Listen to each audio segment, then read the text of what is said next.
edges and guard. Power rush would be an issue. Remember, he started 10 games at right tackle, 1 at guard. I think the issue moving forward is where's he going to fit in? Is going to be that kind of swingman type of tackle guard? Can he be a starter? Where is it going to be? At right tackle or guard time, that's I get something to drink. For the NFL predicts Alvarez. Yeah, and he fits well in zone blocking scheme. He moves really well. I'm so disappointed because yesterday we had a couple of guys, and David Pollock and Des Howard, who were getting a little fresh with me. Maybe I talked a little bit too much early on, and I said, hey, in the third round pick, like 97, which What Browns pick at 111?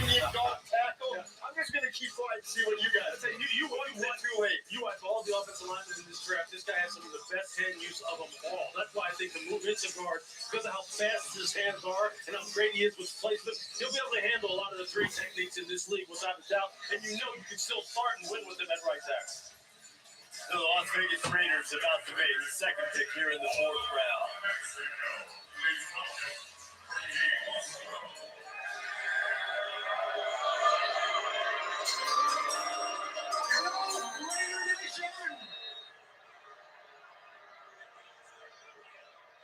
Viva los Raiders! Viva los Raiders! Okay, let's do it. With the wonderful pick in the 2023 NFL Draft, Las Vegas Raiders, Miss Raiders, select Jacorian Bennett, defensive back, Maryland. Yeah! Raiders!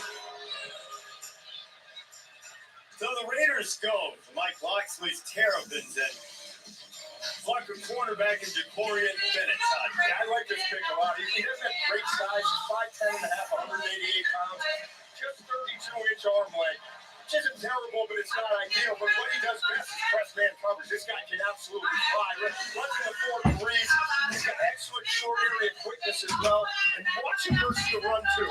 This is obviously on a dump off, but he is aggressive. He is physical. He shows that rerouting. Jacorian Bennett. It's not bad. Let's be positive and hopeful for some of our guys today. We'll see. We'll see. Same day period happening. All right.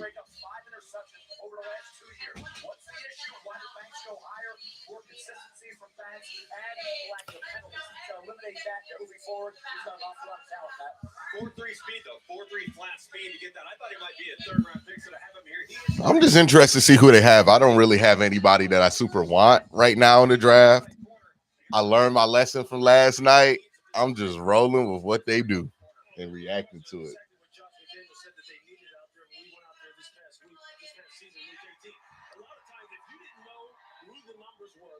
You wouldn't have been able to tell the difference. This guy has great technique, absolutely great technique, and he's a hell of a competitor, Tom, as you mentioned, against the run. Back to the Raiders pick. Philadelphia Eagles went to the Super Bowl, came up short against the Chiefs this year. And the Eagles are back on the clock. Adam Schefter is with us now. Philadelphia trying to get some moves done. Adam, what's going on with the Eagles? Well, Reese, the Eagles were not so. All right, so we have a super chat here from Zach Two House Keys says, "Let's be positive and hopeful for some of our guys today. Hopefully, the Browns have a good draft today. I'm thankful." Feel It Dangerously says, "Hey Q, hope you got enough sleep, bro. I work nights, and you were tweeting well into my shift. Thank you for touching it out.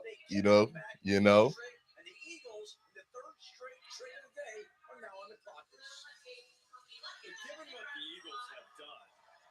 All right, we're at 105. The Browns pick pretty soon here. They got 11, 111. Hold on 1 second, y'all.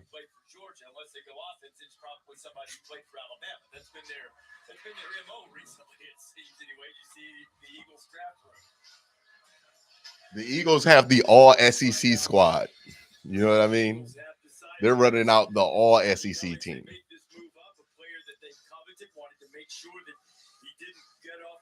So let's go back to the podium now and find out what the NFC champions have done. All right, Eagles picking here at 105.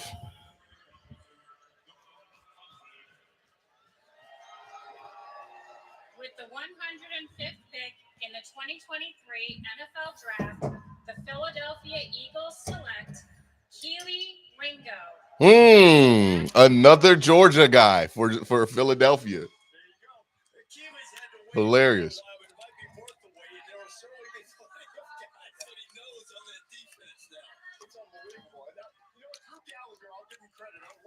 Executive producers said if they go Georgia again this year, you better have the Southeast area scout who did all of this work.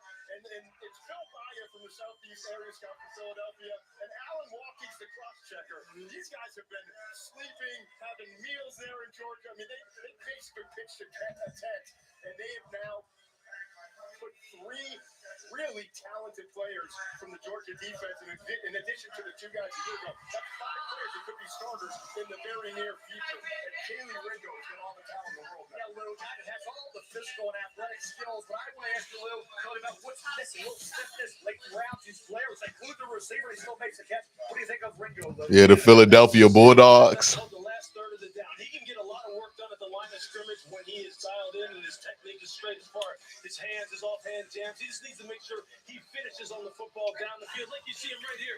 Look, those kind of plays right there where you have you're in phase with the wide receiver and you pin him to the boundary. That's exactly what you have to really start to develop in terms of consistency. And he has some guys now in Philadelphia that he'll be able to learn from.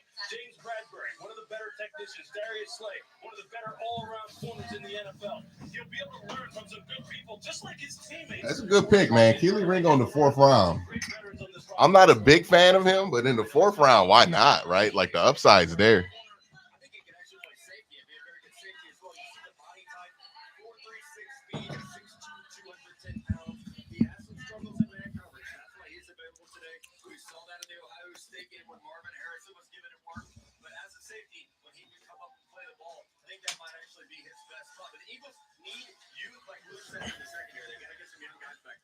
Yeah, he's not going to be asked to play right away, too. It might be great for him. To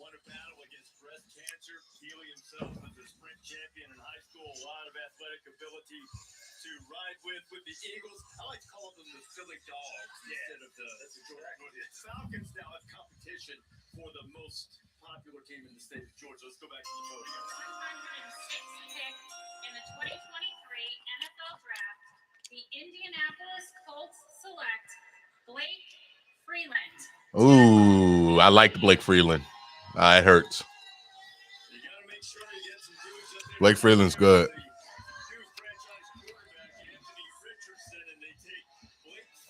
Still a lot of good players on the board.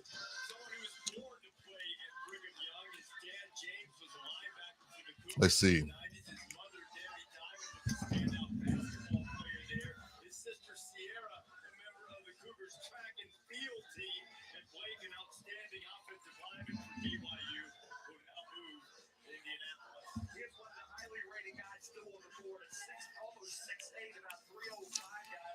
Big old long tackle.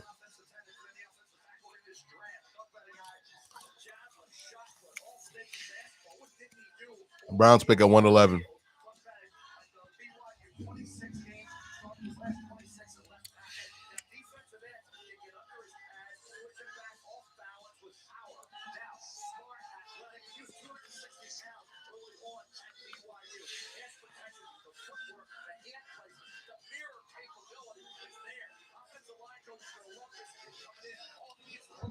Right now on Pro Football Focus is best available. Let me put that up on here.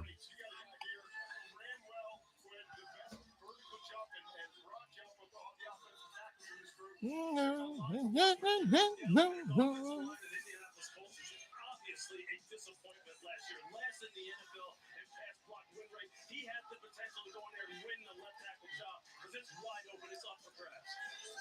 Blake Freeland, the last to go. The Patriots are on the clock. They've gone defense so far. We'll see what New England has when you come back to day 3 of the draft.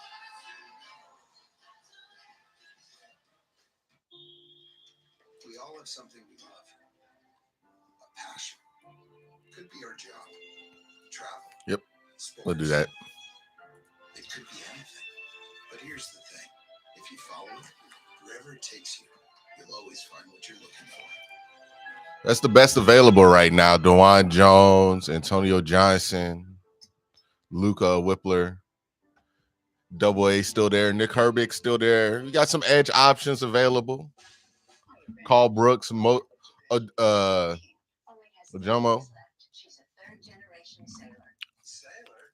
Still some guys available. They have auto, home, renters, life insurance. They even have a bank. My family loves USAA. Ask the right question. Says, have I calmed down since last night? Yeah, I'm cool. How long have you been working on that? A while. I did my post videos. Community and their families. What if buildings could tell you how they could be more efficient? I'm listening. Well, with IBM, you could use software to help you connect and analyze data from HVACs to elevators to lights. What if we use AI-driven insights to pinpoint inefficiency? Yep, and act on it. Saving energy, money. And emissions. Yep, that's a big one. Now you've built something better for everyone. That's the sustainability solution IBM, the global real estate company, created. What will you create? IBM. Let's create. Are you a new AT&T customer looking to upgrade your phone? We'll see. Your track, locked into your contract. We'll see who's still available. And your phone's not into the network too. No 2-year 107 right now. We're waiting for the Browns at 111. Introducing the easy unlock. Bring your AT&T. Make sure y'all hit that like button. I see only 25 likes. We got to at least get 100. Plus, next time we're ready for an upgrade, you're free now, little boy. So are you. Just so we're clear, I did your contacts for comedy. Free your phone now at T-Mobile. Eli Manning, walk to the fine line. Doesn't get any better than this. Be ashamed if it rained, though. And that's why I brought these. See? Now they're protected. These are very cute. I'm also loving these pinky umbrellas. Wait, Andy, what's wrong? I'm not sad. It's just really validating to hear such positivity, you know? Wow, that's weird. I don't know how I'm going to drink this now. It was your idea to bring them, bro. Yeah, I didn't think it through. There's a serial killer who's got Angie. Wheelless in 42 hours. Another body. Angie? We don't know. No agent. I think my mother knew that freedom wouldn't come in her lifetime, just like I know that it won't come in mine. Amy wanted the story told. Some of y'all want Tuato? I don't want Tua. A linebacker here, all the good linebackers are gone.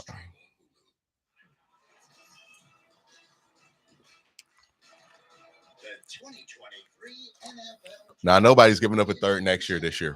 This draft sucks compared to next year.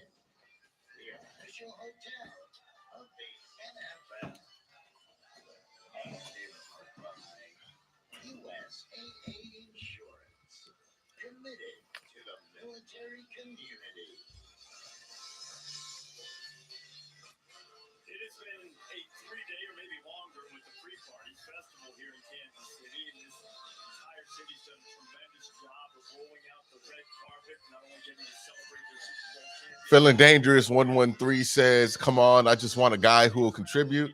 We'll see. We'll see. It's the 4th round, not guaranteed. You know what I mean?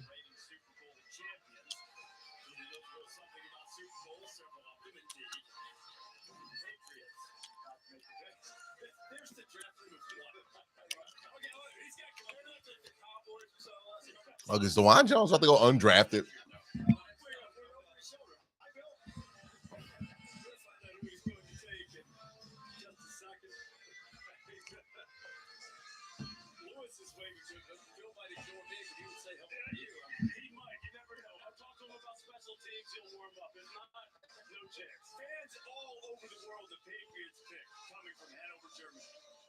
Isaiah McGuire still there? Hello from Hanover, Germany. Mit dem 107. Pick im 2023er NFL Draft wählen die New England Patriots. Wait, it sounds better in English. With the 107th pick in the 2023 NFL Draft, the New England Patriots select Jake Andrews, center, Okay. Troy. Let's go. Go Pits. Mm-hmm. So Jake Andrews is set to I like Jake Andrews. Good Senior Bowl. Former Troy cheerleader Caitlin next month. He said he was just going to sit around and play Monopoly. Good Senior Bowl player. He just got Boardwalk and Park Place going to the Patriots. Yeah, absolutely. did, and this is a good fit for New England. Jake Andrews, not the biggest guy, 6'2 and 3/4, 305 pounds. Ran pretty well at the combine, ran a 5.15. The thing that New England likes in him, Roshan Johnson still there. A lot of good players still there. he's got a lot of starts at center. He's got a lot of starts at left guard and at right guard. So he can play any of those three interior offensive line spots. And he's a baller. When I put on his tape, this guy's nasty. He loves like echo of the whistle type of blocker. And New England's going to love that in him. Yeah, I believe him at center. I think that's where he looks most comfortable, where he plays his best. And the New England offensive line struggled in 2022, man. They were last in the NFL in run block win rate, which is not what they have been known for. And they need to up the tempo of that unit in particular. State champion Westford High School. Key element of being a top center or a good center in National Football. Seahawks have a pick. All right, Seahawks are up. 108th pick in the 2023 NFL Draft, the Seattle Seahawks select Anthony Bradford, guard, LSU. When we started the day 3 telecast, felt man happy with the selection of Anthony Bradford. All right, so Dawan Jones still there in the 4th round. I gotta watch these basketball highlights of him to see if he's actually like a freak athlete or not. Let's see. 32.5 inch arms, 30 inch vertical. This guy is versatile. He's a one-year starter at right guard now. He played some tackle a year ago. He is an absolute animal. And you know what? I'll tell you this. I should say this. He just needs to develop some nasty because when he does at offensive guard, he will maul people. He's got great feet, great recovery quickness. He can get out on the edge and pull. When he played against Georgia, he was dealing with Jalen Carter. And Jalen, as you know, has one of the best club moves in the entire NFL now. But this guy right here has all the upside in the world. He just needs to gain more experience and gain more confidence, and he will be a surefire star. All right, let's see. Let's see. As we wait for the Browns to make a pick, we'll see if these Dawan Jones highlights are worth it. Next, after the Browns make their pick.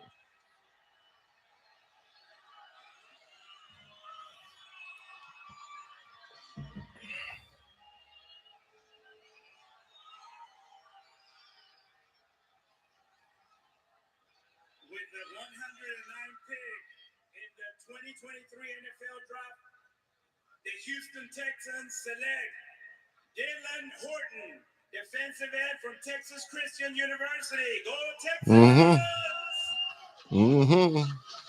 This guy wreaked havoc on Michigan in the college football playoff semifinal. He had 4 sacks in that game.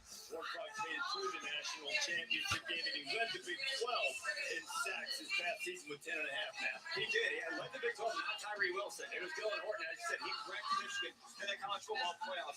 6'4", 262 pounds, a former safety who moved to outside linebacker, then moved to defensive end. It was essentially unstoppable last year, guys. So I love the fit for him here. The Raiders have to get. I think somebody just spoiled something in chat. They gotta get some more juice out of Hey, chat, don't spoil it. With the ability of Horton to put his hand down, to play in space, he's got that ability to shoot through gaps, to run through the hands of offensive linemen.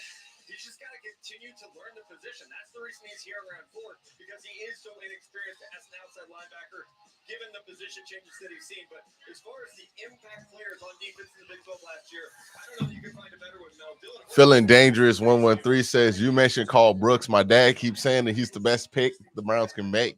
Follows the Mac like a religion or something. Like there's something there. Yeah, no. I like him. I like Carl Brooks. I thought he was really good at the Senior Bowl. I thought the tape's good. Great production out of the defensive line position from him. Not just a sack guy, but also a guy who was in there getting run stops too. Would not mind him at all. I like him a lot. Do I like him at 111? I wouldn't mind it. I wouldn't have minded it at 98.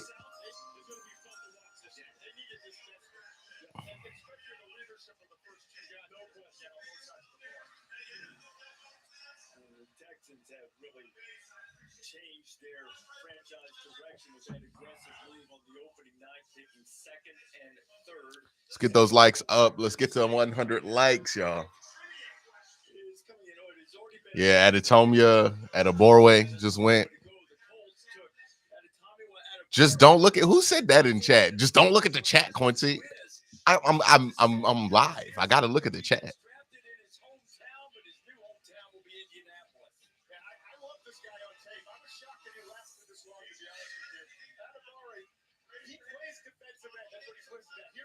him. He's got the tools and the traits. They're unbelievable. He showed up at the Senior Bowl, had a great week. At the combine, he formed the thing. All right, see the Browns get here at 111. No, I didn't say it wrong.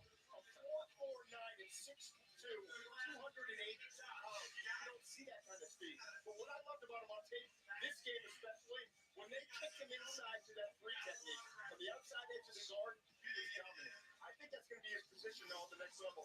Short, he's kind of sawed off, right? He's going to bulk up to like 290 and penetrate, rotate, and hunt at the next level. This is a steal in round 4. I'll tell you what, Todd, the workout may have hurt him a little bit because you go back, you say 4.49 speed, long arms, gifted athlete. Why did you see more production? More consistent basis. You're right. Get this pick in here. He doesn't locate the ball. It's not super instinctive, other than being a guy who's quick and explosive. Where does he suit that and suited to be best at defensive tackle free technique? You see what the Colts have done. I like the Colts' draft. His theme here in the state of Missouri, around the borderline, taking native of Kansas City and taking Julius Prince earlier from Kansas State, the defensive back. That's the work that the Colts have done. Wouldn't be surprised if the Browns go Dawan Jones here too.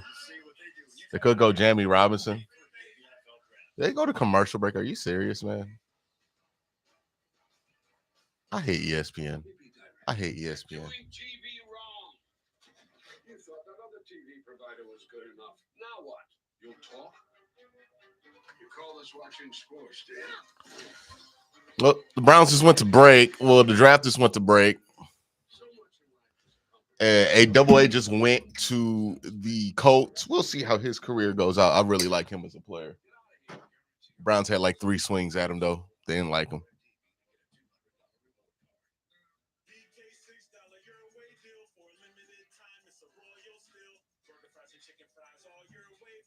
While we're in commercial break, let's look at this Dawan Jones hoop tape.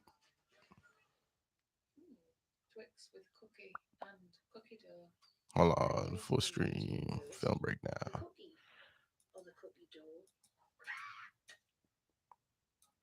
So embarrassing. First, there's an idea, and you do something about it for the first time. All right, let's look at this Dawan Jones film of this hoop tape because I want to see how athletic of a guy is he to see if he should be the pick at 111 here. This is Dawan Jones. A big dude. Long arms aren't super long, but big dude.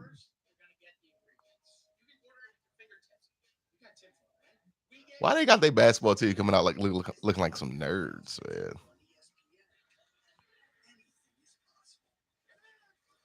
All right, I forget that these hoop tapes. So Big 54 is our guy here. Now, Dawan famously prefers to play basketball than football. But I'm trying to see what kind of athlete we getting here. You know what I mean?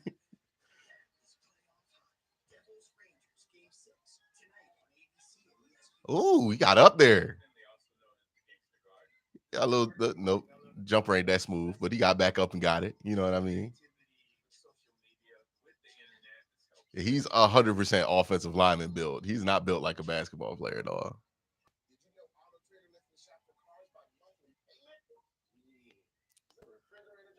It's Spring Black Friday at the Home Depot with savings on thousands of items. Find great prices online and on every item. Spring Black Friday savings happening now. Only at the Home Depot. 6'8" though, 360. That's a big boy. Big boy. It's a big dude. I would get it if they went Dawan Jones here. I would get it. It's almost too much value to pass up, right? Like, I understand you have the concerns about how much he loves football and all that, but at some point, you know what I mean? At some point, that doesn't matter anymore, right? Like, guys, 6'8", 374 with 36 and 3/8-inch arms.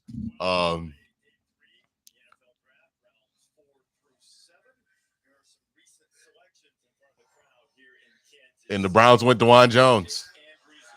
Yeah. I can't act like that doesn't make a ton of sense. I can't act like that doesn't make a ton of sense, man. Cleveland Browns, staying in his home state. Now, Dawan Jones is a guy who has an identical wingspan to Joel Embiid and Anthony Yep. Davis of the Lakers. Yep, long and strong. Look, I know some people are like, he doesn't play right. He plays right tackle, not left tackle. Nah, he plays left tackle.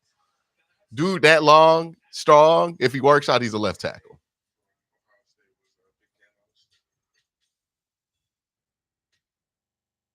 The first game I got in, it was a big touchdown that screen behind me. And so that's kind of around when Avengers came out. It was like, you know, you erased the whole line, and just like how Thanos erased the whole universe, basically. So that's kind of where it came from. After watching the first Infinity War, when Thanos gets to the end, he snaps his fingers, everybody disappears. And so that's kind of like where I get my nickname from.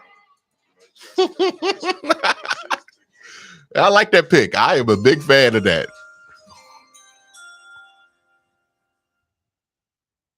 What do you think of Big Thanos here, man? Oh, amazing. A huge player. Like you said, the wingspan is almost 88 inches. He was a basketball player that converted to a football player. And you see that in his tape, guys. 2 years, third team, all Big Ten. He's missed one game with injury. But as far as the right tackle goes, he started 25 games at Ohio State. You don't do that if you're not a talented player. Look at that. Like, just look at the length here, man. He's just so long. Look how small he makes it. Big, long guy. Real big, real long, real strong. I'm fine with it. I like that pick. Now, is he going to be ready to play day one? Probably not. Probably not a day one starter, right? Like, he's going to sit behind Jed Wills for a year or two, or he's going to sit behind Jack Conklin for a year or two. We'll see what side they feel like he plays, but I think he plays left tackle. You wouldn't think he was that big. He has better feet than you think, and he has a wide body to get around. What will determine his ultimate success is his commitment to the game. Because he is a guy right now who could be an all-pro or you'd be out of the league in a couple of years. Let's hope he doesn't erase himself like Thanos. Let's go to Frankfurt, Germany now. Guten Abend, Freunde. I'm Johnny Heckers, partner for the Carolina Panthers, coming to you live from Frankfurt, Germany, the heart of the NFL in Europe. I'm part of the IHMA initiative to grow the NFL and the Panthers globally.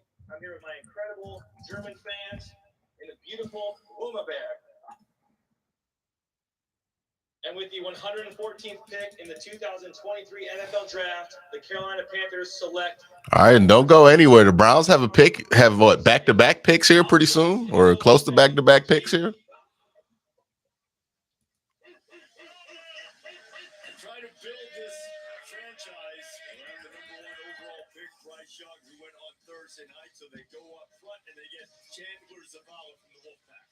Yeah, 2-year starters. Zavala was a left guard, playing in that wide zone scheme. He was a Division II player, gets to NC State and has immediate success. He's a lot like Anthony Bradford was, a player who is mean at the point of attack. He's physical, he's powerful, he has the play strength. I think he has the footwork to become a starter in the NFL, especially in these schemes that are going to ask him to get out front, to pull, to trap, to locate linebackers at the second level. He has that mentality that we were talking about Dawan Jones. He has this where he's going to seek and destroy when he looks for linebackers and defensive ends in space. I thought he might go. Yeah, 126 and then 140, 142. So we're coming back up pretty soon here.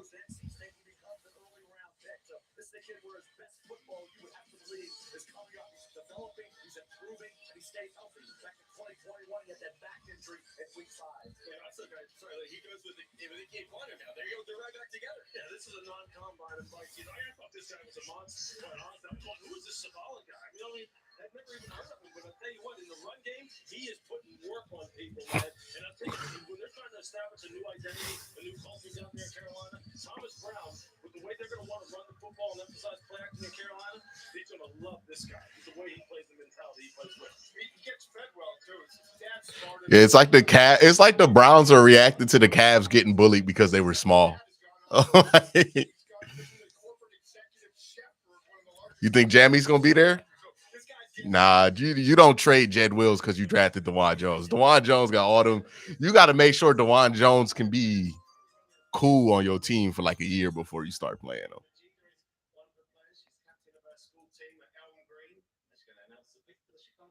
With the 115th pick in the 2023 NFL Draft pick, the Chicago Bears select Rashawn Johnson, running back, Texas. Good job.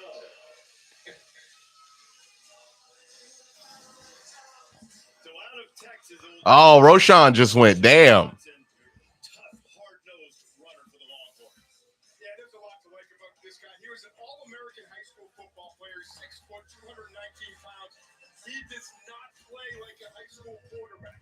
He runs with violence, runs between the tackles. And what I love about him, like, his intangibles aren't just good, they're phenomenal. That's what Sark said to me, his head coach, Sarkisian. Oh yeah, Dawan Jones definitely gonna be used as an extra lineman. That's a good take there by Kane Carmen. They're not moving Jed to right tackle. I don't know who keeps telling y'all that. That's not happening.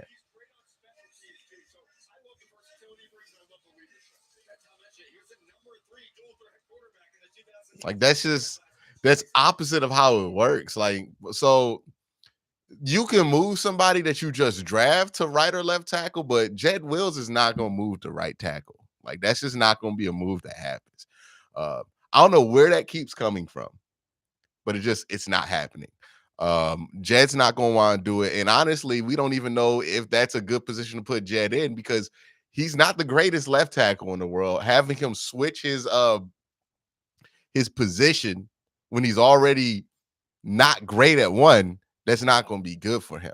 So he's not switching. He's playing left tackle for the Browns for at least this year.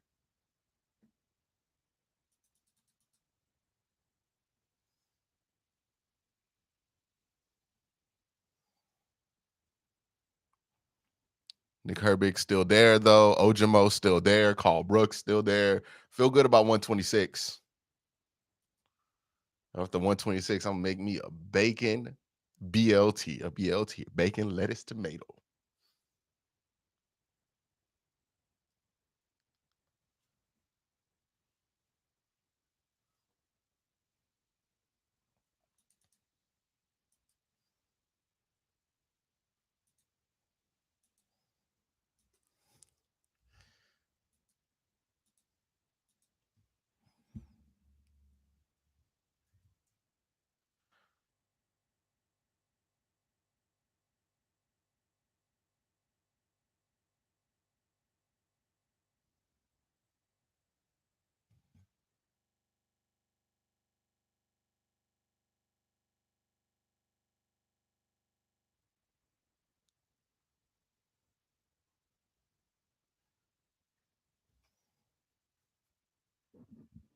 Yeah, Jed Wills ain't playing. I think the plan for Dawan is he's probably going to sit this year, be tackle eligible. You know, even though they already had James Hudson to do some of that stuff, he was going to be tackle eligible, and then they'll see where he's at.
Yeah, now that hoop mixtape.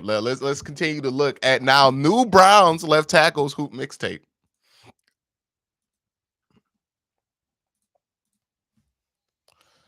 All right, let's see what Dawan does here. Now he played against some itty bitty dudes in high school. My goodness, there's Dawan Jones right there. You could tell Dawan Jones because he's the most giant man on the court.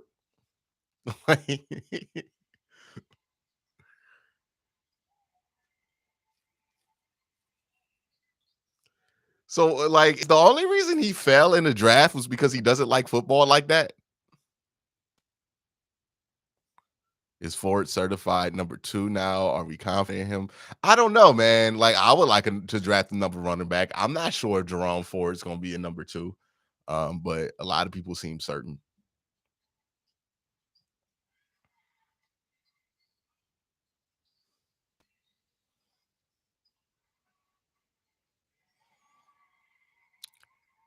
Come on, Dawan. Do something impressive, Dawan. 6'8", 360 is crazy.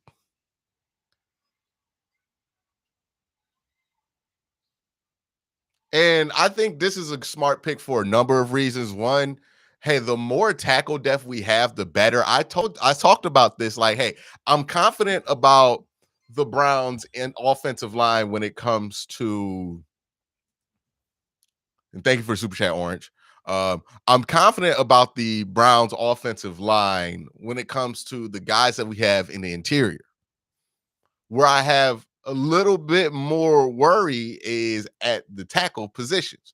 Now, Dawan, you're gonna want him to lose a little weight because playing tackle for Deshaun Watson is a little bit more physically involved than it was for CJ Stroud. Somebody said he's over 400 pounds. What did he weigh in at the combine? He weighed in at the combine at 374. All right. That's just, I mean, if he's just that big, he's just that big. Maybe he plays guard. 6'8", 375. I mean, that's a mammoth of a man. It's a giant, dude. Yeah, but Jack Conklin's good to miss a game or two here. Jed Wills is also good to miss a game or two here. So now you have two guys that you feel okay with coming in there. Hopefully, we know how we feel about James Hudson coming in there if need be. Now Dawan Jones can be there. You have more depth for this year. Anime Tree says you think Cleveland will grab a center. Injuries were a problem last year. Hey, man, Osagun Oluwatimi is still there. We could probably snatch him up at 140. I wouldn't mind it.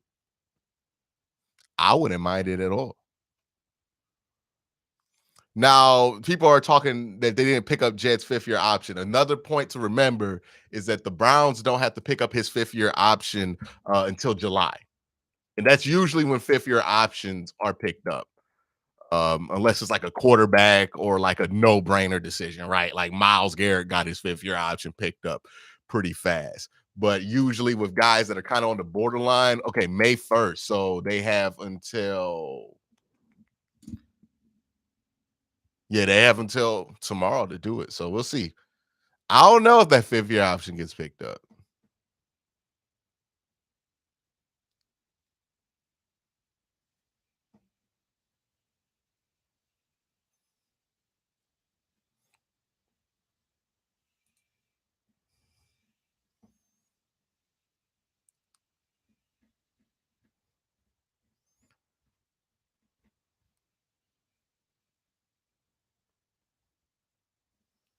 It probably does, but we'll see. May 1st is when you find out. So we'll find out in a couple days about that 5th-year option. Hey, man, if Dawan Jones is not good at football, that man has a career waiting for him in pro wrestling. Like, they'll make him 7 foot in pro wrestling. He'll be the next Big Show. You know what I mean? Like, Big Show's probably 6'9", 500 pounds. But, so if he doesn't work out here, he can be pro wrestler. You know what I mean? So City So got taken here. We're at 119. The Browns pick again at 126. I don't mind the Dawan Jones pick. You're taking a swing at a tackle that has some concerns when it came to his interviews. Reportedly likes football more than likes basketball more than football. You know.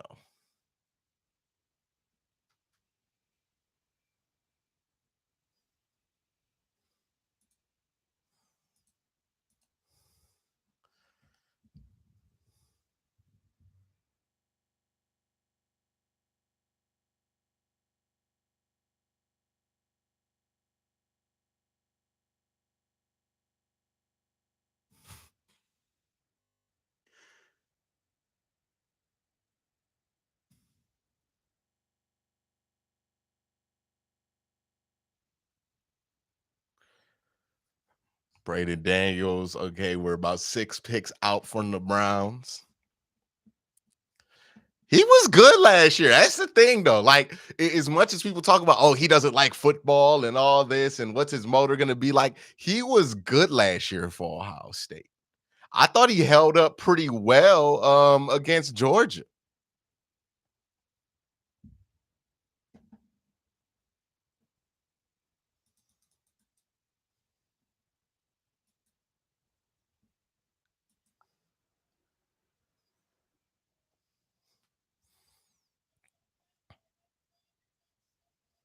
Show the National Football League what a great, welcoming city Kansas City is.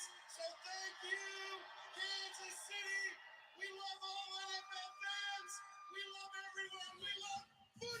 But if I said this in a video before, in my video about Cedric Tillman, if you watch that all the way through, I thought the Browns were the perfect team to take a chance on Dawan Jones for a number of reasons. One of those reasons being, hey, we have a bunch of offensive linemen. We have a bunch of veteran offensive linemen already in the locker room to help him out to be mature. And also, you feel like you got the best offensive line coach in football. That's the team that has to take Dawan Jones, right?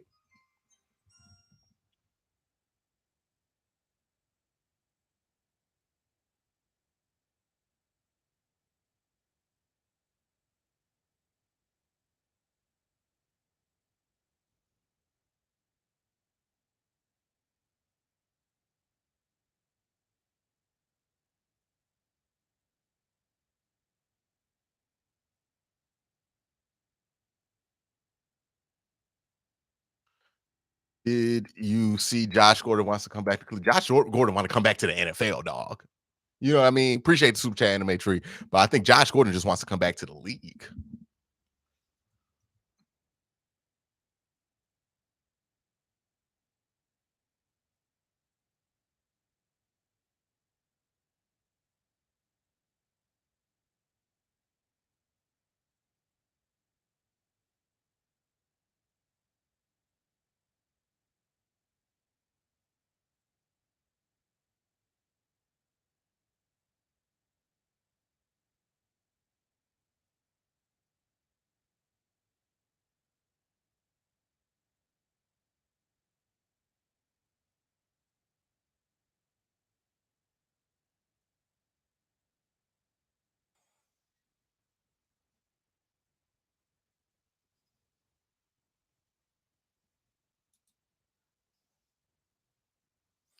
Yeah, but I thought that the Browns were the kind of a team to take him. Good tape, big upside. You know, and you have the coaching staff, right?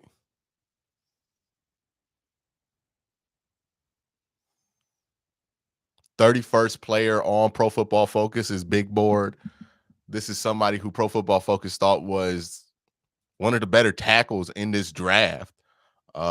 Huge, giant dude. Now, weight problems, that can be a concern for some positions. For offensive line, not as big of a concern.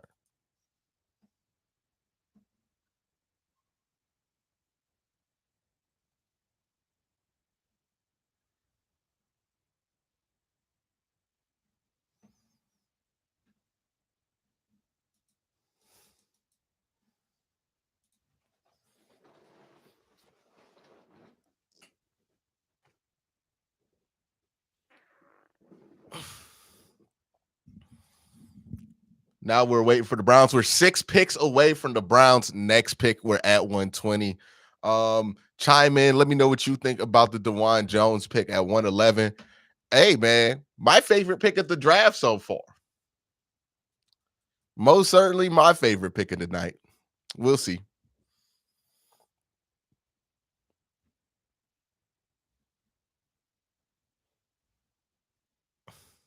I wasn't the only one watching the hoop tape, huh?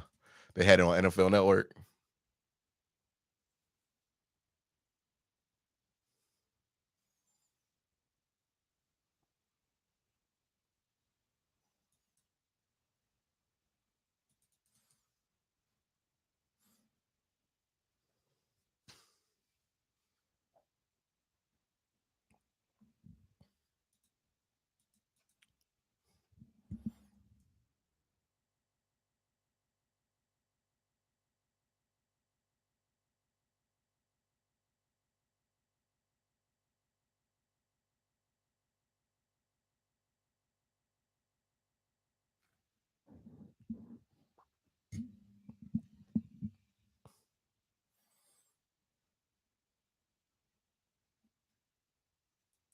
I'm going to record here.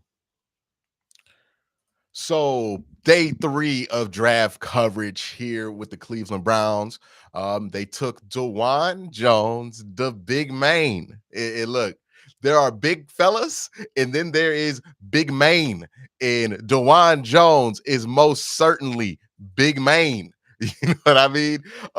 So they took big man here, 6'8", almost 6'9". 375 is what he weighed in at the combine. Reports are that he's even heavier than that. Big dude. And if there is one narrative that the Browns have been crafting throughout this draft, they go and get a big wide receiver. They go and get a big defensive tackle. They go and get a big offensive lineman. Whatever it was in their draft analysis determined that one of the problems with this team was size. Now, I don't think that's a wrong assessment. And I don't think it's a wrong assessment on both sides of the football. Now, on the offensive side of the football, what did this team struggle to do the most? What they struggled to do the most was be able to score in the red zone, right? That was one of this team's biggest struggles. Usually you struggle to score in the red zone because you're not big enough to throw in that 20-yard margin, and you're not big enough to run and get you a yard in a 20-yard margin. That's what usually those struggles mean, that you're a little small on the offensive side of football.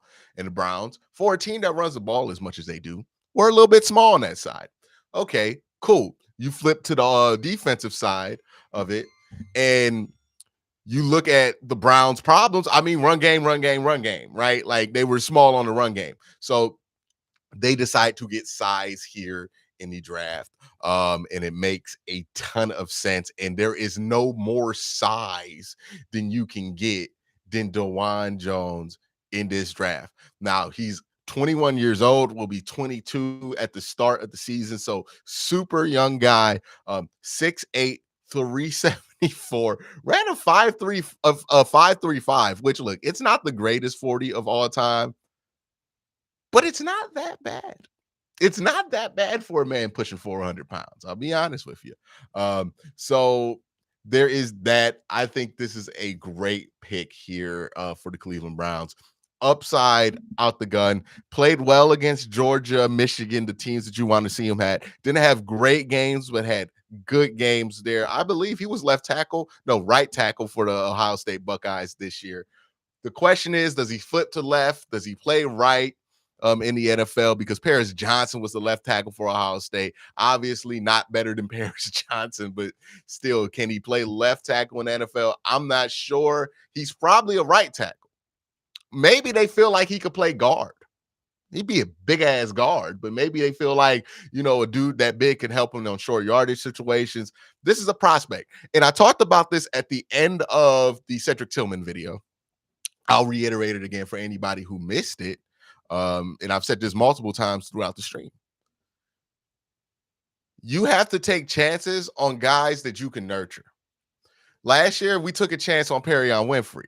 In year one, there's still multiple years left for that to work out. But in year one, it did not work out because Perion Winfrey was put in a situation where, like, he had no veterans in the room. There was really no guidance from the coaching staff on. We didn't have the greatest defensive line coaching there. And of course he floundered around and failed for this team.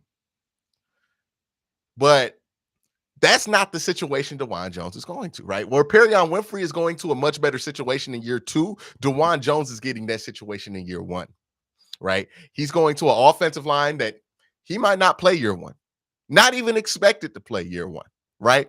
Maybe they spend that whole first year, figuring out what's wrong with his eating habits and making him lose a little weight so he can get a little faster, a little bit more agile, a little bit more athletic. Put him in a couple packages here or there to keep him engaged, but he does not have to play year one. Also, you have vets in that room, right? Jed Wills is not a vet yet. We'll see what his fifth year option looking like. They have till May 1st to pick it up. We'll see. Most teams wait till the deadline to do it. Their Browns aren't going to be much different than that. But we'll see what happens with the Jed Wills fifth year option. We'll see what happens with the rest of this Jack Conklin contract. But there's an all-pro right there, right? Jack Conklin, all-pro right tackle for him to learn from. Joe Batonio, all-pro guard for him to learn from. Wyatt Teller, all-pro guard for him to learn from. So multiple guys in that room to teach him how to be a pro, for him to listen to, for him to follow, so he can be more prepared for NFL life than some of the other projects that we've taken in the NFL draft. So he will be fine from that standpoint.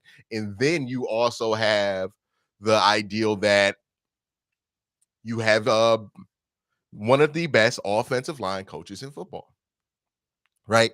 Again, it's not necessarily a bad thing to take risk on players who might be a little risky. Tyreek Hill was a risk, right? Like we always see the guys that work out. They're for every Antonio Callaway, there is a Stephon Diggs or somebody like that. But the real question is, do you have the tools to nurture that pick, right? I still think Perion Winfrey is going to be a good player. I don't think he was in the situation to be nurtured well in year one.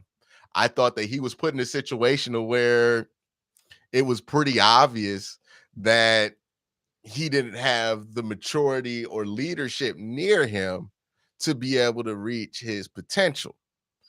And with Dawan Jones, that's a little different. You have the maturity there in the vets that you have in the room. You have the coaching there with Bill Callahan, one of the best offensive line coaches. If he can't do nothing with this, then he's not one of the best offensive line coaches, but he is. So you have all of those things, all of those tools for him to be his best self. I think that this is going to be a fine pick for the Cleveland Browns. We will see. And also, if it doesn't work out, who cares? It's a 4th round pick. It ain't that big of a deal. So it's a high risk, but it was a big reward, big payoff, low risk situation. It's not like you took him in the 1st round. He has 1st round talent, but he's not a 1st round pick. I like this pick here. Now, where does his future line up with the Cleveland Browns? That's a better question, right? Because Jack Conklin just got re-signed for the next 2 years. Jed Wills potentially can get his 5th-year option picked up and be here for the next 2 years. That would put him only being able to find a starting position on this team until his 3rd year in his contract. I think that this is going to be interesting. You also have James Hudson, right? Who they've probably decided that they're going to move on from, because a lot of these decisions scream that they're moving on from James Hudson. They extend Jack Conklin, which was his pathway to start. He's already in year 3 of a 4-year deal, and they just drafted Dawan Jones, who also plays right tackle. This to me feels like James Hudson is no longer the future tackle of this team, and he is being replaced by Dawan Jones. We will see how that turns out. Oh, and the Browns about to pick? Nope. We will see how that turns out. We got 2 super chats here. Ray Bidding says IK and Jones combined at 709 pounds at the combine. It's crazy. Thank you for the super chat, Ray. Appreciate that. Cottonwood Slim says, are there any running backs or linebackers left that you think the Browns should pick next? Nah, go Carl Brooks. Go Carl Brooks or Jamo, or Nick Herbig. I don't think there's any running backs I really love here right now. Thank you for the super chat, Cottonwood. But Dawan Jones, very interesting pick here. I put out there, I was like, man, like, you got to consider it if he's there at 72, and to get him at 111, I think is a no-brainer. Like, you got to take that chance now. Will he work out? Will this be the right pick for the team? We will see, but I don't think it hurts anybody to take the chance and try to get somebody like Dawan Jones. Again, the upside is incredible. And with Deshaun Watson at quarterback, playing the style that he does, you're going to need a bunch of tackles. And I think also just if you're looking for an upside just this year, when it comes to Dawan Jones, remember, you're going to have pretty good tackle depth now, right? Jed Wills and Jack Conklin will be your starters. And if any of them get hurt, which both those guys are good for an injury or two during the season, if any of those guys get hurt, then boom, you can slide in Dawan Jones if you feel like you can do it, or James Hudson. And that's much better than like what we've been doing at the backup tackle position for years here. So that's my thoughts on Dawan Jones. Like and subscribe. Let me know what y'all think in the comment section down below. So I had to do the recording for the YouTube video. I'm probably going to edit that after this 126 pick happens.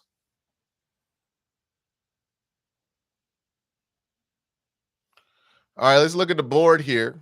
Browns are up at 126. So if we're looking best available, that's who's available. Let's go to best wide receivers. There's Tyler Scott, A.T. Perry, Keyshawn Boutte.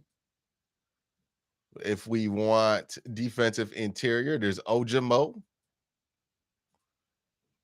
Edge, we got Nick Herbig, Isaiah McGuire, Carl Brooks. Still some decent depth there at edge. I still see like 3-4 guys that I like. Running back Dwayne McBride, Chase Brown, Deuce Vaughn, Izzy. And then at linebacker, Ivan Pace, Tua Tuho. I don't really love Tua Tuho. There's Pappy. There's some interesting prospects here. We'll see what the Browns do when we get back. Is Israel at a B good? I don't know, man. I don't know. I don't love the lack of production, but the skill set's there. He didn't get a ton of touches either in Pitt, so could be interesting. Should we get Deuce Vaughn? Not right now. But yeah, I don't mind Deuce Vaughn. All right, did they announce the pick yet?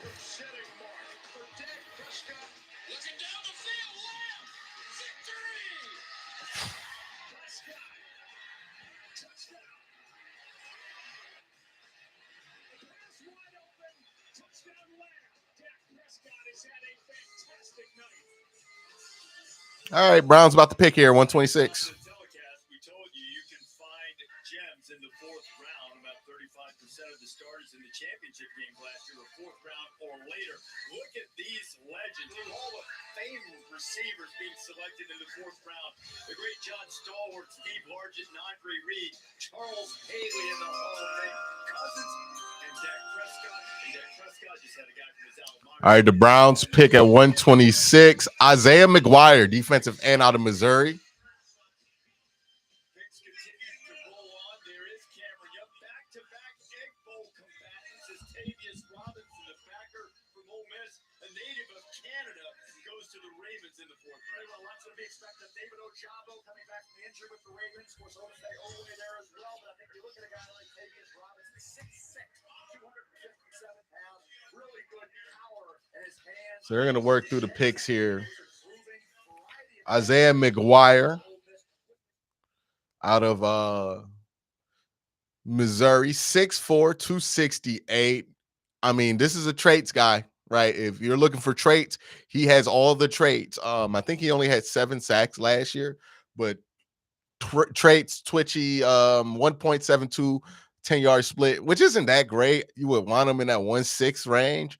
4.7 speed, 10.2 broad jump, 7.39 cone drill, and a 74 athletic score. Third ranked defensive end in the combine when it came to athletic testing, Isaiah McGuire. He's an interesting prospect here. I'm waiting for ESPN to do the breakdown of it.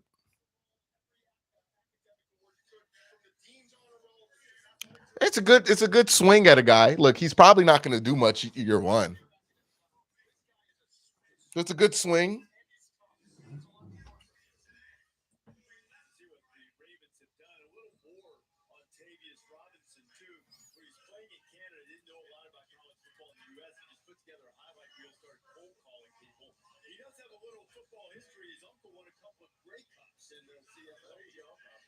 look, that's a nice draft that they're putting together. Zay Flowers obviously being the headliner.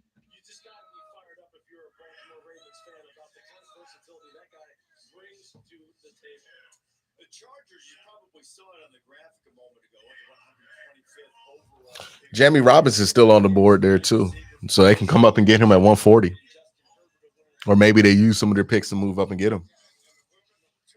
Maybe a lot. I mean, he's not an ankle breaker. That's not his game. But he's got great vision in the open field. He makes that sharp cut and he'll go. And the bottom line is he's an absolute firm. At 5'8", 165 You think a center is next? I'm not sure if a center is next. 140. They got a lot of offensive linemen on the roster now. You know what I mean? Like Dawan Jones. Like I think they had room to draft one or two guys on the offensive line. And I think they might want to take another swing at another guard or somebody like that. Not necessarily a center. I think they feel like Nick Harris is fine to be a backup. And they also feel like just having Wyatt Teller and Joe Bitonio there gives them a lot of insurance at that center position, because it makes it so much easier to play it.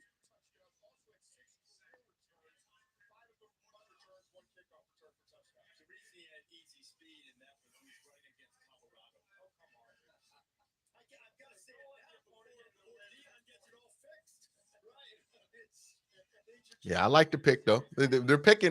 I like the picks much better than I did last night. We've seen a lot of that. The Chargers are doing with TCU what Philadelphia's doing with Georgia. Immediately after Darius Davis, the Browns were on the clock and they went defensive end. Took Isaiah McGuire out of Missouri. Yeah, out of Missouri, a hand down defensive end. All right, talking about Isaiah McGuire. Let me turn it up for y'all. This year, before the season started, wanted to watch all the prospects. Head coach Eli Drinkwitz said, "Hey, here's the guy. This is the prospect that you need to watch. He can stand up. I think his future is with his hand down. I thought he might be a third or fourth round pick based on play, based on the athletic. Yeah, look at the length here. I like the length, the strength he has here. He's pretty good. Figuring out who's going to be that guy opposite Myles Garrett. Again, I don't think he's going to be like a true number 2 to Myles Garrett. I don't think they're going to get that lucky with him. But he's going to be a nice depth piece that they can rotate in there. Nice athlete, good hands, quick hands. I don't mind him.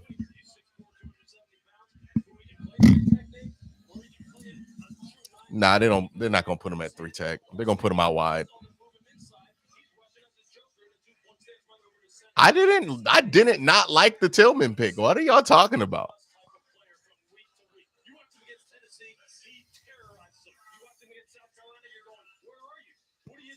They got size on size, though. DeAndre Swift just went to the Eagles. What the Browns have done, doing some work on the lines of scrimmage in addition to Cedric Tillman. They didn't have a pick until Cedric Tillman in the third round of last night. Now, New Orleans made a selection. They take Jake Haener, quarterback from Fresno State, who was the first Fresno State quarterback to play the Senior Bowl since Derek Carr from Fresno State, and he wears the number 9 because of Drew Brees. Perfect pick right here for New Orleans. I love Jake Haener's. Listen, yes, he started out of Washington, transferred to Fresno State. I remember hyping him up going into the Senior Bowl. Yeah, to practice, I did. I couldn't stop talking about him. For about a minute, I stopped talking about it because I looked over. Yeah, look, the important thing to remember with guys that we're drafting this late in the draft is that these guys are more, let's take a stab here. Let's take a swing here. Let's get a chance. Look, we're going to make 1, 2, 3, 4, 5, 6, 7 picks in this draft. I'm telling you right now, a successful draft, and I mean a overwhelmingly successful draft, is if you get 3 guys that are starters out of this draft and 1 rotational player. That would be an overwhelmingly successful draft for 7 picks after the second half of round 3. That would be overwhelmingly successful.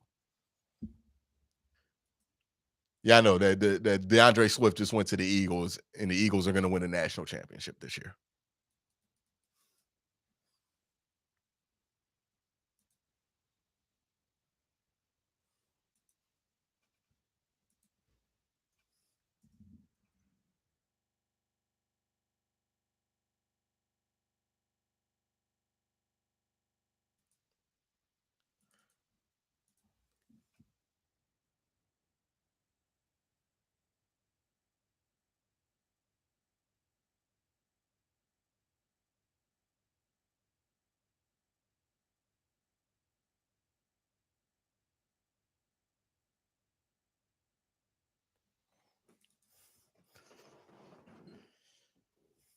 That's crazy. The Eagles really about to win a national championship this year.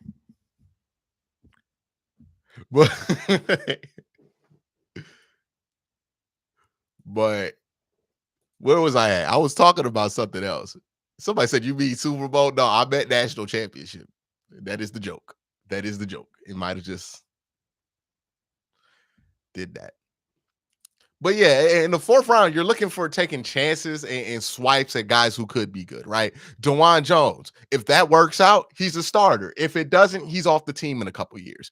Is Isaiah McGuire, that's going to be somebody who I think is going to be a really good rotational player for you. Siaki Ika, we'll see if he's a starter, right? He could be a starter. Cedric Tillman, be a nice rotational quasi starter type player for you, right? Not saying that that's what the expectation should be, but that's what the hope is for those players.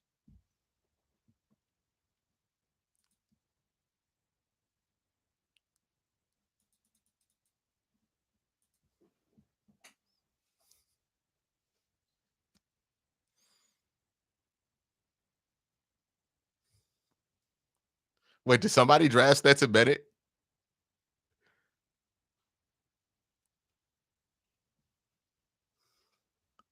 No shot. No shot. The Rams did not draft Stetson Bennett.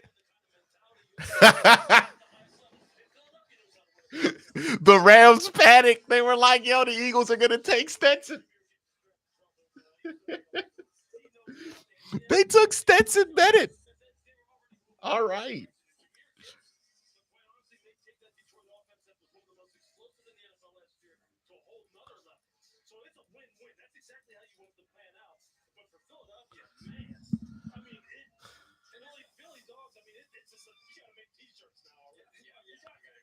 That's insane.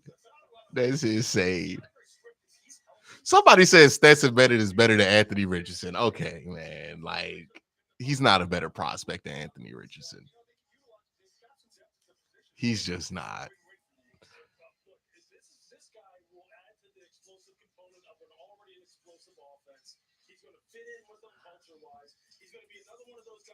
He's just not.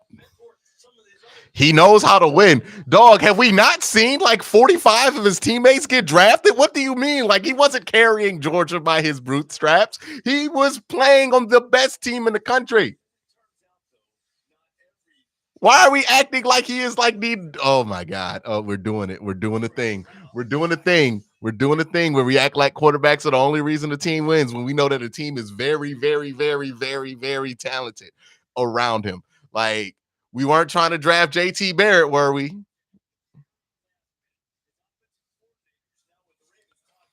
He knows how to win, bro. He played for Georgia. like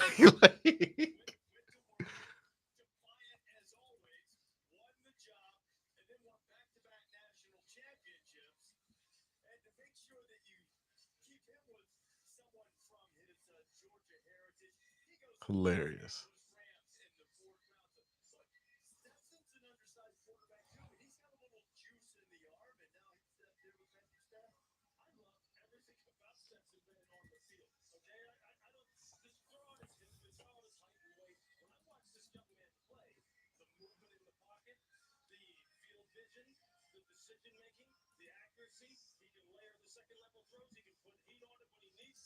Stetson Bennett, man. That's crazy. All right, we'll see if that works.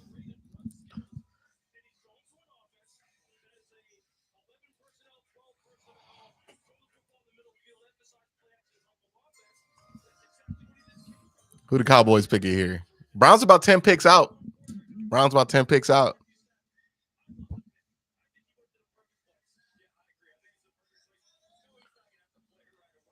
I'm about to say, like, man, come on now. We're not about to act like Stetson Bennett was the reason Georgia was winning football games when he had a whole NFL team on him.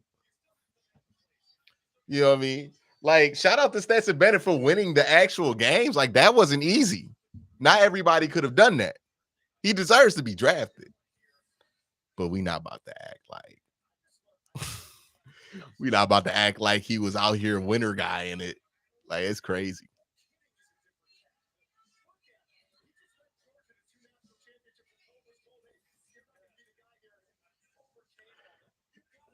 I'm getting PTSD. Baker Mayfield. They got drunk on that Baker Mayfield for like 6 weeks, and they was like, let's get that new Baker. Underdog. Walk on. Let's go.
Still a lot of good players on the board, man. Still a lot of good players on the board. Still a lot of good players on the board.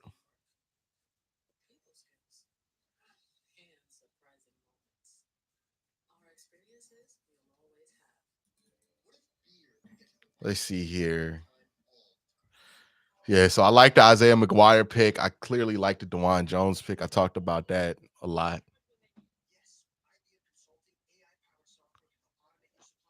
Ojamo or Carl Brooks here, man. They get Ojamo or Carl Brooks plus a Nick Herbig. I'll be happy. I think that's a good enough chance.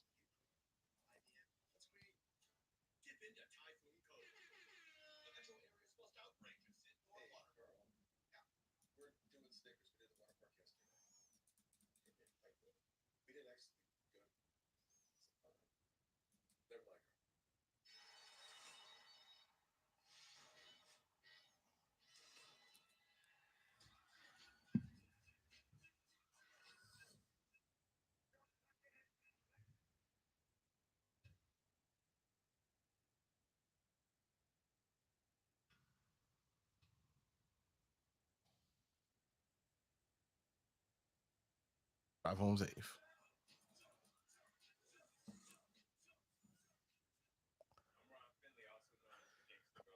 The Gangster Gardner. All right. But no, I'm not opposed to the picks that the Browns have made in this draft so far. In this, at least in day 3. Again, the most useless opinion, positive or negative, in the draft is the one you have right now. Just remember that. How you feel, it's going to be the most useless feeling about how you feel about this draft is right now.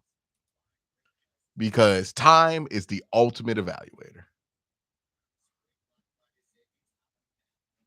Oh, I'm not a fan of the IKEA pick, but we'll see. Hopefully it works out. I am not going to want to be right more than I want to win. That's not me. You can go to other guys for that. Tons of guys in the city that do that. I would rather be wrong and win than right and lose. There ain't nothing fun about losing.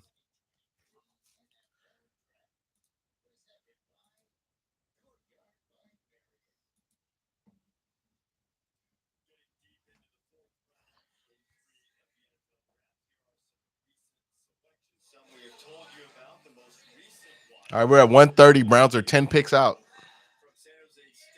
And they have 2 picks.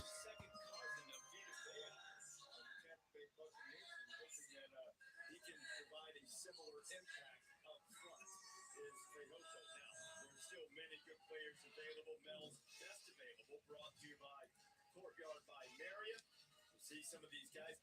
A.T. Perry is a guy like Wayne McBride, WAB2, all of those guys, really good players. But what about the Hoko? Think about Hoko. One thing about him you think brings in versatility and production. Week after week, he was getting after the quarterback. He was also stout against the run. combined his quickness, his active hands, relentless in his approach, and spent considerable time in the backfield of the opposition. Really, not only 1 year, but 3 years at San Jose State. I love that. Yeah, I got that. Anybody else get Baker Mayfield PTSD hearing them talk about Stetson Bennett like that? Defensive player of the year, led the conference in tackles for loss with a career high 19, second in sacks with a career high 9 in a rotation, and they backed up so this kid will be able to be an accent piece on defense and make that football team and contribute. 26 career sacks without 5 forced fumbles. Junior All right, the Bengals picks in. 131's in. This guy overwhelmed people that he went up against at his level of competition. He has it all. He has hand usage. He has power. He has spin moves. He can rush up to 3 technique. He can rush from a 9. Again, when you look at some draft picks now that Dallas has made. Hey, now the draft that Stetson Bennett will be the best quarterback in is if he ever gets in that XFL draft. Because let me tell you, best player available. I'm taking him number 1 overall. Dallas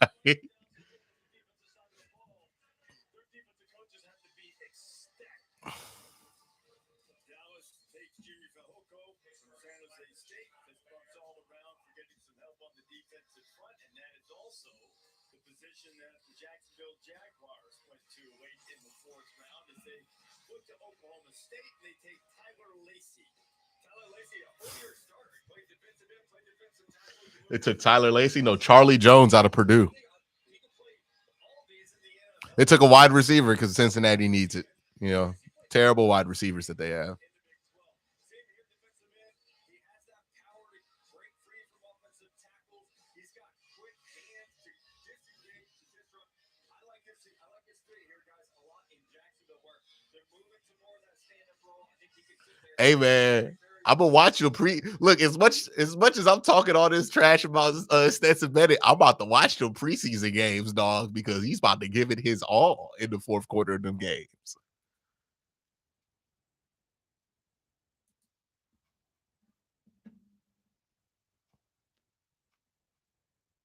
All right, Pittsburgh's picks in. Out of Purdue, and before that, Iowa, and before that, Buffalo.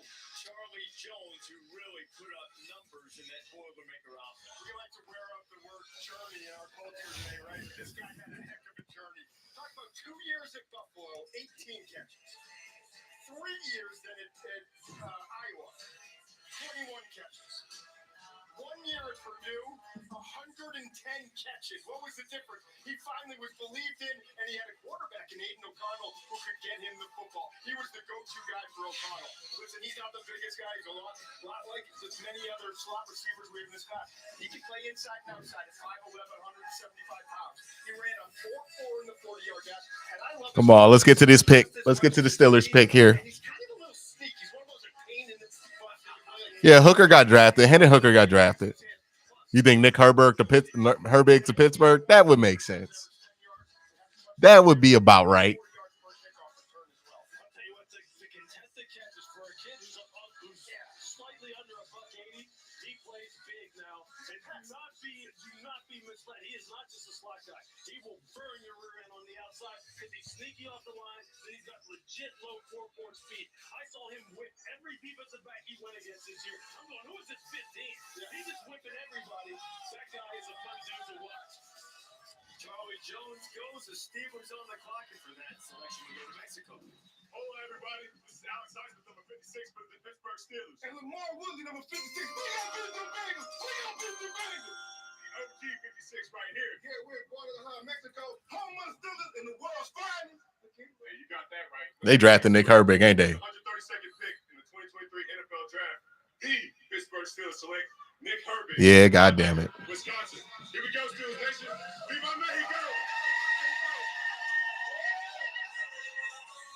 He's the brother of Nate Herbig. Both of them played at the high school powerhouse of St. Louis in Hawaii. And Nick Herbig was a tackling machine for the Badgers during his college career. He really was, Trey. Look at him. You know, four linebackers and outside backers get after the quarterback. You don't bet against the kid. He has the switch, the natural pass rush instincts. Uses his hands. He understands leverage. And guess what, guys? He's wired right. Nick Herbig is very driven. The only concern for me is Tony is having an incredible weekend, dog. Is Tony drafted? Every time I put on a tape of this guy,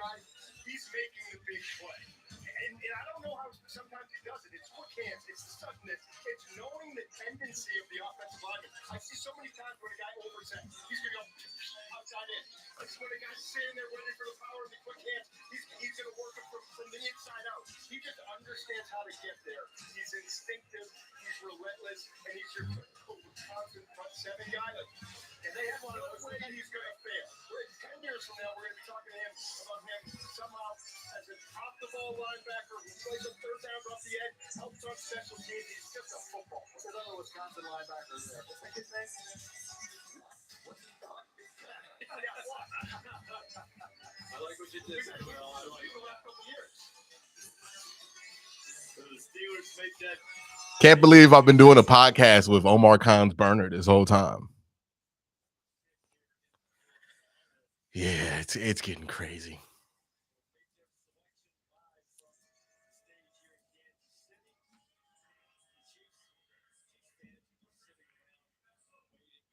So Nick Herbig off the board. All right, Ojamo's still there and Carl Brooks still there. We pick back to back. Get them both, dog. Like I would be ecstatic.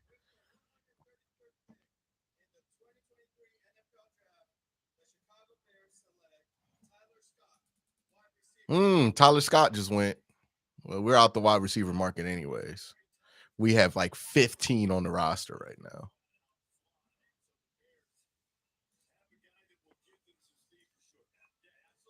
Yeah, he's a nice piece, nice downhill piece. I like Tyler Scott.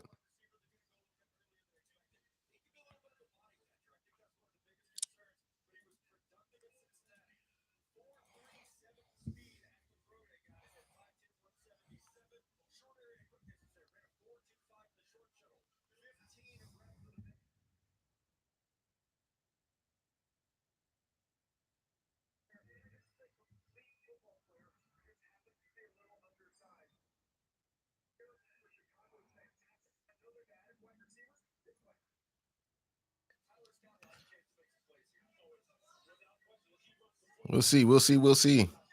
We are not that far out from the Browns' next two picks here.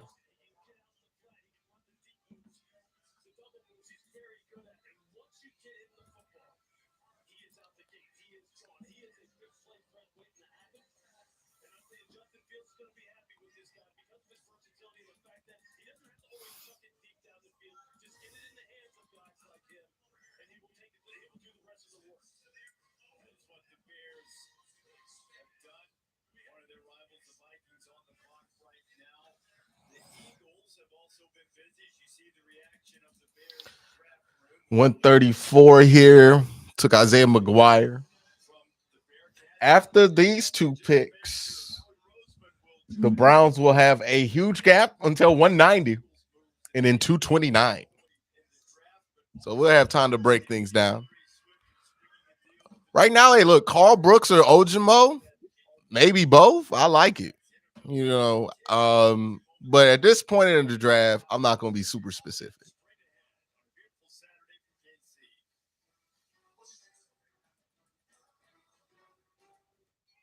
This is a butter cookie wrapped around Haagen-Dazs. This is luxury. We'll probably get to the Browns pick in like 10, 15 minutes, right? Time to let's go.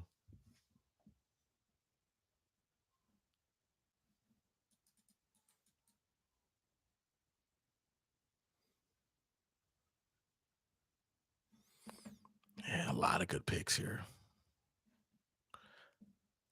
Yeah, the longer they go without drafting a running back, the more I think they're just not going to do it. Tyler Scott, yeah, he went to Chicago.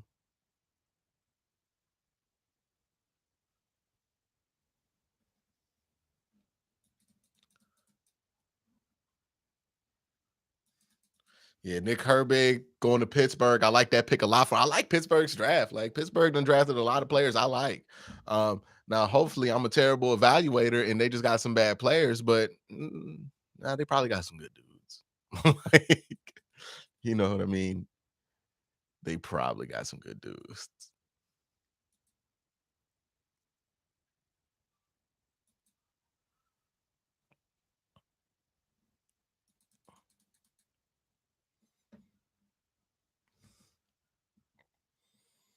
What makes you think that?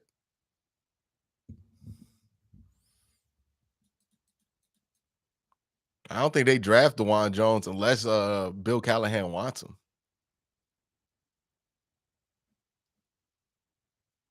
Jamie Robinson's still here. They could go out and get him.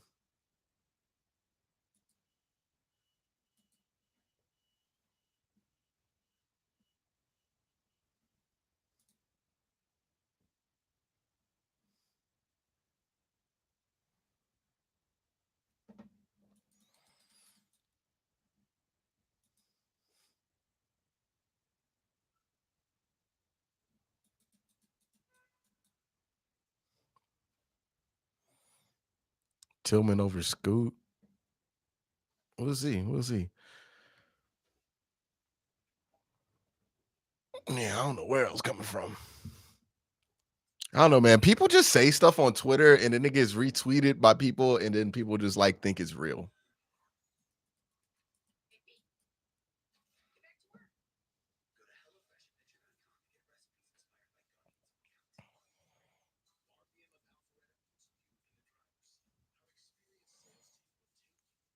Yeah, Jamie's still here. Carl Brooks, Ojimo, a lot of guys, a lot of guys.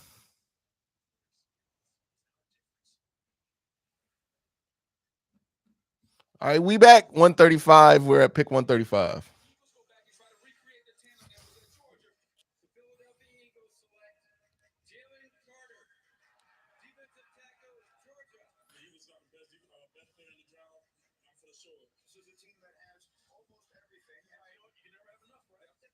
You think they go tight end? Tight end wouldn't be bad. Davis Allen's still there, right?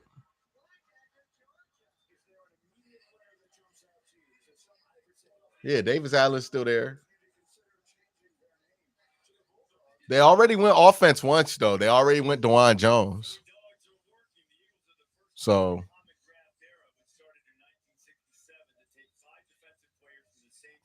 Zach Kuntz, is Zach Kuntz still there? Yeah, Kuntz is there. Will Mallory is there. Davis Allen there.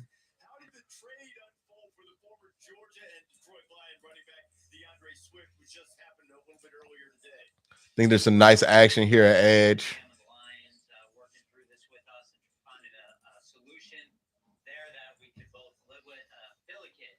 Any of y'all watching the XFL playoffs today? Let me know if you're watching the XFL playoffs today. I might watch it. Why not? Why not watch some actual football?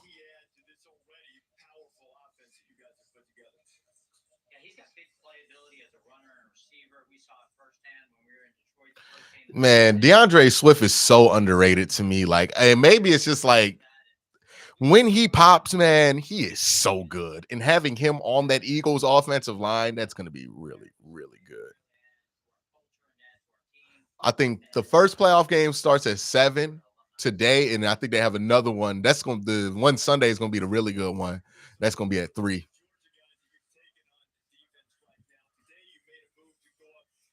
On Sunday. All right, the Raiders just put the pick in, and it is. Come on, to show the damn pick. They picked the quarterback. They got Tanner McKee-Sacks.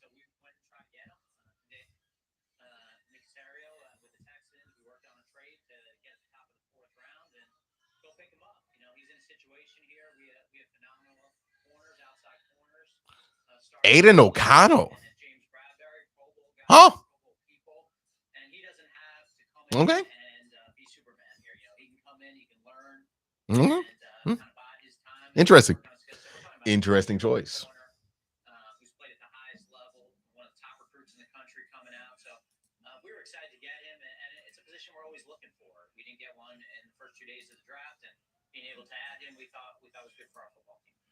Just the 16th and come off the Super Bowl appearance and have a top 10 overall draft pick, and you use the 9th overall pick and move to get in position to take Jalen Carter, a player that many people believe most talented guy in the draft, certainly among the most talented.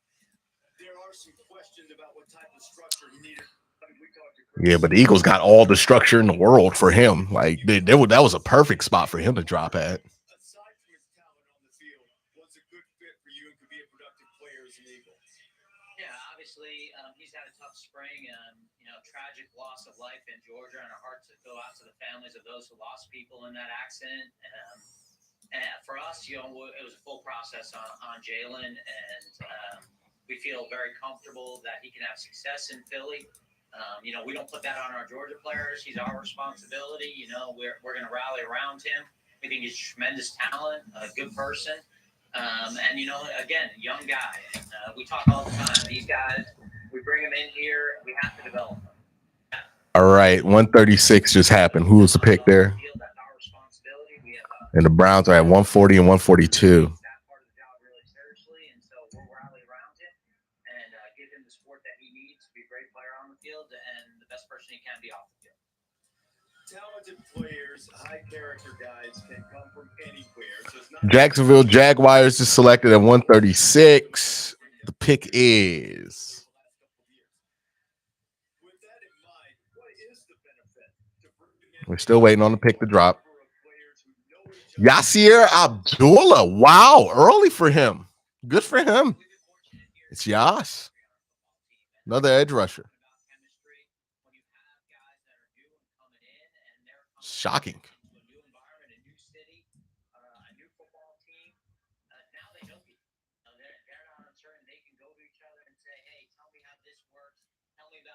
Where should I live? Where should I go? A lot of the things that maybe we take for granted when we're talking about the draft process.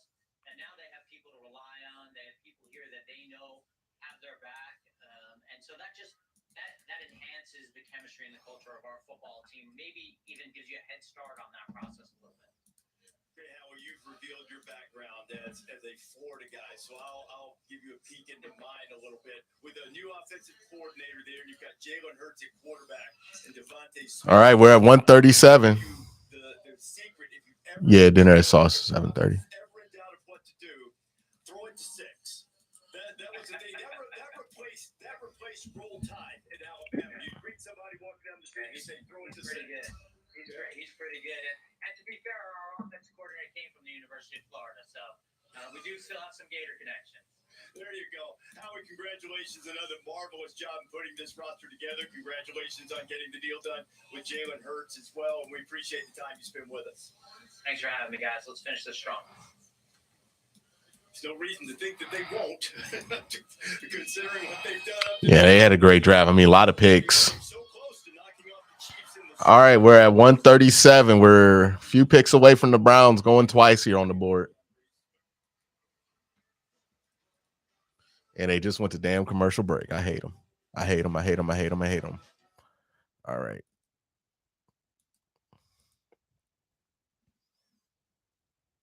Who do y'all think they're going to go here? Okay, so Ojomo's still there. Carl Brooks still there. Jammy's still there.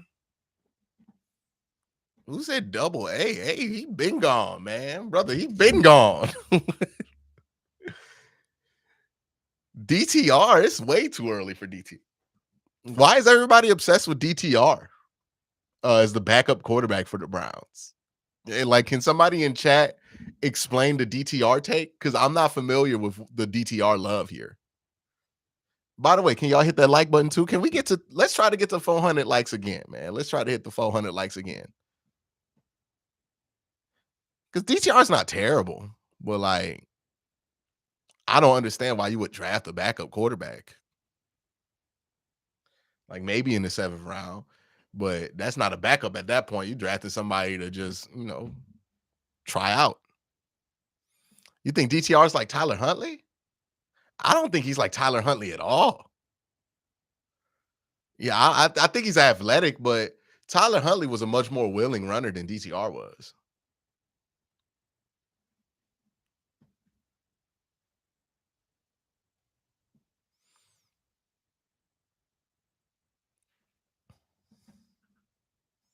We'll see what they do.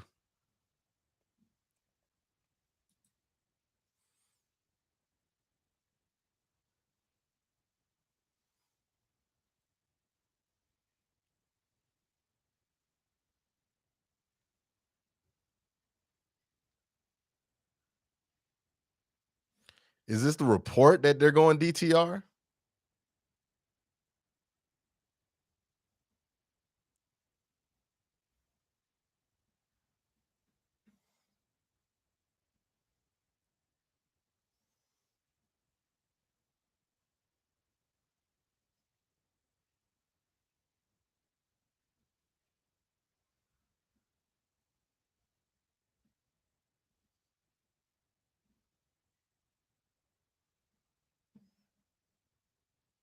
Oh, LeBron just went off on somebody from Memphis. Brendan Schneider with the super chat says, "Thanks for all the great coverage, Q. No problem. No problem."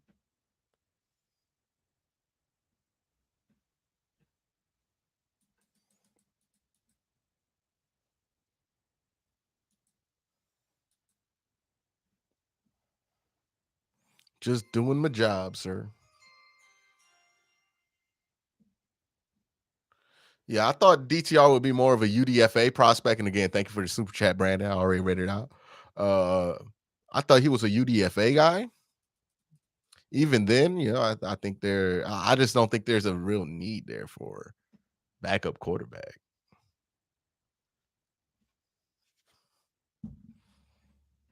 especially one that's that young.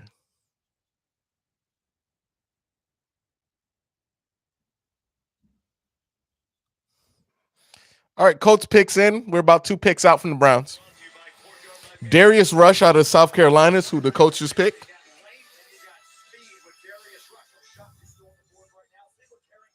He is no longer on the board.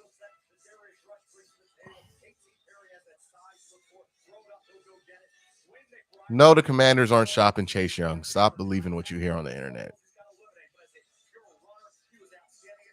I'm just waiting to see who they take.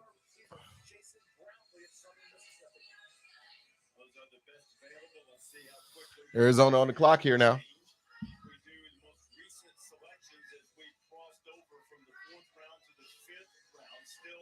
Still 5 minutes between picks here. So Tyler Scott going from Cincinnati, going to the Bears, and then the Vikings took Jay Ward, a safety out of LSU. Yeah, Reese, I love football players, defensive players go 100 miles an hour every time. Jay Ward does that. Looking for that kid, 6'1", 188, with really long arms, and he's versatile. He's got physical, his passion for the game is outstanding. This is a kid that's played corner, safety, and nickel. You're watching the coverage now. Fewer this tackles you want to see overall, but in coverage, fewer penalties. If you can do that, you got yourself a player with versatility and passion, good vision, good instincts. All right, the picks in for not for Carolina, for the Cardinals. Picks in for the Cardinals.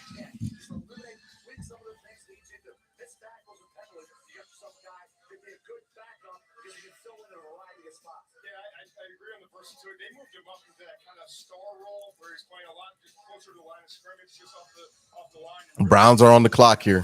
He's a football player who keeps getting better. They played him in so many different spots. They're always trying to figure out, what his technique was and where he should be. I think he's got a chance to become really good subtackle. Browns making their picks. So Minnesota, this is who they picked. Jordan Addison and Mekhi Blackman, both one-year teammates at USC after transferring in, and then Jay Ward, who you just heard about, the Las Vegas Raiders. The next there to pick up if you're enjoying some barbecue here in Kansas City, part of America. And right from the cradle of quarterbacks, Aiden O'Connell began his career 8 on the depth chart and worked his way up. Boy, they love them. They love those walk-ons.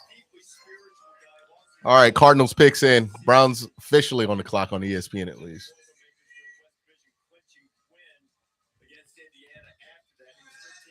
Well, not both.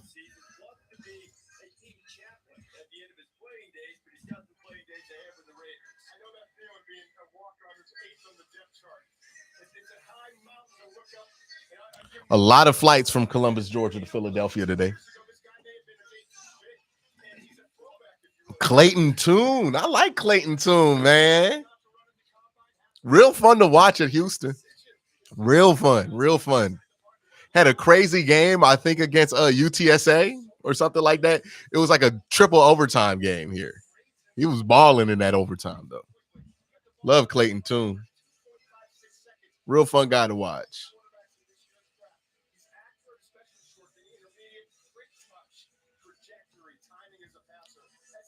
Browns back on the clock here. They'll have a pick at 140, and they'll be right back at 142.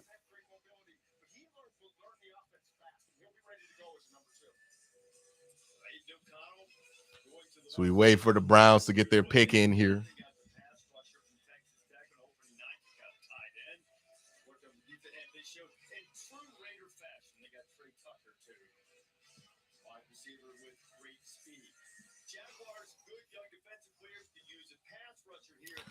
If you want my thoughts on Dawan Jones, that video just went live a couple seconds ago.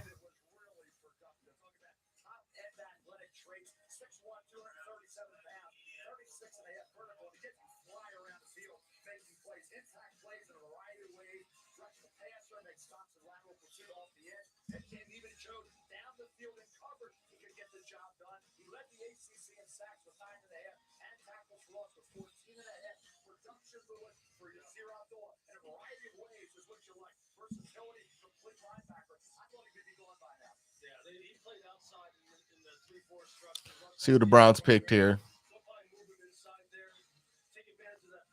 Yeah, Yasa Dula. Come on, let's get to the pick, ESPN. Let's get to the pick.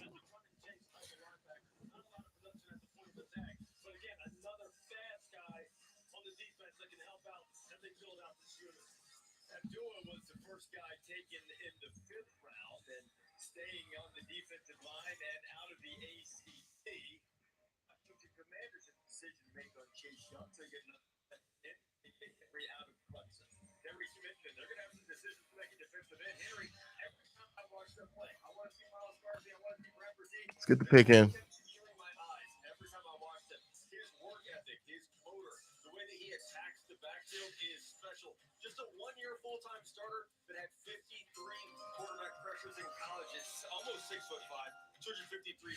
It's DTR. Took a quarterback. Very interesting.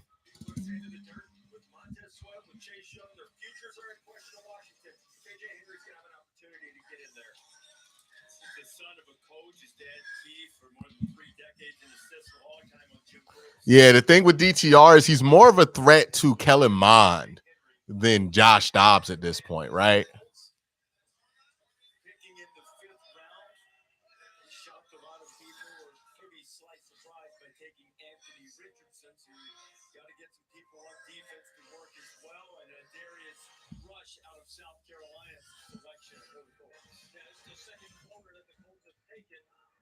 Dorian Thompson-Rogers.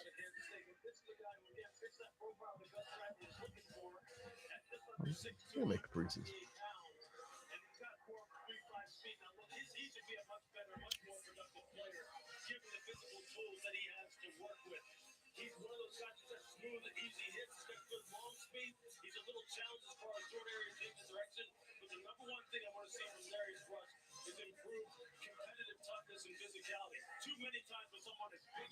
Interesting. I wonder, do they see him as a prospect?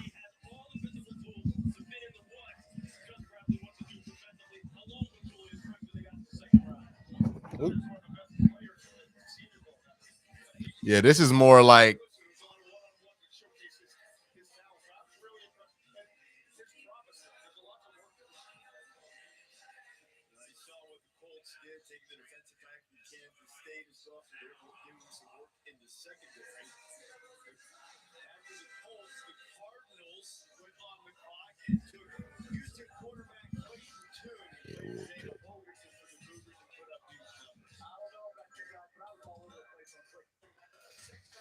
all right, we're back here. The Browns are going to be here at 142 anyways.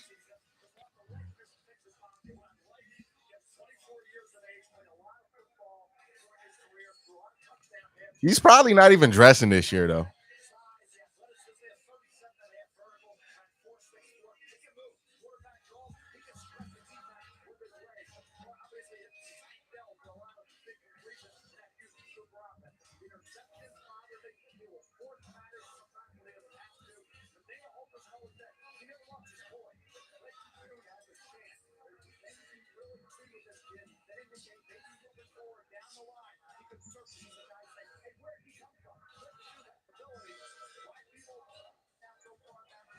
Yeah,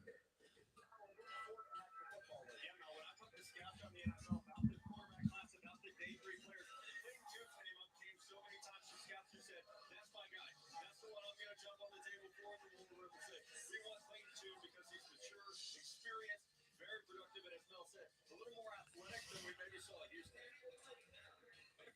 Four quotes on him, right? That broke down from talking to him. Phenomenal dude. Toughest worker. Has his presence to him. No moment's too big. That same stuff you're hearing. He's got something special about him.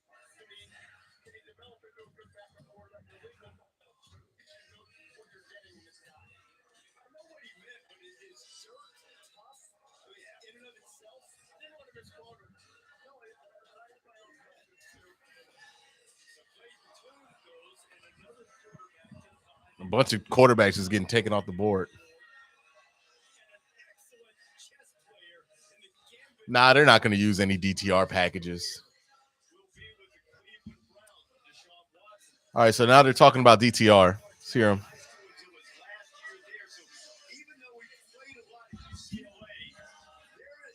There's still a lot of ceiling and growth to be done in development as a quarterback. Yeah, and this last year really was about growth for Dorian Thompson-Robinson. You got to understand, Chip Kelly, I told DTR to go back. I better to leave early yesterday. He said the quarterback action last year wasn't as good. You should just leave now. You know, DTR came back from after coming and taking all the information. Says, you know what?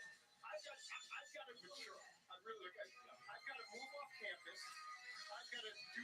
Yeah, it'd be fun. He'll be a fun guy to watch in the preseason. I really don't think he's going to trade about play at all this year.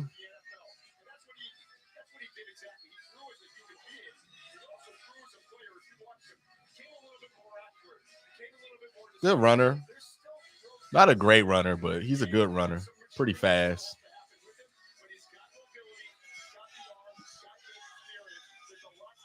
Again, I think he's more of a stash. Like you draft him, hope he develops a little bit, and then you can get more pick.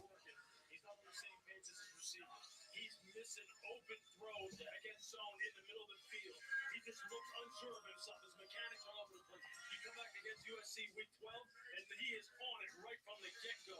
He is on the same page. He's scrambling, buying time. He had a late interception in that game that sealed it for USC that you didn't see against the drop 8 coverage, but I'll tell you what, he was growing during the season. Hopefully Cleveland can keep him going on the right track. Yeah, Lou, that's something scouts talked about. This is a player that needs to mature, and I felt like he did that this past year, as Todd mentioned. But if you're looking at traits on day 3 of the draft, the athleticism is there. Your arm talent is there. Chip Kelly put a lot on his plate pre and post snap as well. So we're talking about all the athletic traits that he brings. There were teams that even said maybe he should try playing wide receiver, work out at that position. So I think he's an all-day quarterback for me. He proved that in the combine with his throwing ability. He's proved that back straight away. And again, they're talking a lot about his footwork or his look. He's never going to be asked to play meaningful snaps for the Cleveland Browns. The Browns have a quarterback for the next 4 years, so it's not like he's being asked to play. Honestly, the team that he does play for won't be the Cleveland Browns, right? He's probably not going to play meaningful snaps for the Cleveland Browns. What the Browns want to do with a dude like that is stash him. So develop him. Maybe he gets a game or two. Like the hope is you develop him, and then in a couple of years, he gets a chance to play in the game because Deshaun has to sit out, or because there is the Browns have clinched and they're just putting in the backup quarterback, so they put him in, right? And he has a similar skill set to Deshaun to where you can run the same stuff. So then you'll just put him in. Hopefully he has a good game, and then you can trade him for a bunch of picks. We'll see what the Browns get. The pick's in. So Twitter's probably going to spoil this before we get it on TV.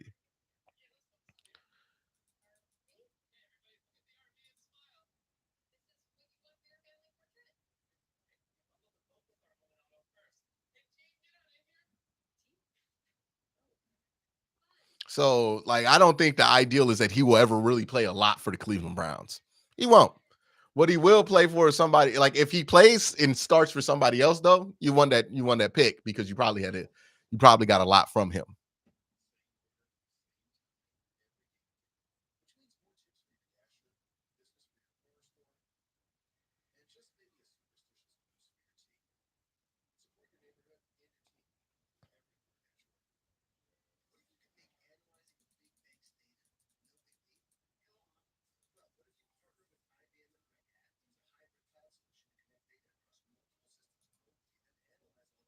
They went Cam Mitchell here. They got a corner.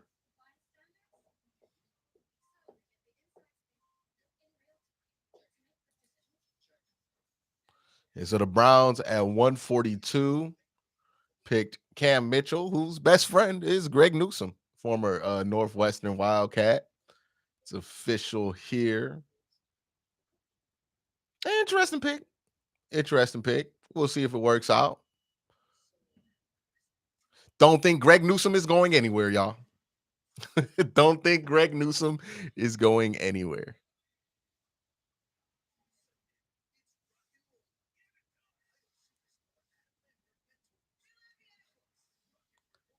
And again, why we don't have to make this much out of the DTR pick.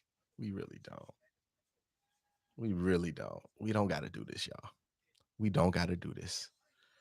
We don't got to do this, y'all. We didn't make much out of Kellen Mond. It's the same thing as Kellen Mond. I like Carl Brooks. I would have liked to get Carl Brooks, but this is what they decided to go with. I don't know much about him. Maybe he's a nickel. Some people are saying he's going to be a nickel.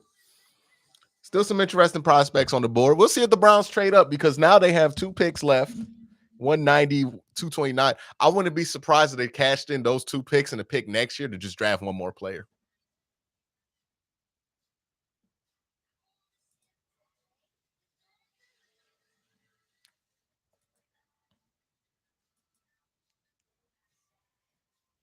We'll see. I don't know if he's a slot corner, but this is about the time where you get a slot, like in the 5th, 6th round.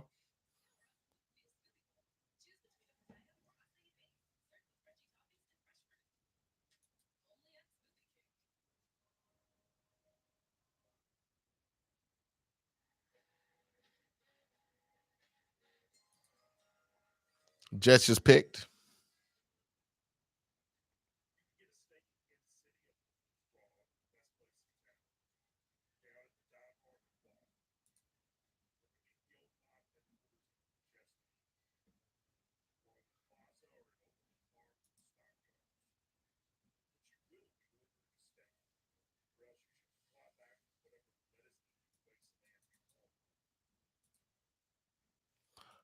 All right, y'all. I got to use the restroom real quick. I'll be right back.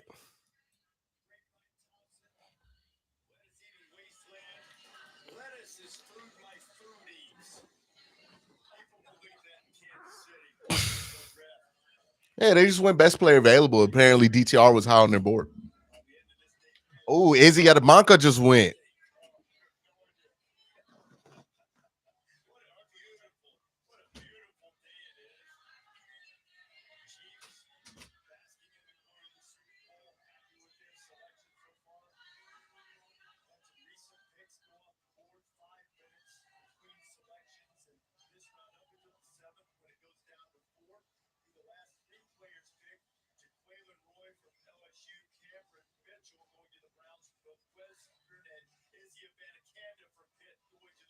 So now let's start with Jaquaylin Roy. When Lewis and I were riding in this morning to the draft, you were eager to find out where Jaquaylin Roy would wind up. Yeah, I think this could be, look, I know I'm big into sleepers and finding guys who are kind of under-loved but can maybe over-deliver. I think this is one of these guys. Jaquaylin Roy is a former 4-star recruit. He's just a 1-year starter. He did play 497, almost 500 snaps in 2021. But I can tell you this, at 6'3", 205 pounds, if you can get him on an edge, don't put him at zero technique on the nose. Let him be on the edge and let him get upfield. This guy is a terror. He has got quickness. He can stay square. He can play with those shoulders. You can see here, he can get upfield and he can split double team. He can win one-on-one. He's got a great motor. He never gives up. He's always chasing the football. And I think for the Vikings, man, you can just kind of like make sure you put him in a rotation, get him on the edge and get him upfield. Jaquaylin Roy could be one of those guys who, where we're sitting here, November, December, we're going, how did he go in the 5th round? Luke, 2020 against Kyle Trask, he sacked him twice. That was an attention getter there. This year against Texas A&M, 12 tackles, 1.5 tackles for loss. He had some moments where he looked like a 2nd-round pick, not a 4th or 5th-round pick. I wanted the Browns trade up here. We'll see. What they've done adding Jaquaylin Roy to 3 defensive selections so far, and his LSU teammate, the previous one, Jay Ward. member of the secondary. Immediately after Jaquelin Roy was selected, the Browns were back on the clock. We just talked about them taking Dorian Thompson-Robinson, and they go to the secondary. And get Cam Mitchell. They talking about Cam now. Yeah, if you could be under the radar in the Big Ten, I think it's Cameron Mitchell. Like, people didn't talk about him. They didn't notice him. They didn't watch him much. 5'11", 191 pounder with recovery speed and toughness. Cameron Mitchell will hit you. Oh, yeah, he's a slot. Yeah, this is a slot corner. This is a slot prospect. This is a slot prospect. Cameron Mitchell, Lou, to get to this point with a quarterback with that skill set. No, if a worker injury concerns his durability, I don't see how this guy is not, if not a late day one. What did they take? You pick a lot day two pick. So I'm sitting here reading my notes, and I can't find one negative I put on the guy as far as competitiveness, body positioning, quickness, playing cover two, playing cover four, playing cover three, press off. He does it all. He does absolutely everything, and he does it with fundamental soundness that's very rare. It's just the durability question with him. That's all it is. But he's also reunited now with Greg Newsome, whose job he took at Northwestern. So you're getting some teammates back together, which is a really great fit for him. That took after he got drafted, though, right? Right. He was good there. Greg helped us out there. Solid draft for the Browns. All right, so the celebration, the party goes on here in Kansas City. Here is Israel Abanikanda of Pittsburgh. Now, when you break a single game record set by Tony Dorsett, which Izzy did, going for 320 and 6 touchdowns against Virginia Tech, you've done something, and it turns out the Jets are getting a due. So they are getting an absolute home run hitter. When you combine it with Brees Hall, you've got some guys who are big and fast. Izzy's 216 pounds, runs in the low 4.3s. He's a guy who, look, he is the quintessential one-cut zone runner. Yeah. Him press the hole, get the ball north and south. He can pick and slide. Yeah, Greg's probably like through the moon right now, right? Because not only does he get his best friend, he also gets somebody who's going to be playing slot. Yeah, let me see what he out here tweeting about.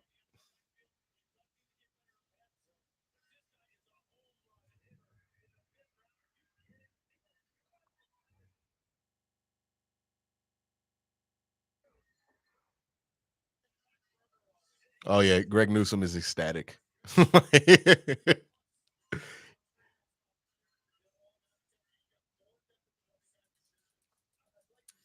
5'10", physical. That sounds like slot corner to me. So where do you pick him?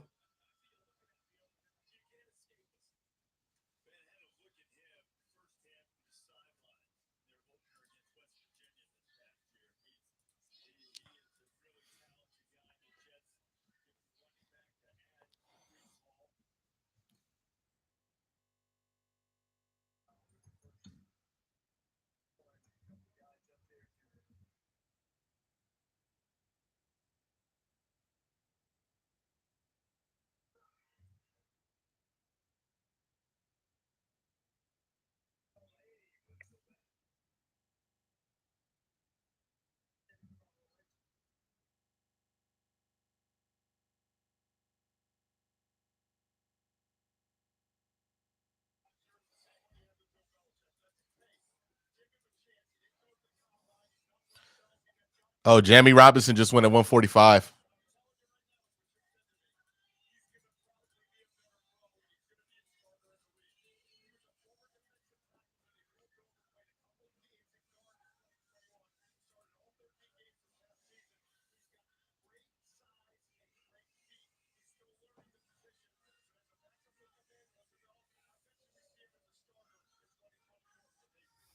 We'll see. We'll see. I gotta check on my bacon. I'm making a BOT right now.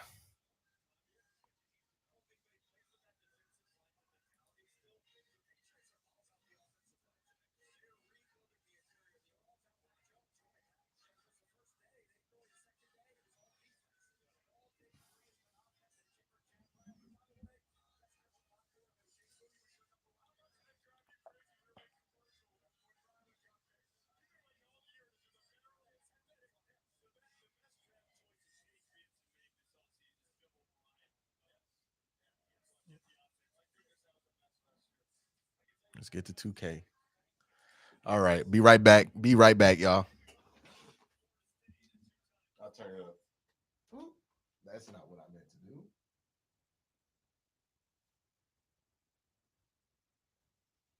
All ACC player. First Seminole defensive back to do that since Jalen Ramsey transferred from South Carolina. Jamie Robinson goes off the board, man. Junior Sargos got to Florida State. Somebody can be that deep safety. He can rotate down. We've seen him play in the box and stuff down. So you're thinking nickel, dime, safety. Where does he fit into this defense? I think that's where he plays ultimately in the NFL because he has that toughness, even though he's not a big player at 5'10", 191 pounds. Same here, the slot for South Carolina. He can play slot corner. He can play nickel. Reminds me a lot of L'Jarius Sneed, actually, who plays right here in Kansas City because of that ability to seek and key and diagnose and close on the ball. But here's that toughness we talked about. He'll come down in the box. He'll make plays to run defenders. So super versatile guy. He's going to fit into the secondary very well. Jamie Robinson. Taken to Carolina. 145th pick this NFL draft. About a third of the way through round 5 here is what the Panthers have done. Got a pass catcher from Bryce Young. Got some help up front. A couple of guys on defense. Frank Wright tries to get the Panthers back on track.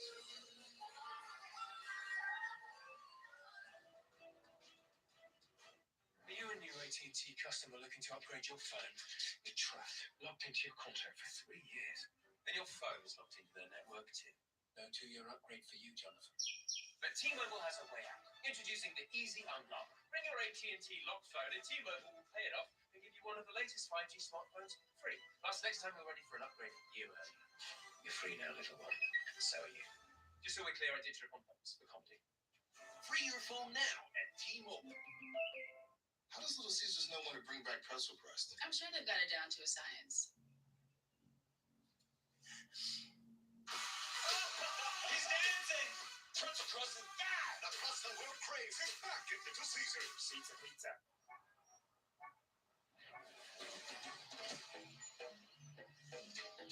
Resume run.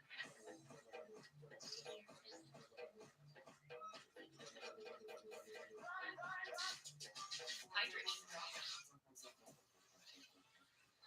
Rapid rehydration initiated. Unlock specialized blend of 5 electrolytes. Rapid rehydration to get you back on your game. Gatorade, now available in powder and Gatorade Zero Sugar. The first time you made a sale online with GoDaddy was also the first time you heard of a town named Dinosaur, Colorado.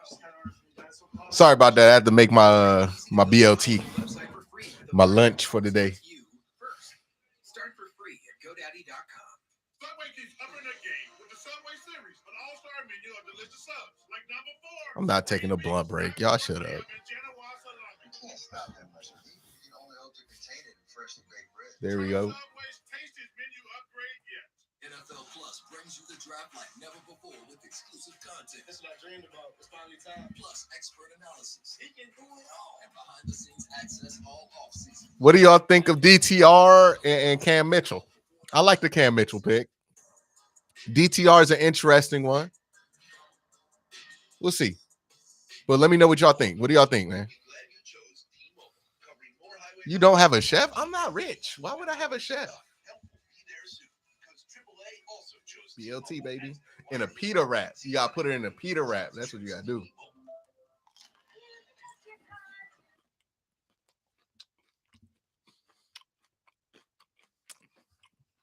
We're seeing a lot of Cam as a dog.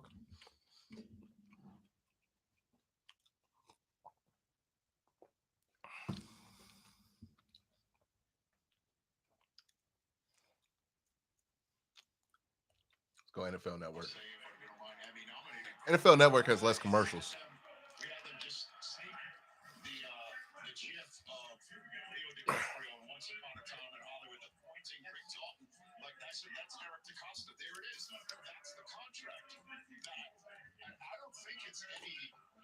Coincidence that within 2 weeks, Lamar just signed for a little bit more, and he's back in Baltimore, and maybe the Eagles help the Ravens solve that Rubik's next year because, boy, with Odell and now Zay Flowers, the Ravens are definitely in the mix for the AFC title. The structure was certainly there. DTR seems like a good one. All right, let's do a poll chat. It's a big deal. It's an outward gesture to Lamar Jackson. We're doing everything we can to get you your job. Then they get Zay Flowers, who Lamar had a relationship with. They knew each other before this. They are going to be together. I believe the Ravens fans got everything they wanted and more. I think Lamar's happy with that. I know there was the Deshaun Watson talk with a guaranteed contract is going for that. That's looking more and more like an outlier, or that the Browns are going to be on the hook. A fully guaranteed contract, but as these contracts with the quarterbacks go, Jalen Hurts and Lamar, it looks like that's not going to be the standard. It's going to be an outlier. Ian?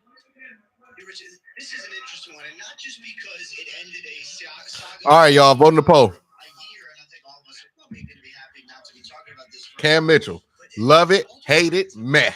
So badly. This wasn't an unresolved issue that they couldn't figure it out and they weren't sure was he their quarterback. He's always been the quarterback in the eyes of the Ravens. It was just could they get Lamar Jackson to engage contract-wise like he did in other ways, as you guys mentioned. A lot of men in the chat. To play for a team that he wasn't even under contract with. Now they finally get him the offer that he simply could not refuse to exit part to the Jalen Hurts contract that came right before it.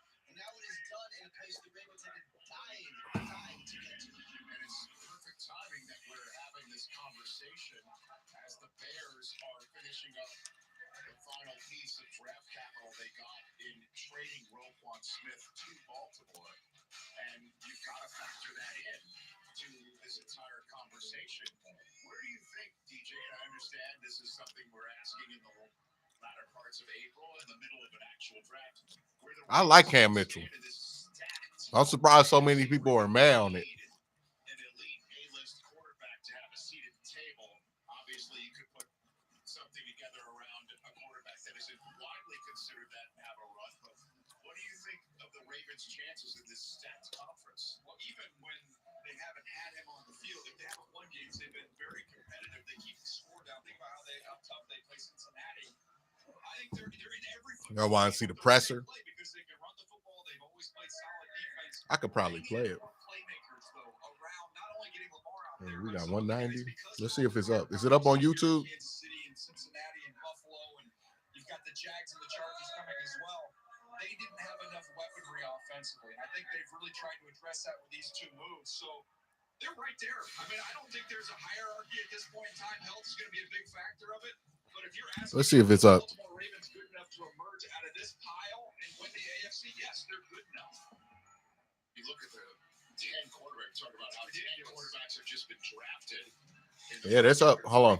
These are the 10 that of the 16 starting quarterbacks in the AFC, you're going to wound up adding C.J. Stroud to that list here. Eventually, Ryan Tannehill's not on this list, but 2 years ago, the one-seeded Titans were the ones that had Ryan Tannehill seating at the table of the final 4 quarterbacks in the AFC as Allen, Holmes, How bad it is. Very comfortable. It was the Jacksonville my name is Tillman. Jaguars and Trevor I don't care Lawrence about the having kid in that South Park. seat at the table. I ain't fighting What do you think about the Ravens' chances? I think they're very good. I think what's interesting about the Ravens is the offense seemingly is getting quote unquote fixed and tuned up even higher, obviously. It's the defensive side of the ball. Play like a Raven. We almost take that for granted. DJ just talked about how good yeah, I'm about to play the press conference in a second, y'all. Scores down low. But remember, Marcus Peters won't be there now at one of the corners. They got to make sure that gets solidified. Who is the number 1 pass rusher? Adafe Owe has got to start coming through for them, becoming a double-digit sack guy, because that's what they're used to getting that pressure off the edge. Remember last year, Another one bites they're getting ready for Buffalo. I remember I had the game. It was like Tuesday, and Jason Pierre-Paul signs. And by the way, started on Sunday and played almost 60. All right, let's turn this down and then here. And then the audio is gonna be a little weird here because I have to do a stream.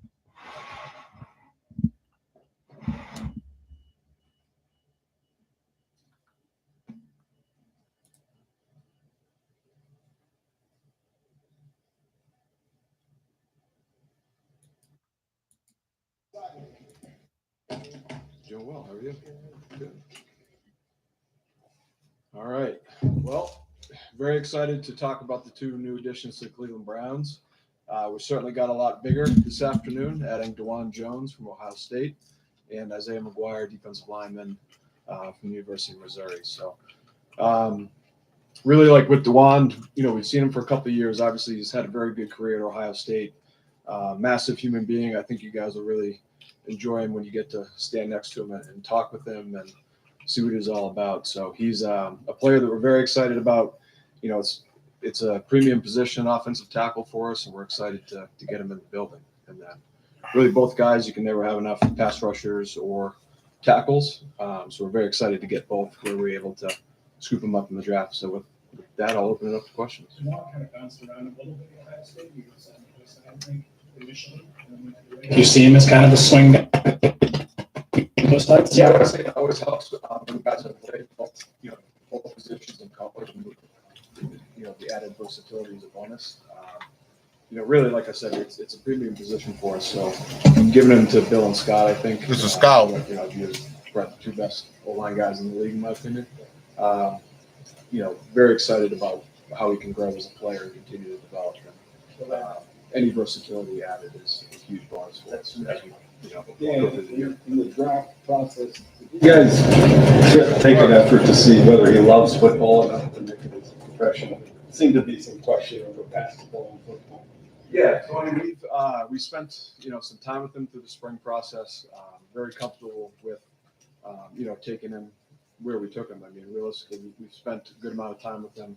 The Ohio State program's been great to us through the years, sharing information, and we're very comfortable with our process, with the person, and we're excited to get him in. And really, you give a guy like this to Bill and Scott, and work our process here. We're pretty excited about where he can be as a player. So.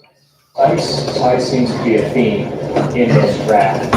Was there something in your off-season evaluation where you guys felt that you needed to add some more of that to this? Well, this happens to be the biggest human I've ever seen, so it's kind of a unique circumstance. I wouldn't say it's been a theme. It's really how the board's fallen. We're very active with trade calls, and really we're trying to take the best consensus players that we can. With our coaching staff, with our scouting staff, and with football research, and feel the way things have fallen, we're obviously very happy with. Again, adding to the defensive line and offensive line are two very important things for us, really every year if we can. So excited to get these guys where we can. Talk to you about McGuire. Yeah, Isaiah's a long defensive end, with some good pass rush upside. Again, a guy that we view as potentially having inside-outside rush flex. We're going to be attacking up the field defense and looking forward to seeing him rush off the edge. We do think he eventually has the ability to rush inside as well. So. High motor player who's been very productive in the SEC, and again, excited to add to the D-line any chance we get, just like the O-line as well. On that, just the fact that he was so productive in the SEC. How much does that weigh when you're evaluating him? Yeah, I mean, obviously, you want to see guys play against the best competition, and we're able to do that. Really, with both players, both guys have played against the highest level of competition. Had a really good game against Georgia. He's had a lot of really good tape out there the last couple of years.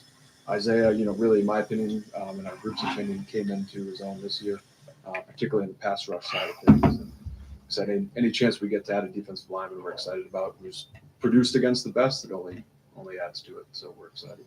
Jim Schwartz's attacking style, and you just mentioned it. Was it a big shift in how you went about scouting guys, knowing Jim likes to attack?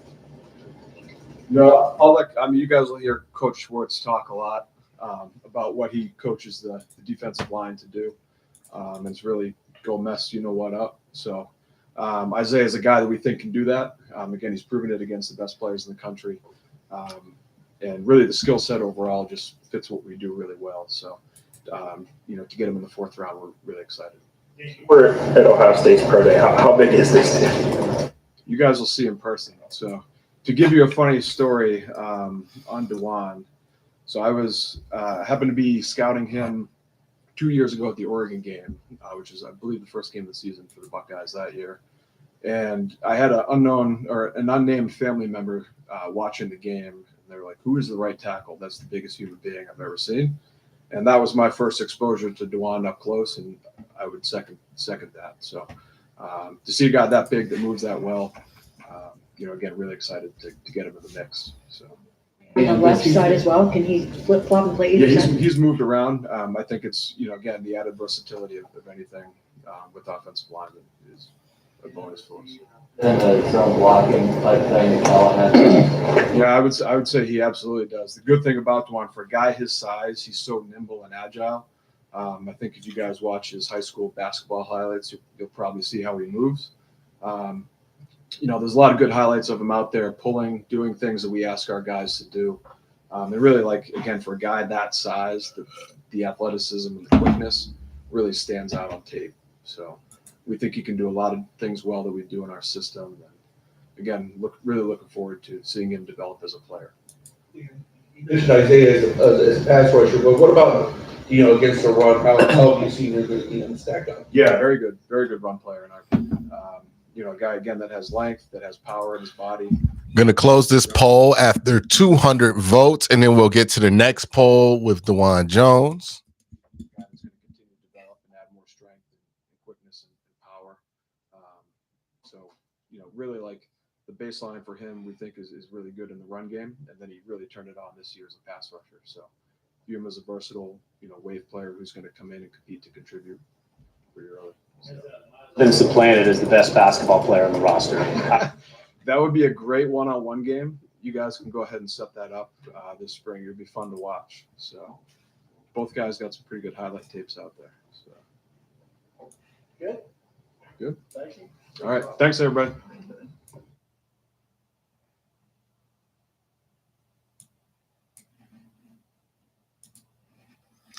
All right, so the Cam Mitchell poll has been done. You guys were mainly mad on it, with love it being second, only 4% hate it. Now we're going to do Dawan Jones. We're going to do a poll on him. Dawan Jones, love it, hate it, meh.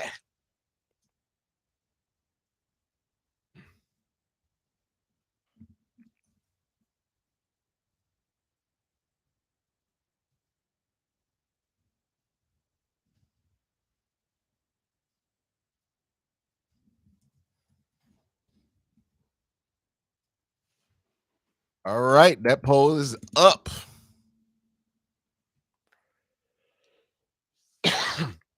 As we wait for the Browns to pick here at 190. Carl Brooks still there. Ojamo's still there. A lot more positive on Dawan Jones. Looks like it's almost exclusively positive right now, with 75 votes in.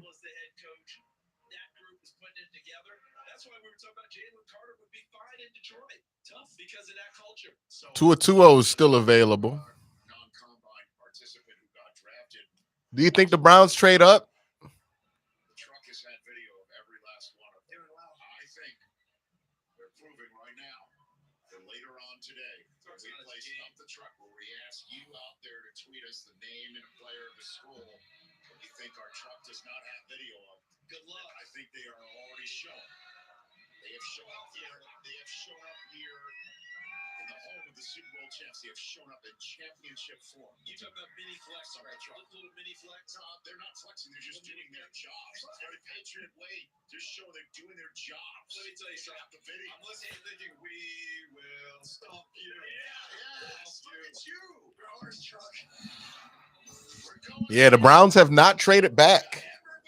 They have not traded back. They have stayed at their pick so far. Hello from Hamburg, Germany. With the 153rd pick in the 2023 NFL Draft, the Tampa Bay Buccaneers select Garcia Dennis, linebacker, Pittsburgh. Okay, cool. Yeah, he's very athletic, very smart. Had a high ankle sprain at the Senior Bowl, so didn't get to finish out the process. 11 sacks in the pick, CD. Plays off the ball, but he's an outstanding rusher who's got timing and just his ability to slither around for pressures. He's going to get smaller at times, not real big, but the speed is excellent. And he can retreat off the ball and play the passing lanes as well. He's got nice movement. Great name. Goes with Kansas City. In this commercial break, have a little service here. Subway keeps up in the game with the Subway series, an all-star menu of delicious subs like number 6, the boss, meatballs with marinara and pepperoni. I get asked so many times, who's the boss? If you get the boss, you are the boss. All right, so Seahawks picks in. Hey, Dad. What's seahorse like? Are there animals living underwater? Is seahorse We are about 35 picks out from the Browns picking here, but it's going to start going fast here in the 5th round. Teams are just going to turn these cards in. The poll on Dawan Jones, already 143 votes in 3 minutes. 89% love it, 10% meh, 1% hates it. Make sure you vote in the poll.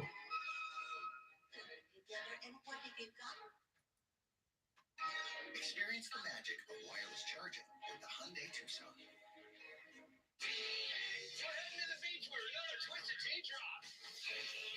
I don't know who the hell this is. Okay.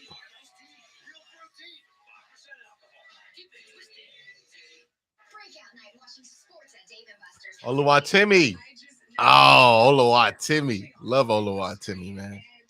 Love Oluwatimi. That's going to be a good pick for them.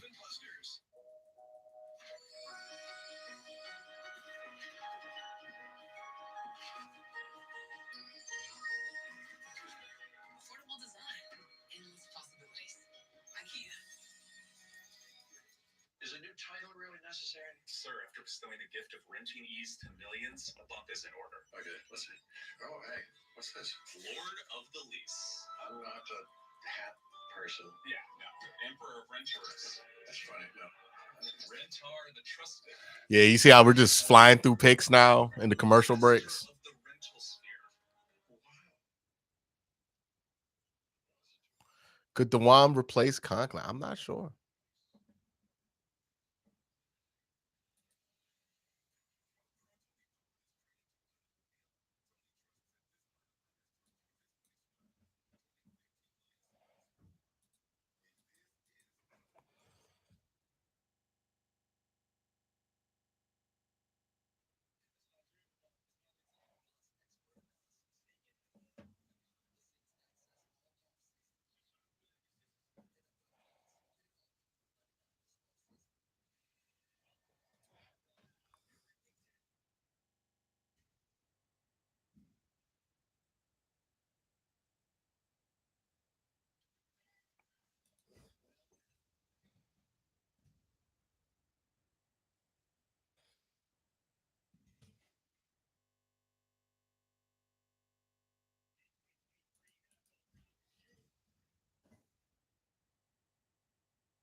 Love Oluwatimi. Into our Los Angeles studios here at NFL Network as our 2023 NFL Draft coverage presented by Verizon continues. Brett Lewis, Bucky Brooks, Maurice Jones-Drew, and Mark Ross here to work you through some picks. But we've got the 49ers ready to make their selection first of the day. We're waiting for this poll to end for Dawan Jones, and we'll move on to DTR. Representing the club 49ers Mexico and all the fans here at La Casa de los 49ers in Mexico City. With the pick 155th in the 2023 NFL Draft, the San Francisco 49ers select Jared Luther, DB, South Alabama.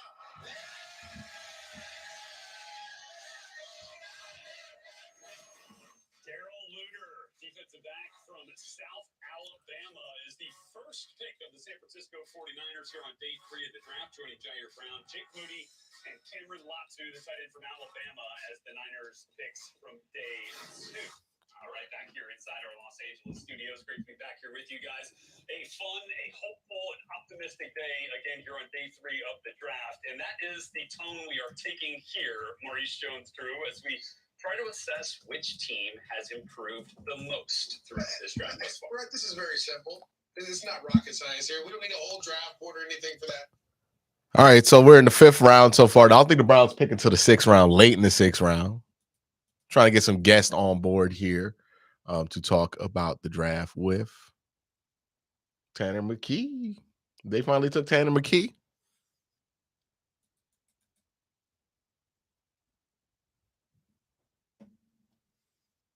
Nah, Jordan McFadden just went here.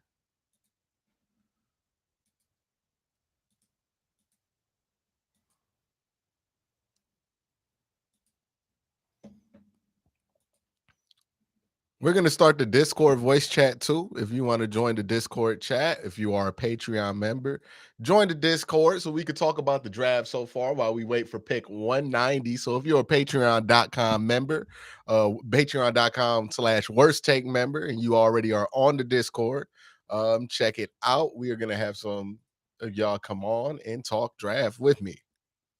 Let me make sure the new link is up.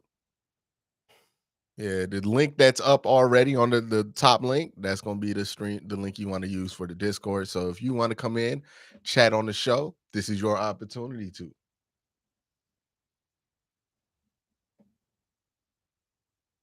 Let's see what the Ravens pick here.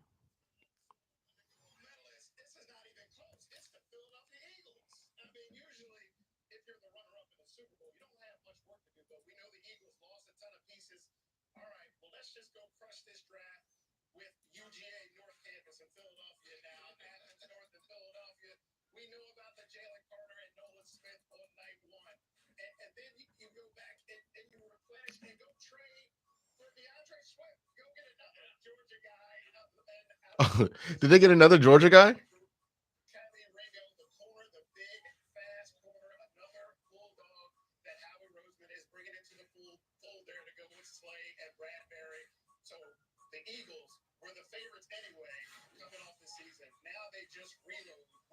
Oof. Oof.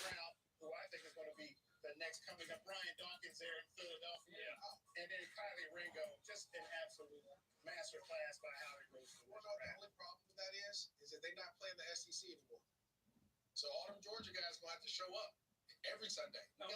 We don't get to play Vanderbilt. Come on, let's be honest. Look, I mean, I appreciate all your input. And with all due respect, NFL, right? Guys, this question was over with the number 3 on night 1. Houston Texans getting the franchise cornerstone on both sides of the ball. CJ Stroud and Will Anderson won this thing. How do y'all feel about that CJ Stroud, Will Anderson thing? All right, so Dawan Jones, 85% of y'all love that pick. Let me take a screen cap of that before I end it. All right, let's do DTR now.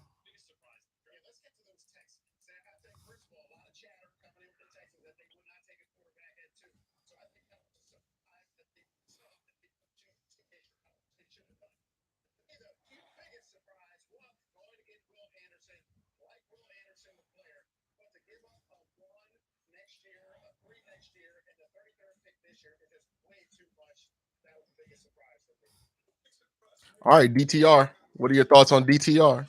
We got Isaiah McGuire left. Siaki Ika and Cedric Tillman.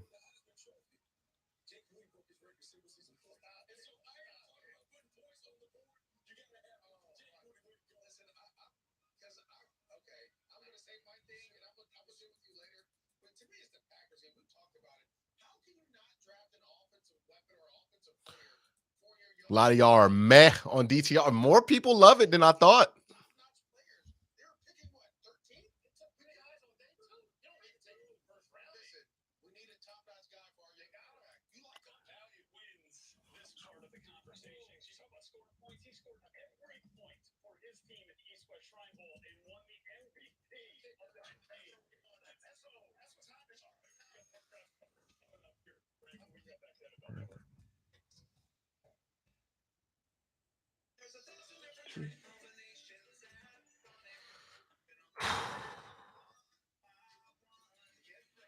We're at 157. Nope, 158. 158. We're at 158 now. As this draft is just slowly chugging along. Hey, you watch them highlights on DTR, you'll start to like it. You know what I mean?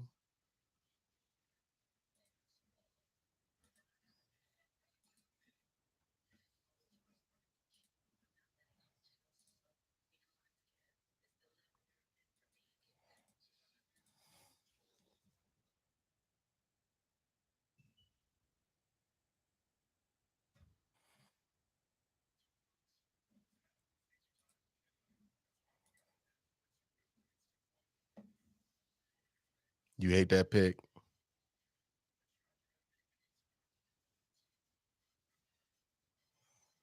More people mad on this. We got 116 votes.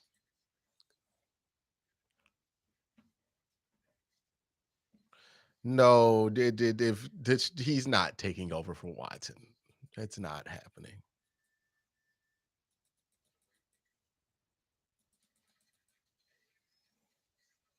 It's not even a thought.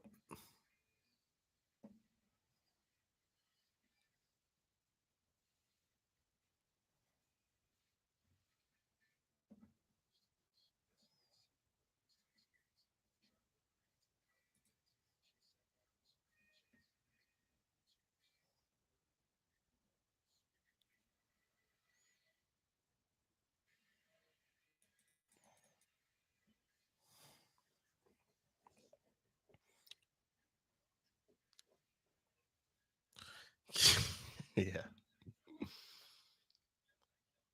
I like Isaiah McGuire. I like that pick. Yeah, absolutely no problem with that pick at all.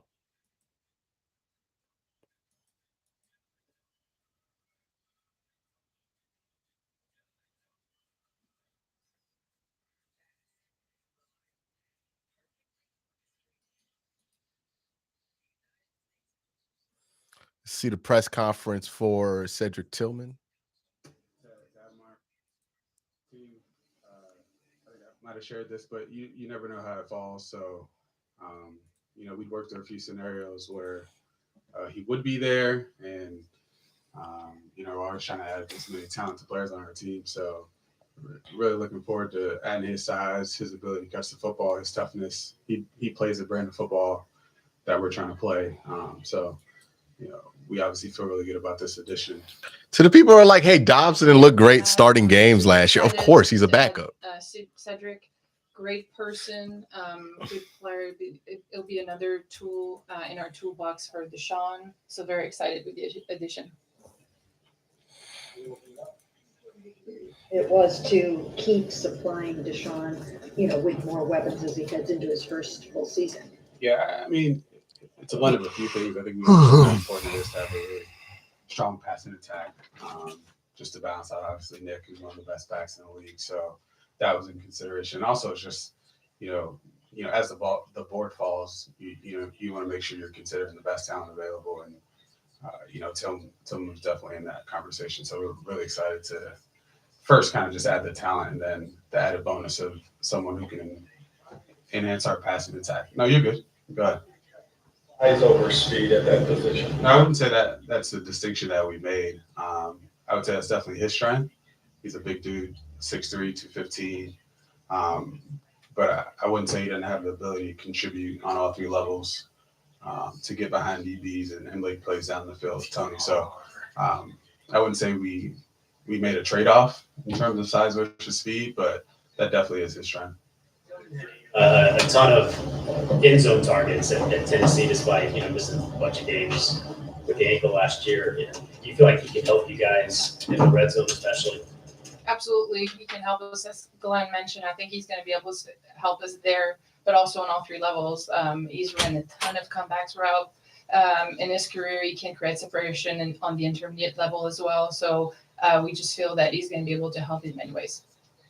I know he missed some time with an ankle surgery last year. How concerned are you guys? And how does the medicals? Obviously, they must have, checked out pretty well. Confident in that. We did our work in that area.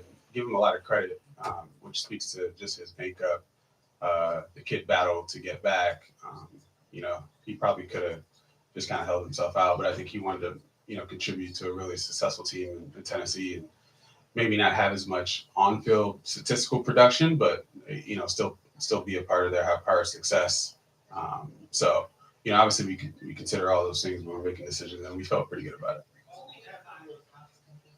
In his college career, so how big was that in terms of his evaluation that he was really good in that area? Yeah, definitely a piece of the puzzle. Sure, Hindu, and really someone that's going to be able to come down with the football and help us make play on offense. He was the defensive end at that position. Yeah, 3 of them on the board that looked drafted. It felt pretty good, as it played out when you got to probably 3 or 4 picks before, we were on the clock. Just our options there, Tony. So, ultimately we ended up, really feeling good about Cedric being the choice. But we felt good about how the board sat once we were sitting at 6-4. We talk about him playing the brand of football you guys want to play. I guess what exactly you mean by that, and what stood out for him in that? I think you heard Coach say smart, tough, accountable. I think that's what I was referencing in my thought process. He plays to his size. He's a big, physical young man. He does not say much per se, but it jumps out on film just his size and most of y'all are male on DTR, huh? Defenders down the field. So when I speak to that, that's what I was speaking to. That does not look like Lloyd Banks. Stop it. That's not even close. Right before, because I mean, if you look at it, Cedric was supposed to be the go-to guy, but then had that ankle injury. That's where Hiles was kind of sitting there right there with him. Yeah, that's a good question. I don't know if we considered an edge per se. 2 pretty talented guys. I think, Jimmy Haslam was pretty excited to have the compliments that they brought to their offense, and I think the league saw it similar with the fact We're at pick 161 right now. We're waiting for 190. Again, Cedric has his strengths, and Hyatt's a really talented player as well. So, I wouldn't say there was a particular edge. How many receivers are too many? I don't know if there's such thing. To be honest with you, we're always looking for competition in that room. We're looking to put the best players on the field and give as many weapons as we can to our quarterback. In the toolbox for Deshaun, how important are different body types in that receiver? Do you guys play together? I think when we think about it from a draft perspective, we're just really trying to acquire the best talent available, and however that falls at the pick that we're picking, that's what we're going to go for. Now, having some diversity, looking at different skill set definitely helps. But again, when we think about it, about our board and where it fell, it's really about acquiring the best talent that's out there. The SEC pedigree, how did he play in those conference games matched up against the Auburns and the Georgias? Yeah, like I said, I think when you talk about just his toughness and his competitiveness, I think we understand all the talent that's in this league in the secondary, and it's not going to come easy to you. And I think he expressed some of the potential to really compete downfield and use his ability to make plays in contested situations. The margins are thin, and I think he showed the ability to make plays in that way. So. Adjustment, Tennessee's offense is unique and, somewhat unique. How much of an adjustment is there going to be to maybe your guys' scheme compared to what he was running with in Knoxville? That's a good question. It's definitely something you consider.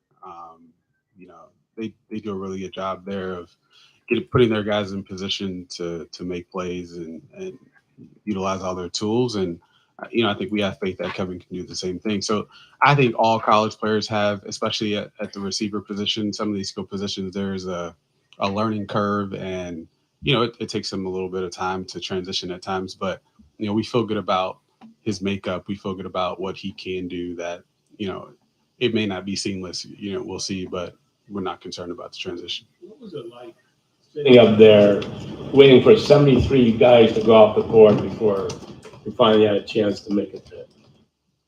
It was definitely worth the wait. But no, we had our strategy going in, and we were not just sitting there. We were really looking at different scenarios, whether it would be to go up, down, and really kind of figuring out however the board falls, like what we were planning on doing. So excited to finally make that pick. How big of a learning curve were you anticipating with Cedric? I mean, reality is he's a 3rd-round pick, not a 1st-round pick here, and you've got a crowded room there. So just what's the trajectory that you. Yeah, I think we're comfortable with, starting with CO, who we think is a really talented receiver coach, AVP Kevin. I think we're comfortable with the abilities we have on that side of the football to make his onboarding process, like I said, as seamless as we can. You never know. We believe in his ability to learn the game. He's a smart young man. He works really, really hard. So I don't think we have significant concerns about his ability to transition. Again, we'll see. We'll see. He has to go out and compete, but we believe it's in him. Should it appeal to you that his dad had played in the NFL, been a wide receiver, and is there anything else about his background story that you guys like?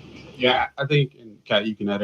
I think just the beauty of who he is. I guess I think we had a chance to meet with him at the combine, have him in for a 30 visit. Obviously, we have strong ties to the University of Tennessee. I went to 2 games this year, so had a lot of opportunity to just be around the young man, and he's just first and foremost an exceptional individual.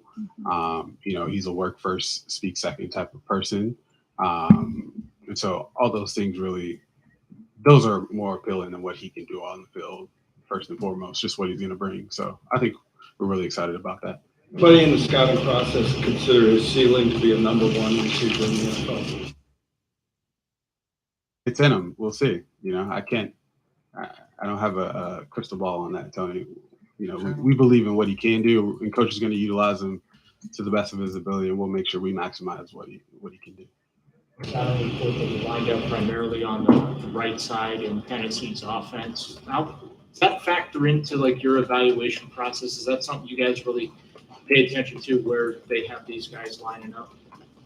When we go through the evaluation process for these guys, we look at everything. So we definitely know we look at all the information that's out there now. How that's going to translate and how we're going to use him at the next level, that's something we leave up to our coaches, and our coaches are going to make sure that they maximize, just to Glenn's point, maximize their strength and put these guys in the best position to succeed, to develop and succeed.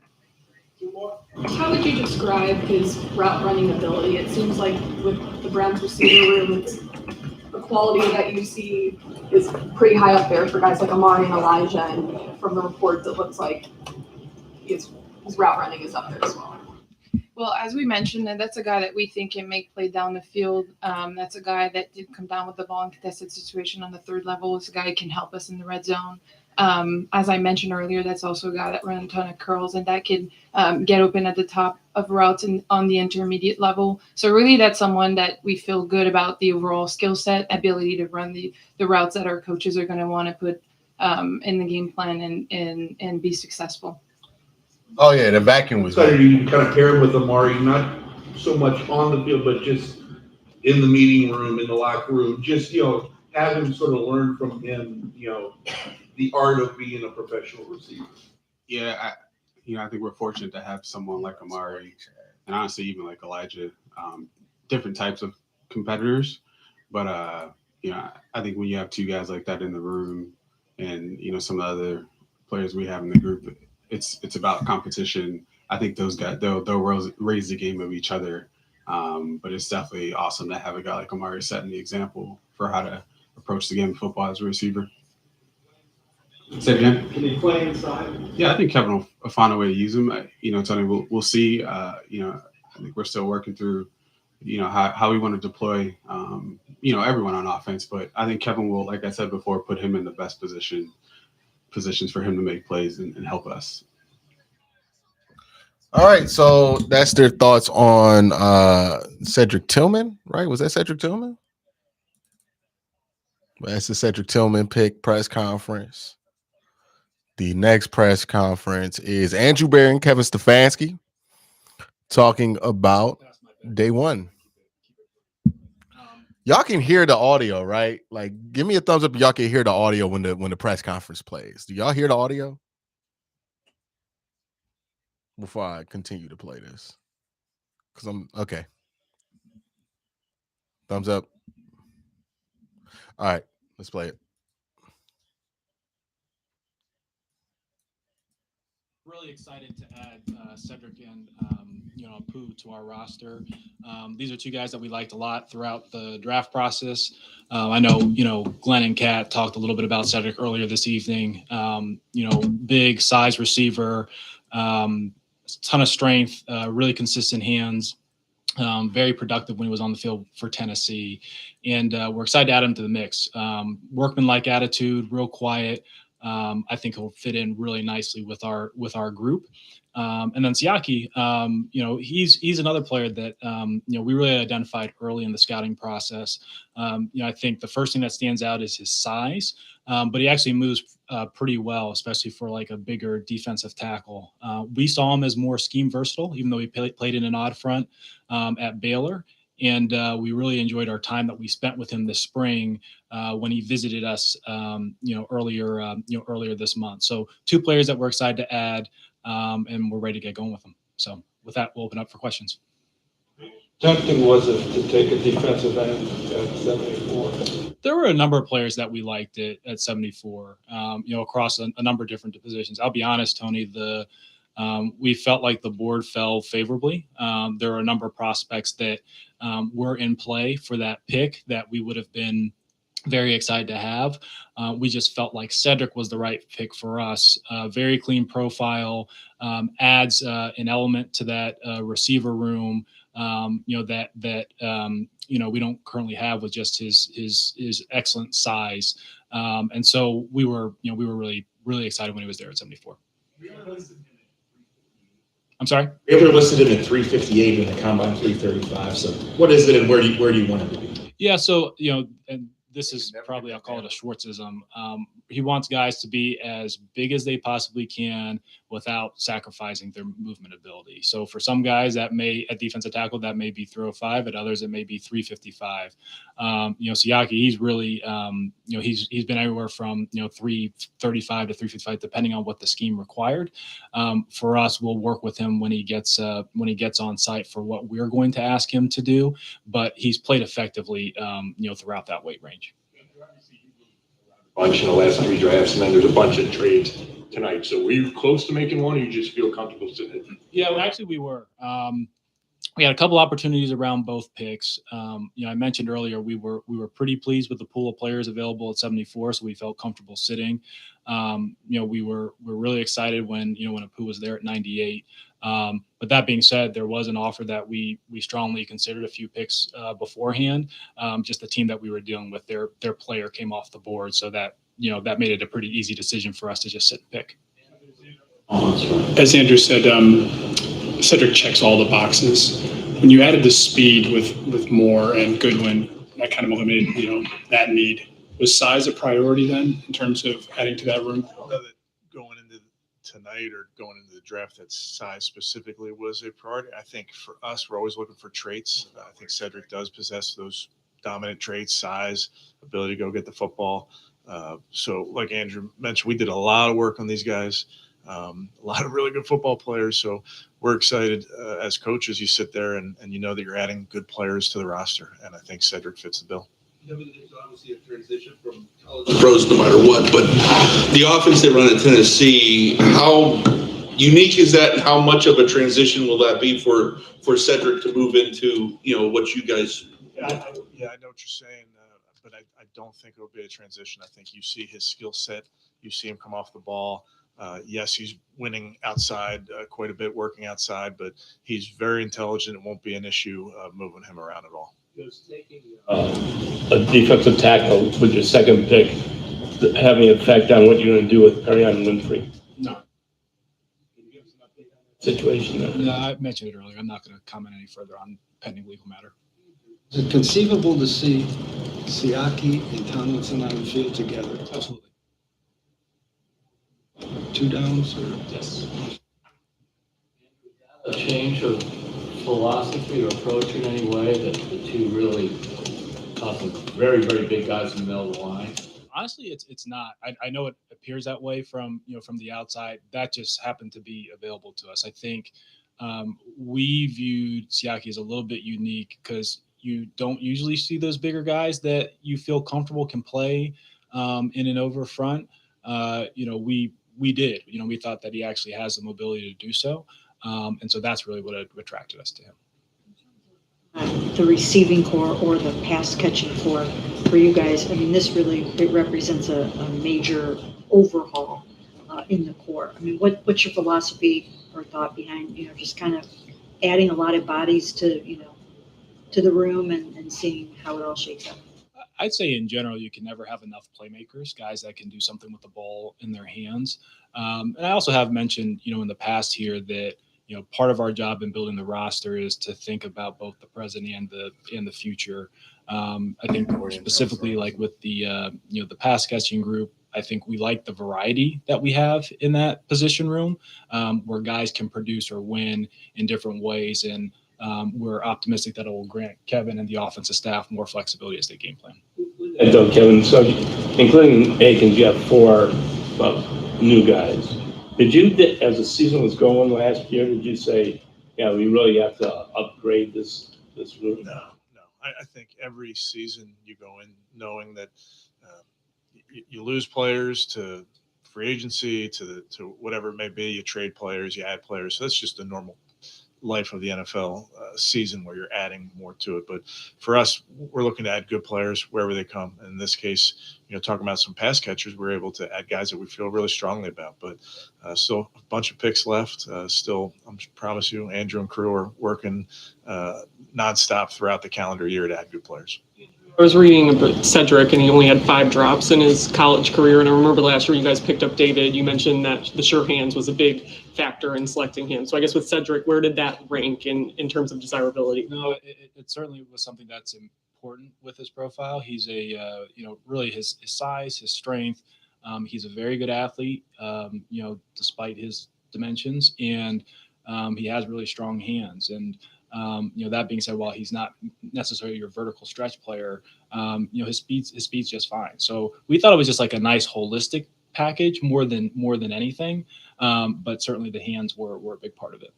One of you, Cedric said he's comfortable moving around. He'll do whatever he's asked to do. Tennessee primarily used him on the right side. I'm kind of curious, when you're watching film of a guy on one side of an offense, how are you able to, I guess, project whether or not this is a guy you can move around, or if he's creates this mirror effect. No, I don't. That's not uncommon in college football to play left and right. You've seen it in the NFL. Think back to Marvin Harrison, Reggie Wayne. So it's not uncommon. Watching the kid work out, what he's capable of, it's not an issue for receivers to bounce around. And again, his intelligence, I think, plays a big factor in that as well. You look at Siaki's dimensions, and the name Vita Vea comes to mind. Is that off base, very disruptive, gigantic? Honestly, Tony, I don't think of most players in terms of comparisons, because I think oftentimes when people do that, it may be the school they went to, like you said, their size, or honestly, even like their ethnicity. I think most players strike me as unique. So I think it would be unfair to compare, Siaki to You know what he just said there? Just because the brother is Samoan and big, he's not Vita Vea or Danny Shelton. Stop doing that. Tony Grossi. Vita Vea went 14th overall. Why are you comparing a man in the 3rd round today? But he started at LSU and he played as a true freshman, which is, see true freshmen play the defensive line in the SEC isn't necessarily something, that's pretty unique. What do you, if you went back and looked at his freshman, what did you see even that he was able to do at a young age that, can even translate? I honestly like his power just really stood out even with the LSU film. I mean, even at a young age, he was a pretty big human being. And even though he didn't necessarily know what he was doing, it was just kind of part of the rotation. You could see a really big disruptive presence in the middle of the line of scrimmage. And when he was really allowed to attack in the manner that we're going to ask our defensive line to do so, we thought the skills were certainly transferable. When you saw the Giants trading up to the pick before, and did that affect anything? No, it didn't. You saw that? Did you think maybe they were going up to get Cedric?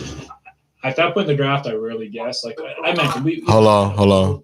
All right, y'all. We got Kobe on the stream now. Kobe, How you feeling about this draft so far?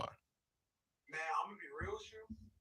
After Isaiah McGuire, Hold on one second. I was in the gym, so I ain't see who else they took. Who else they take? Hold on, I'll tell you 1 second. Let me get the audio right for Discord. Settings. Because it's not coming out of the speakers. There we go. All right. Say something now. I mean, we good. We good. Yeah, we good. Hold on. Let me turn your volume down just a little bit. All right. Yeah, we should be good now. All right. So you saw Isaiah McGuire. You ain't see the other picks? No, I ain't see the other picks. Let me tell you. So you really don't know what they did. No, I really people were at me, but like I said, I was in the gym, so I was All right. paying attention at all. So what happened? All right. So Isaiah McGuire, they got Dawan Jones, you know of that. Then at 140, they picked Dorian Thompson-Robinson, the quarterback out of UCLA. What? Yeah. QB that early? Yeah. I mean, we knew they liked him, so it doesn't surprise me that much. But like, I thought they would have waited a little bit more before they took him. I would have thought they would have waited more too. I don't know. Like, do you think he pushes Josh Dobbs for backup, or you think he gonna do what Kellen Mond did, which was basically be on the team and we ain't gonna notice? To me, that's the Kellen Mond replacement. I don't think he's gonna push Josh Dobbs that much. Mm-hmm. I mean, they really wanted to bring Josh Dobbs back. I think that says a lot. I mean, he might just be the third quarterback, and they'll develop him, and that's cool. Maybe he'll be the backup quarterback next season. I think that's the hope, right? Get 3 years of backup play out of him. Maybe if the Browns are good and they get like that one game where you get to sit your starters, he plays good in a couple of those, and you could trade him. I think that's the goal there. I don't expect too much more out of him than that. But if they like him and they think he could be the backup quarterback of the future, and he was like what, 5th round? Yeah, 140. Yeah, 5th round. I mean, 5th round for a backup quarterback's not bad, so we'll take it. All right, they went Cam Mitchell after that. Corner? Yeah. Northwestern? Yeah, slot They guy. like Northwestern corners. They be physical. Well, I mean, Greg's physical for an outside corner. He's just not a slot, but he jams it up a little bit. But yeah, Cam Mitchell, I think that's going to be their slot, or at least who they want to win the slot. I'm assuming he's a bigger corner. No, he's small. Really? Yeah, he's 5'10". Let me look it up. Is he fast? Is he quick? Well, what we got? He's good tackler. Good tackler. I mean, like those slot guys, like usually they're around 6 foot. He's 6 foot, 191. That's about like he's a heavier corner, but shorter. That's usually what you want out of a slot. You look at like Mike Hilton, he's around that size. Remember when what was his name? He was from Youngstown. We traded him back to the Rams. Troy Hill was around that size. Like that's usually around the size of a slot corner. They're usually not big dudes because like you just need to be quick and kind of like catch people by surprise because you're doing a lot of blindside blitzes. So yeah, I think that's probably a slot. Real good tackler, physical, not the best dude in not the best like man corner, and not the best coverage guy, period. But I think he'll be fine, like if he's just asked to cover a little bit of space and play that slot. Yeah, man. Like, I mean, at that point in the draft, you're trying to find slot guys. You're trying to find guys who are willing to play on the inside. We talked about this. Nobody wants to do it, well, except crazy people. But hoping you find a guy who's like, I'll do it if I got to do it. And he's probably gonna be that guy. Yeah, he's willing to, right? Like you just can't have somebody out there like Greg Newsome, who you drafted in the first round, trying to play in the slot. And I'm trying to figure out like PFF had slot rankings, corner rankings, but like literally you go through all of these guys. So like 2022 best slot corners, you got Kenny Moore. What round was Kenny Moore drafted in? He was drafted late round, if not drafted at all. Yeah, undrafted. 2017. Mike Hilton, 5th round pick, Cincinnati.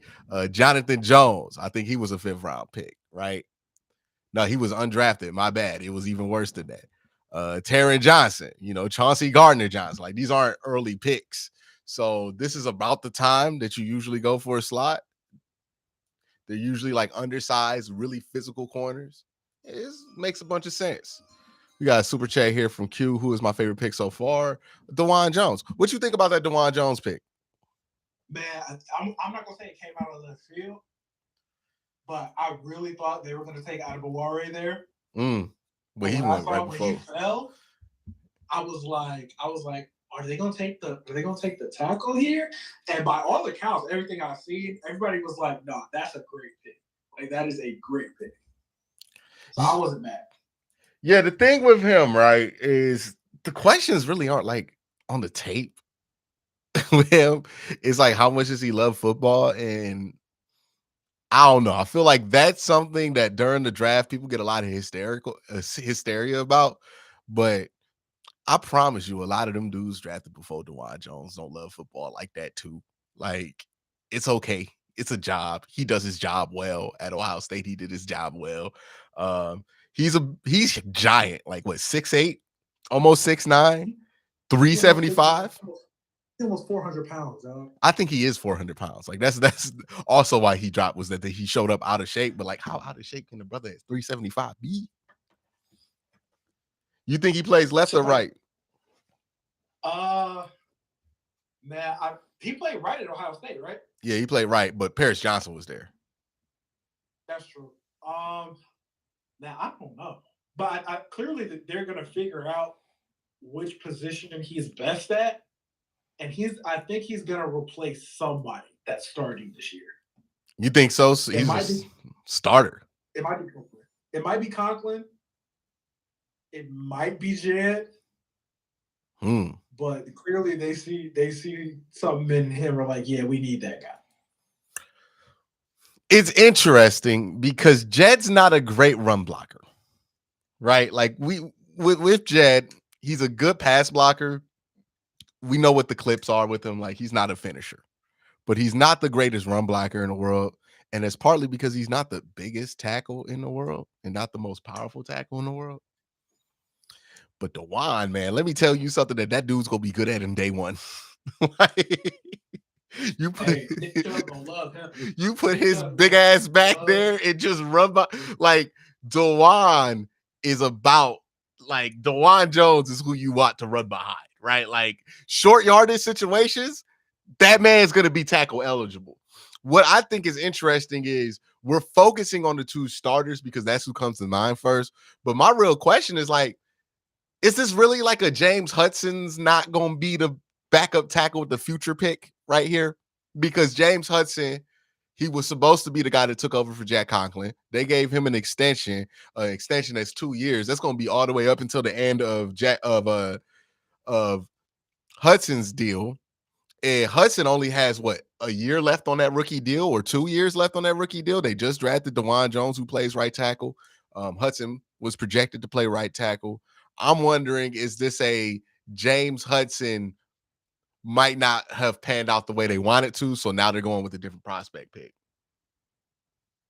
This is my thing about the O-line, and not even just the O-line, but just the Browns, this training camp this year in general. This is what I was told. I was told nobody is safe. Like, I was told, like, it's really going to be you either perform or you're not making the team kind of deal for everybody except like the obvious guys who don't have to worry about that. Miles, Deshaun Watson, Amari Cooper, Greg Newsome, Denzel Ward, like those kind of guys, they ain't got to worry about it. Everybody else, your spot on the roster is in jeopardy if they don't like what they see. And some would argue that should have been the case maybe a couple years ago or like a year ago. But this season, more than any other season, if you don't perform, you're not going to make the team. Well, also, like, go ahead, man. No, you go. Also, like, you need tackle depth, right? Like, that's one of the things I think you need a lot of is tackle depth, especially when you're running Deshaun Watson out there. And Deshaun's going to hold the ball a little bit more to make big plays. Deshaun's going to be outside the pocket a little bit more. And that's going to leave your tackles a bit more vulnerable. And we know Jed Wills is good for missing a game. And we know for sure Jack Conklin is good for missing a game or two, right? Like, We know that they're not going to play all the games there. I feel better with James Hudson and Dawan Jones being the backup situation versus when we was throwing like Blake Hans and Michael Dunn out there, right? Like just complete average guys out there. At least you have prospects. So I think the tackle depth's important for this year. Tackle eligible, 400 pounds behind Nick Chubb. Maybe they will run the ball when they get to the 2-yard line now.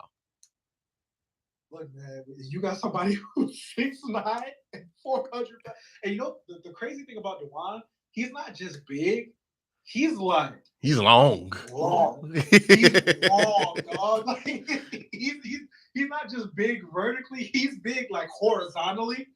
And that is just like he's a mammoth of a human. Think about it like this. We know how much bigger basketball players are than football players in general. He's legitimately like he would tower over like Jared Allen. Like absolutely tower over him. Like I told somebody on Twitter, I was like, he will be the first person off the Browns bus every game. He is the guy that you make sure he gets off the bus first so the other team can see like, God damn, that's a big ass dude. He's so big, you think he played at Georgia. You know what I mean? Like when Ohio State went to play Georgia, he came off the bus and it was like, what's one of our guys doing on your bus? Bro, they were showing the Senior Bowl clips with him, and he is literally like, no, poor Andre Carter.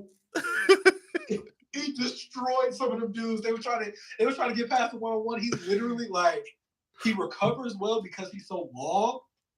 And then like once he really got his hands on those dudes, it was over. It's a wrap. It's a wrap. Yeah. And one of the things I was talking about was Andre Carter, right? Remember how we talked about there are two things that are undefeated in sports, and one of those things are fists against walls? That looked like Andre Carter trying to push a wall. Andre Carter looked like, this one I got to deal with? Andre Carter looked like they picked up a 3-star teenager out of high school to just like go play in the Senior Bowl real quick. It was incredible how big. Like this is a massive man. I think if you go to camp this year, if anybody goes to camp this year, they'll be like, oh my God, Dawan Jones is giant. And I think a lot of people are going to want him to start because of that, because like this is a big dude. This is a guy you can't draft when you have a short quarterback. For sure. Oh no. If Baker was here, it wouldn't have worked. Dog, he'd be swatting down his passes. You know what I mean? Like all that length and strafe. Like, so it's gonna be interesting what they do with Dawan. I felt like, hey, I said this too before they even drafted him at the end of the day 2 video. Dawan Jones being available there, you're the team that can make that pick. You know what I mean? Like the Browns are one of the few, like there's only so many teams that could take an Anthony Richardson, right? There's only so many teams that could take Jalen Carter, given what he just went through in college, right? Like there are certain situations where certain guys need to go to these situations. Dawan Jones, this is the situation for him. He's not going to be asked to start day one. If he's ready, he might, but he's not going to be asked. Like they got an all-pro in front of him. On the right side and on the left side. I know y'all don't love Jed, and we'll see if he gets his 5th-year option, but like Jed's not terrible. So he's not in a dire position where he needs to start. You have a lot of maturity in the room already. And then with the players that you have there, right? You have like multiple all-pro players, guys who've been there, done that, know how to be a pro, can teach him how to be a pro. And then you have one of the better offensive line coaches in Bill Callahan. You're the team that can take him. And if you're the team that could take Dawan Jones and he's sitting there, you know, Pro Football Focus number 32 ranked prospect, he's sitting there at 111, you the team that got to make that chance, take that chance on him. Yeah, you pretty much hit the nail on the head with everything. It's one of those things where I felt like when the pick came in, I was like, that's a Bill Callahan pick. Mm-hmm. Like that was Bill Callahan being like, hey, I can fix it. We're not gonna have a chance to get this kind of prospect here. You guys need whatever issues he got, let me handle that. And just take them and we'll figure it out. Now, you know Kevin got to get rid of that hoop at Berea, right? Like, that hoop's got to go. Oh, yeah. He gonna hurt somebody. No, him and Myles Garrett. You know what I mean? Like, let Myles Garrett get the ball in the post and think he got to teach the young fella something. That's going to end Dawan Jones' rookie year if that happens. You know what I mean? Like, Myles going to hit a spin move on this one. Hey, I need the Cavs. You know what? I want them to keep the hoop because I want the Cavs to go there and see what's real physicality. Hey, Like, how are the Browns deeper at center than the Cavs? Hey, I bet you if the Cavs had Dawan Jones, they wouldn't have got out rebounded by the Knicks. They have Dawan Jones and Myles Garrett. They would have been out there pushing Mitchell Robinson. You know what I mean? Like Myles would have been out there backing them down. We would have been in the second round, but no, we messed around. Only had Jared Allen on the team. And I kept saying after the Cavs lost, I was like, Evan Mobley and Jared Allen need to go. They need to go work out with Myles for something. You know what I mean? Just one summer. Hey, look. Ain't nothing working out what Myles gonna do to help you. Like Myles ain't that big because he do anything special. That man was born like that. You see what he looked like in high school? Myles gonna be like, yeah, all right, so grab that 400-pound weight and curl it. Like that's not gonna help nobody. Like he can just do crazy shit. They gonna be like, what? What you mean just pick it up? Yeah, do that about 12 times. Then I lift this house and then I get a tree and I pick it up from the roots and I throw it in there. Like, no, nobody can do about the dude who can help them is like, all right, man, Dawan Jones, let them know what diet you was on at Ohio State, brother. Like that's who can help Jared Allen and Evan Mobley. Hey man, I don't think they can eat that much. Dawan is big, dog. That's a big man. That's a big man. I hope he scores a touchdown. You know what I mean? We talked about it. Look, 6'7", 400 pounds. Look, 6'8", 400 pounds. None of us can relate to that. But you know what we can relate to? The 400-pound element of that. Like, that man's going to look hilarious scoring a touchdown. We need to give him the ball once. You know what I mean? Like a fullback dive. Why not? I'm telling you, put him at fullback. He got good feet. He can move for a big dude. I'm saying. And look, people are pointing out, oh, he ran 5.24. I'm like, he ran 5.24 at 6'9"? Like, at 400 pounds? You know how fast that is? That's crazy. Do you know how little I want to be in front of that pool? Hey, people be killing me with 40 times because they were trying to do that with Cedric Tillman. They're like, oh, well, you only ran a 4.54. I'm like, dog. If you saw a 4.54 in real life, your mind would be blown how fast that is. He's 215 pounds. You know how he's moving. Like, he's moving, dog. Yep. And he a real physical guy. We talk about Cedric Tillman. Real physical dude. Cedric Tillman is super Were you surprised by that pick? I was, because of who was on the board. I didn't expect it. But I looked into it more after the pick, and I'm fine with the Cedric Tillman pick. I think that's a fine pick because he brings an element to that receiving room that we don't have, which is he's big and he's physical. And none of our wide receivers are big and physical. I mean, like, you look at what were the most frustrating plays last year? They were in the red zone and they were drop touchdowns. DPJ just not going straight up to grab a ball, trying to like tiptoe and side it out. We need a dude that's willing to just, be a dog about it. Like, just go up and get it. And then just fight whoever he needs to get down. And I'm fine with that. What you think about him? So, well, first I was just shocked.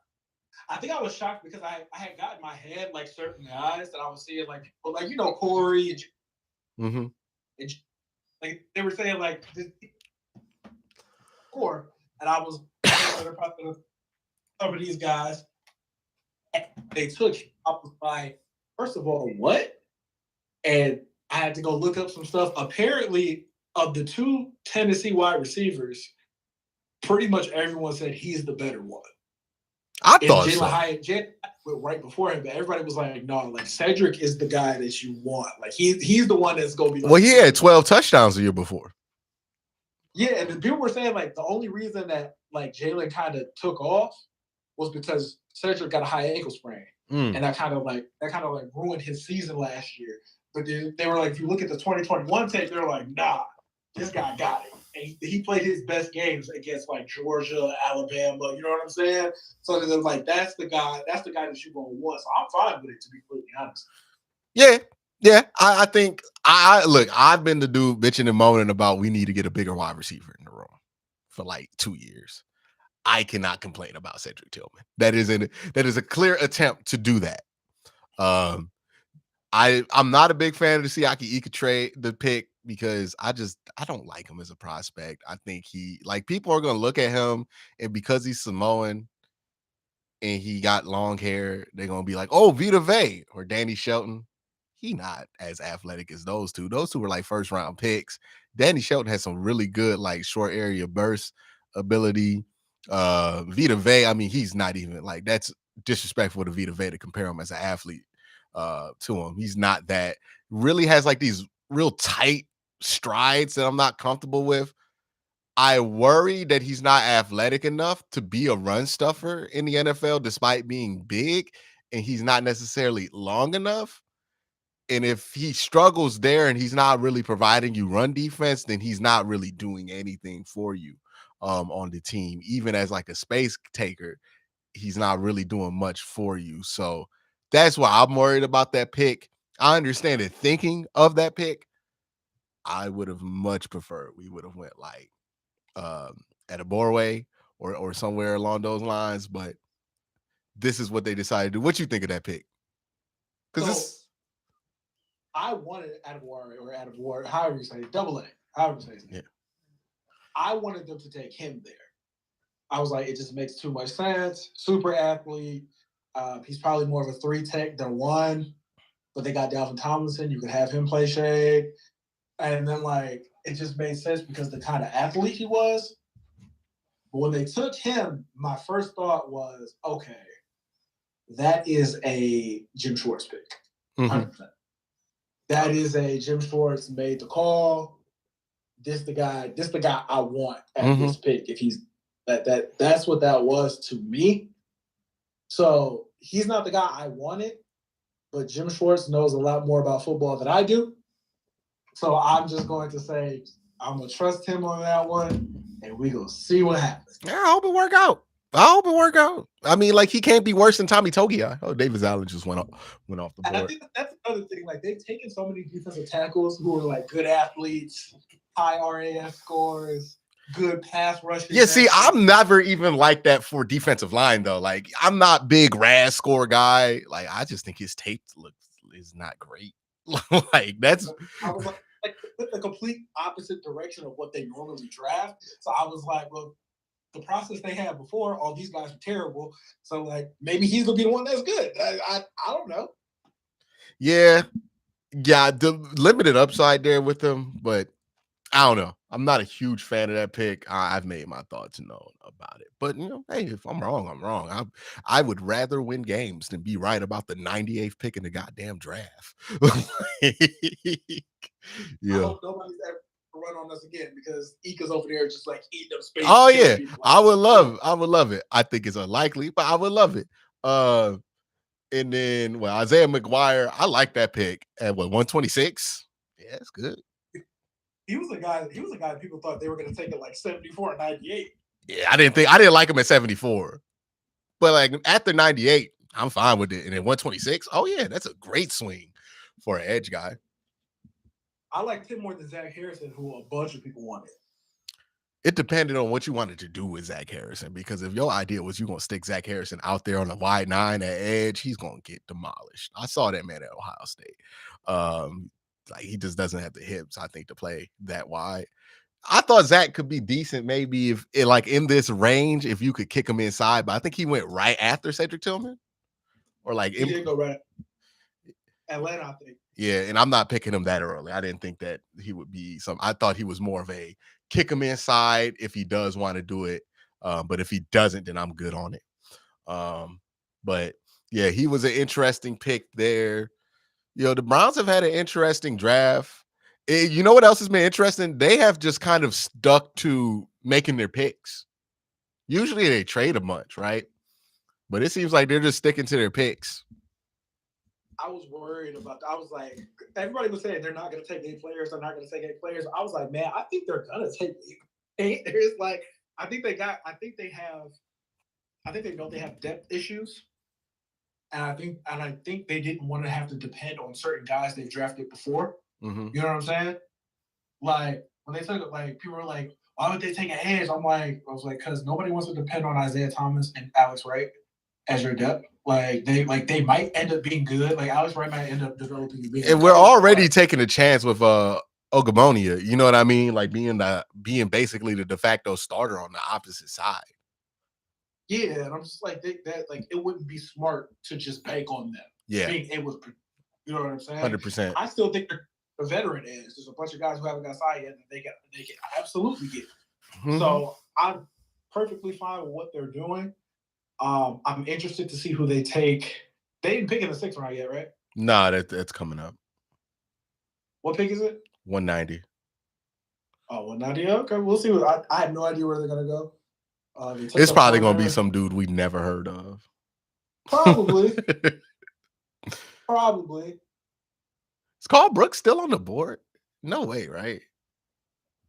I haven't seen his name. Let me see. Let me look at best available. Yeah. Mora, Ajamo is still there, and Carl Brooks still there. Oh, I can see them taking either. Yeah. Ojimo in particular, like if they're going just straight up athlete, I can see them taking him. In the 6th round, you just do it. 100%. Why not? Hell, try to get them both. You know what I mean? JL Skinner, maybe? Maybe if they get Andre Carter, I might break my table. Oh, you out on Andre? Oh, I'm big out on Andre. I thought he was the worst looking edge at the Senior Bowl. Are you in on Andre? I don't know if I said necessarily say in, but 6th, 7th round, dog. I mean, it's hard to be mad about a 6th or 7th rounder. You're basically that your coaching staff can make him an NFL player. It's like if Gregory Rousseau were slower and like skinnier. That's Andre Carter. Like I understand, like they like the kind of athlete he is, I guess. I don't even think he's that great of an athlete. Man, that's a project, and I don't think the Browns can afford that kind of project. Brother had 4 sacks at Air Force. Oh no, at Army this year. He had 15 the year before though. On like 35 hurries. So like, Carl Brooks was much more productive. I think Carl Brooks had like 50 hurries. Something like that. And his production is consistent. Yeah, Carl Brooks had 50 hurries and 12 sacks. My thing with Carl Brooks is like he would have to be a 3 technique in the league. And I don't know, man. Hey, at 6th round, I'm taking the chance. He's good at football. Like, let's just see if it works. He is good at football. He's good at football, man. Like, that's why I think the late round should be just draft motherfuckers who's good at football that like you don't necessarily love how they test, but it's like, yeah, maybe. Like the trait guys should probably go earlier than they do. But guys like Carl Brooks, you're just like, I just think he's good at football. That's a great guy to pick in the 6th round.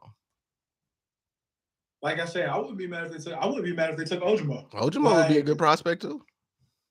Like if they take Ojimo in the 6th round, I'll be like, that's cool. Because like they still need a 3 technique to me. Mm-hmm. Like they still need a 3 tech. So if you take in now they're gonna play. Apparently they playing Siaki Ika at 3. Man, I can't see it. I can't see it. I think they might try to play Dalvin there. I'm trying to figure out who's gonna play where. They're gonna play Dalvin there. We'll see what the legal situation is on Perrion. But if Perrion's good to go, then he's probably gonna play a lot. Maurice Hurst is somebody to think about too. When he's played, he's been good. Who else is on the roster as a D tackle? I think I'm forgetting a couple guys. Nobody that matters. Nobody. Yeah, probably nobody that matters. Oh yeah, well we got Jordan. We got the usual suspects on the interior, the guys that we've been complaining about for like 3 years.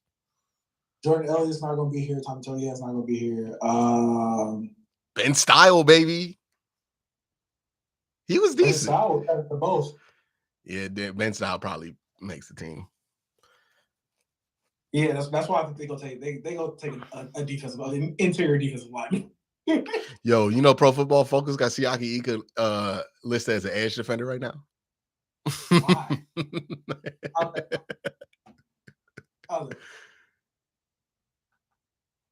That man is like 330 pounds. I've never seen somebody try to do it. You know what I mean? I've never seen somebody try to do the edge, like the giant edge rusher. Maybe it works out. But yeah, he probably plays 3. Like he can't really. This is a wide 9. Like there's only going to be like maybe 5 to 10 snaps a game. And that's being very generous where you're going to run it 0 tech in a wide 9. Like unless you're like, think about the handful of times we went to a 5-3 front. We're not doing that a lot this year. So like he's not being drafted that early to play 0. They think he could play 3. And they told him, what, we gonna turn you from a dump truck to a Ferrari? They gonna try to turn that brother into a 3 tech, man. Like that's the plan for him. I wonder if the plan is to get his weight down.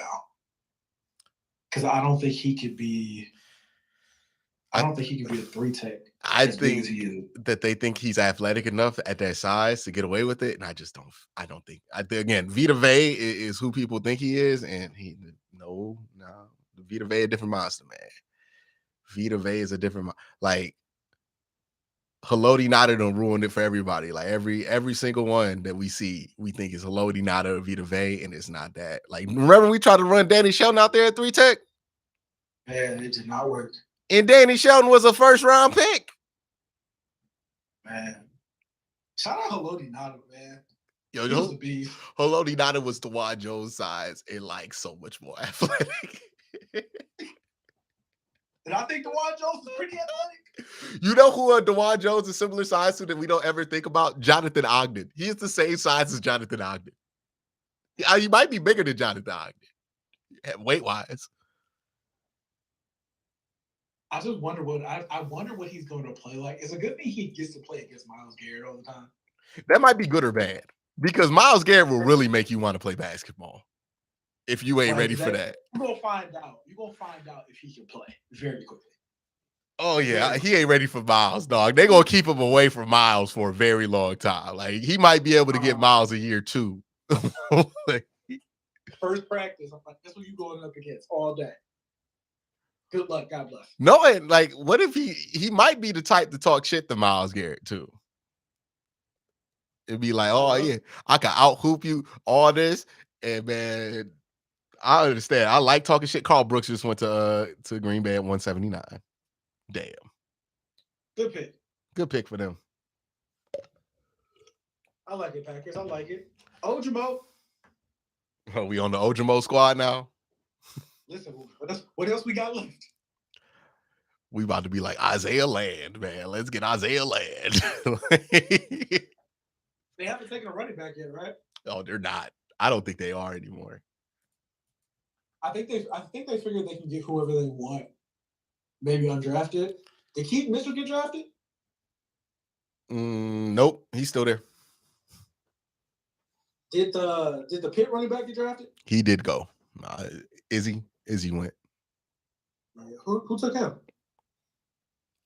I wanted to say somebody in the division took him, right? Who took Izzy out of Bunko? Who took him?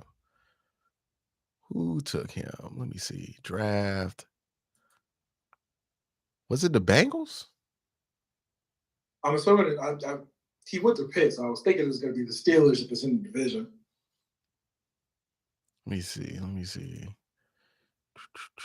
No, the Bengals took Chase Brown. So was it the Ravens? I don't think it was the Steelers. I think he might have went Green Bay. Oh, Jets. He went to the Jets. Okay. Yeah, he went to the Jets at 143, right after the Browns picked. So it was like people were like, no, he's like pure athlete. Yeah, he's a plus athlete. I mean, if you look at that running back, Keaton Mitchell didn't go. All right, Dwayne McBride, Deuce Vaughn, Sean Tucker, Keaton Mitchell, Zach Evans, Kenny McIntosh, Travis Dye. And honestly, once you get past Kenny McIntosh, you got the guys who you're going to want as UDFAs. And even Kenny McIntosh might be in that category. The Browns might be either going Ojimo or running back. If they went running back here, it wouldn't shock. Hey, Deuce Vaughn falls under the category. That man good at football. Let me see if it works. So I wouldn't be upset with that one. He's so small. He's so good at football, dog. Like, he was the only reason Kansas State had any hope like to win that Big 12 championship game. Hey, man, what would be more fun think about Deuce Vaughn in the preseason? That's going to be all the fun in the world. You know he about to play his heart out every night. That's true. I feel like Keaton Mitchell is the guy they would take. Yeah, I think Keaton Mitchell's probably the guy they take, but Deuce Vaughn would be more fun. I would get more views if they put Deuce Vaughn, if they drafted Deuce Vaughn. You know what I mean? Like, that would make a better thumbnail for me. All right, what pick we on right now? 180. We at 180. That's what we got. Oh, Clark's gone. Kentrell Clark. Yep. Everybody thought that was gonna be the Browns Slot guy. Apparently, they got Greg Newsom's homeboy.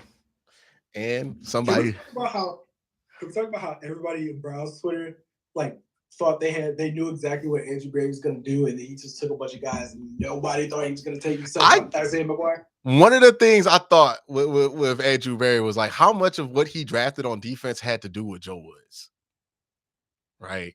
Like how much of that was Joe Woods putting out guidelines for what he wanted, and then Andrew Berry drafting within him. I think this changes with that. Like I think he changes his philosophy based on who the coaches are that he's drafting for, because offensively this hasn't changed much. Like high upside, like the same kind of stuff that we've always gotten from them is what they've drafted at wide receiver. I mean, or on the offensive side of the ball. But defensively, that's where the trend breakers have been, right? Ika, Cam Mitchell, like all these guys who are kind of like trend breakers. And I think that has a lot to do with like, hey, Jim Schwartz, this is the kind of guys he likes. These are the guys he's recommending. You're going to lean on that. We'll see if it's a successful strategy. We're giving Jim Schwartz like a lot of credit, and like he deserves a lot of credit, but like it's starting to get like, I'm not about to worry about it because Jim Schwartz is there kind of energy. I'm like, yo, Jim Schwartz is good. He's not that good. You know what I mean? Like we starting to trust it like it's Bill Belichick, and even Bill Belichick's terrible at drafting guys for his defense. Yeah, like, hey, we were joking on Spaces. We were like, hey, Bill took a guy from Sacramento State and Troy. Like, no one watches more film than Bill Belichick. I feel like Bill Belichick takes dudes like that just to like make everybody think he be watching all that film. You know what I mean? Like I'm like, only Bill Belichick is the only head coach. Bill Belichick took a dude from Youngstown State. He took Derek Rivers. Listen, man, that man knows what he likes. All right, Josh Hayes just went. You said Josh Harris? Josh Hayes. Josh Hayes. Luke Man, Whipple. A lot of running backs left. Deuce Vaughn or Ojimo? Ojimo. You on Ojimo? I'm going Ojimo. Man, I want the fun factor. I know I could get 10,000 views on a Deuce Vaughn video. You know what I mean? Do me right, Andrew Berry. Come on, it's the 6th round. I need these clicks. You said you told Andrew stop being selfish? You know what I mean? Stop it. Nah, he's not been selfish. He drafted a quarterback. Oh, yeah, I'll be able to get that one going. You know what I mean? What else?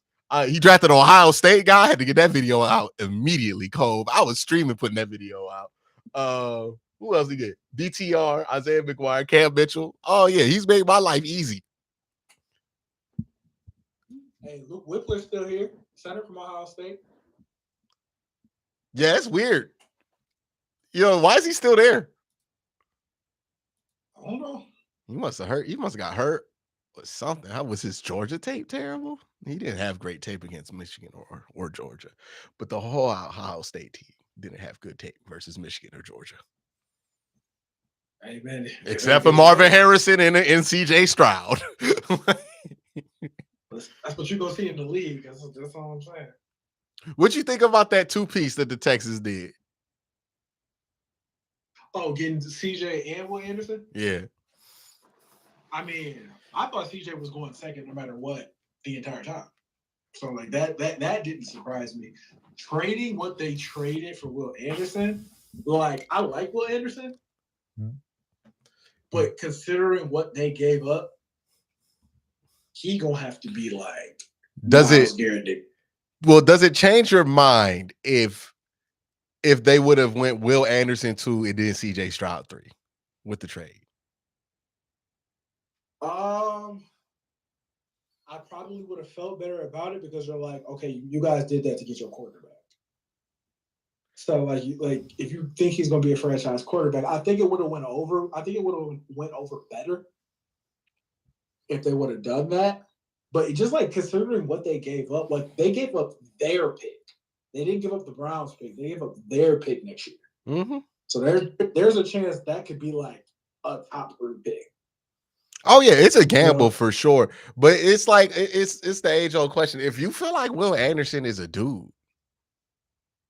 then it's fine. Yeah, then it's gonna work. Like, I don't even think he needs to be Myles Garrett. If he makes 2 All-Pro teams in his career, nobody's gonna care about that trade. No, not at all. Not at all. So and I think that's what people were worried about. Everybody kind of felt like Will Anderson is like. That's the thing, though. Will Anderson is not who I would have done that for because I don't feel that way about Will Anderson. Some people do. I don't. I look at Will Anderson and go, I could have saw him dropping to like 10. You know what I mean? I didn't think he was this can't miss guy.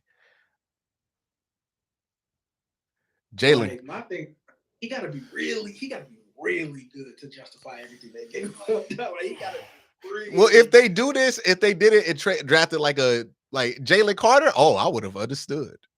You know what I mean? Absolutely. It would have been a lot easier to understand. But if that's how they feel about the dude, then I get it. But you got to feel that way about him. Now, CJ Stroud over there, it's going to be interesting. Who's his wide receivers? They still got Cooks over there? No. Where did they trade him to? I forgot where they traded him to, but he's not over there no more. Oh boy, CJ Stroud's about to downgrade his wide receiving core tremendously. Tremendously, dog. Po CJ. Good luck. CJ Stroud. All right, Tre'Davious Hodges Tomlinson, LT's nephew, just went. Was that his nephew or son? I think it's his nephew. 5'7". You know he hit real good. I remember people were saying, I think Corey was the one who was saying like he's like really fun, but he's just so small. I don't know. Yeah. He's so small. 5'7" is crazy in the NFL. Like, it's crazy he got away being that small in like college football, playing big level college football. The fact that he got drafted at 5'7" is dope. I'm not gonna lie. You know what I mean? It's a win for the sub 6 foot committee. Yo, because LT wasn't even tall. LT looked tall standing next to him. Because LT was a 5'9". 5'10", I think. 5'9". Nah, he was 5'9". He didn't have the double digits. It gave him it on the list, and I'm pretty sure. I know that man was 5'9". What did he measure in at the combine? Another dude, we kind of forget how great he was. LT? Yeah. LT was that dude, man. Oh, he was impossible. The kids won't know. Kids won't understand. The children won't understand. His prime was before their time. He measured in at 9-inch hands. Boy, he didn't fall in the draft for that. That's crazy. 70 inches. What's 70 times 12? I mean, divide by 12. 5'10". 5'8.3". 5'8.3". Yeah. Man. Oh, I guess my math is off. Well, math's hard. I'm about to say, he was not tall. You know what I mean? My man was out here 5'8", and his nephew 5'7". Listen. So really, that man got to be 5'6". He got to be Buda Baker. Hey, he probably cold. He probably so cold. Hey, let me tell you the last person you want to fight. That dude, like the 5'6" dude on the pro football team is the last guy. How tall is Deuce Vaughn? He got to be like 5'5". He did. Look, he was destined to be short because you ain't gonna beat nobody named Deuce Vaughn that's like 6'10". And that is the name of a short running back. Woo! 5'5". Ooh. How tall is Rail? How tall is who? Rail. Rail? Yeah, on Twitter. Oh, my big cousin? Man. Rail like 6'6". Rail like he like 5'6". Rail like 5'6", 5'5". That's big bro though. We need to get him to meet Deuce Vaughn and see who taller. Is Deuce Vaughn, this is gonna be my determinative factor. Is Deuce Vaughn taller than Tory Lanez?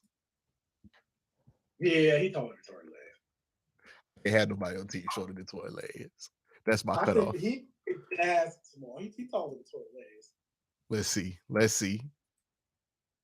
Okay, Tory Lanez 5'3". Oh yeah, okay. All right. He's safe. Okay, he's safe. We can go get him. Does he return kicks? I feel like he will. Like if he did it, he will. I think he returned punts, right? I feel like he didn't test well. I don't know. You don't got to test well to return kicks. I think he's small, and then let's see what his combine stuff was. So I feel like if you're that small, like you gotta have certain like athletic testing numbers, and I feel like he did not have them. Let's see. What was his testing? He didn't test at all. That's the thing. Yeah, so he didn't do a 40, he didn't do a 10, he didn't do a 3, he didn't do a 20. He did a bench press, 17 bench press, which is pretty nice. But at 5'5", at 27, like look, I could do 7. Well, no, I can't do 17, but like I could do like 12 at 225 because I got short arms. You know, it's easier for the shorter you are and the less length you have. Vertical jump 35.5. That's pretty good for somebody at like what 5'5". Yeah, that's pretty good. It's pretty good vert.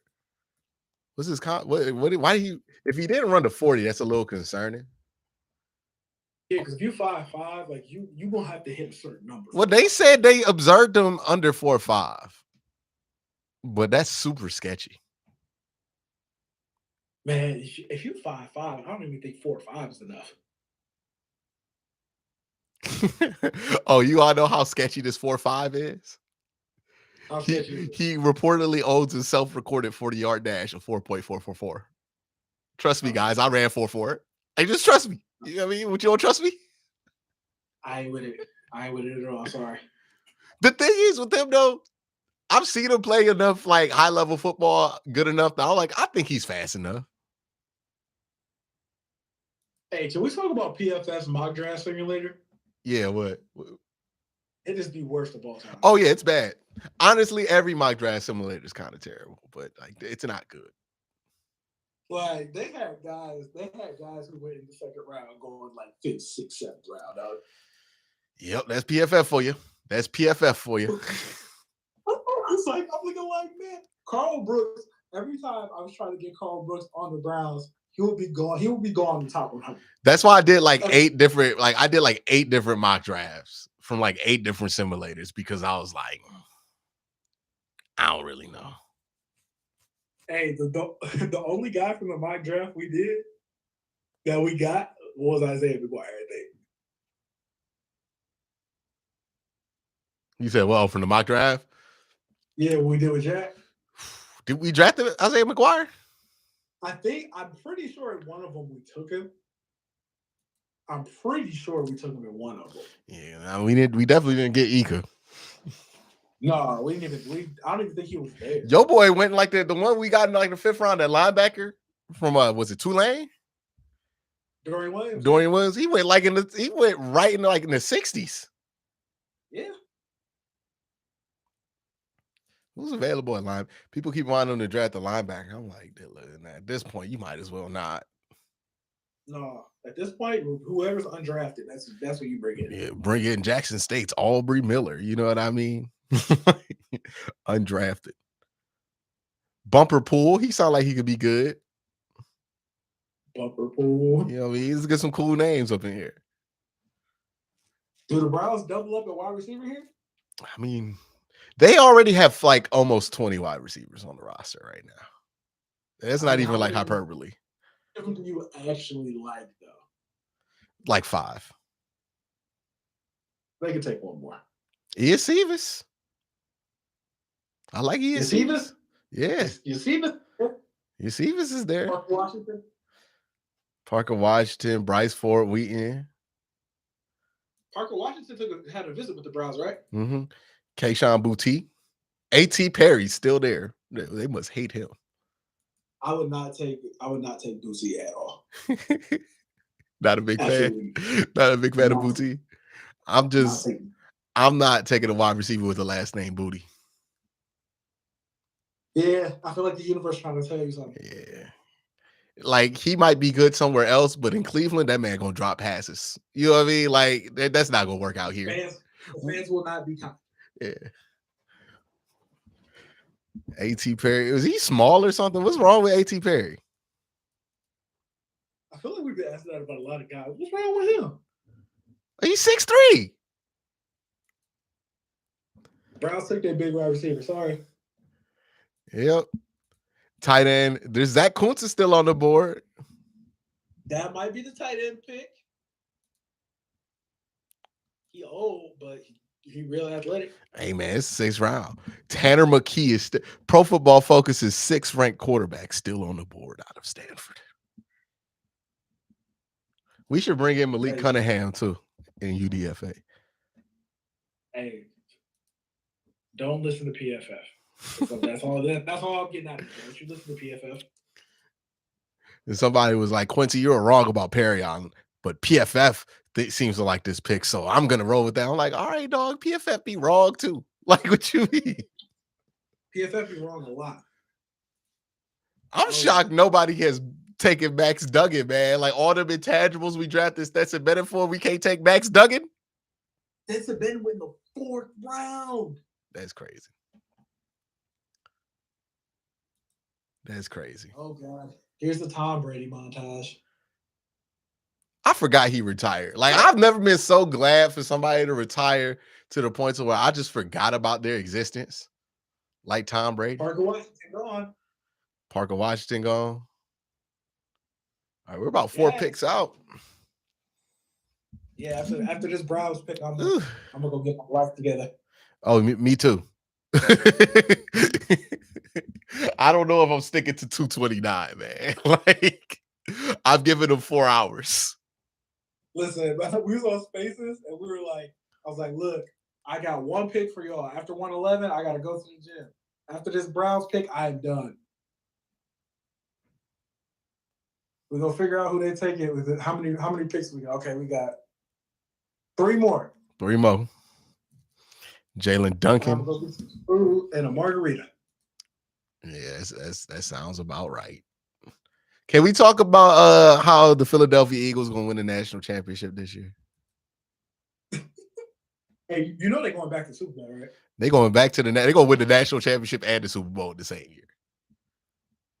They literally were like, okay, who went to Georgia? All right, that's who we picked. You know what I mean? They didn't think they didn't complicate this thing. They was like, who really good? Georgia. All right, let's draft Georgia. Like, literally, like we're like, you went to Georgia? Take them. Oh yeah, it's the same philosophy I had in the 7th round in our mock. I was like, well, this dude went to Georgia. He must be all right. Like, they draft, they traded for DeAndre Swift. Where did he go to school? Georgia. You know what I mean? Like, I was shocked they did it. I thought that's why the Rams panicked and got Stetson Bennett. They knew the Eagles was coming, you know? Keep the locker room together. Go get Stetson Bennett. They got Keely Ringo, N'Kobe Dean, Jordan Davis, Jalen Carter, and Nolan Smith. It's ridiculous. That's crazy. I feel like they didn't even watch tape on another team. Why not? People are like, oh yeah, that's what I think ESPN was like, we gotta show love to the Eagles Southeastern scout because he was out there putting in the work, all these Georgia guys. I'm like, they just watched the national TV game. What you talk about? How he got ESPN too?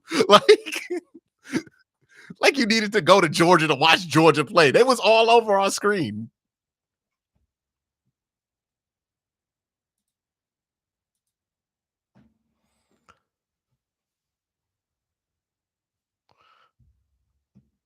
Like Georgia. Oh my God.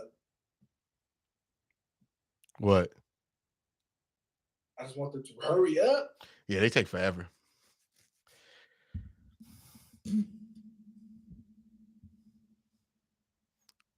They said bros can't drink Margs cold. Oh, they said Yeah, I'm not a man if I drink a margarita. let me tell you, I'm real feminine. I love margaritas. I love margaritas. Yeah. All flavors. Look, my dad was in the military. You know what that man drank on his time off? Wine coolers. Like, ain't got nothing to do with your masculinity. Is what color drink you drink.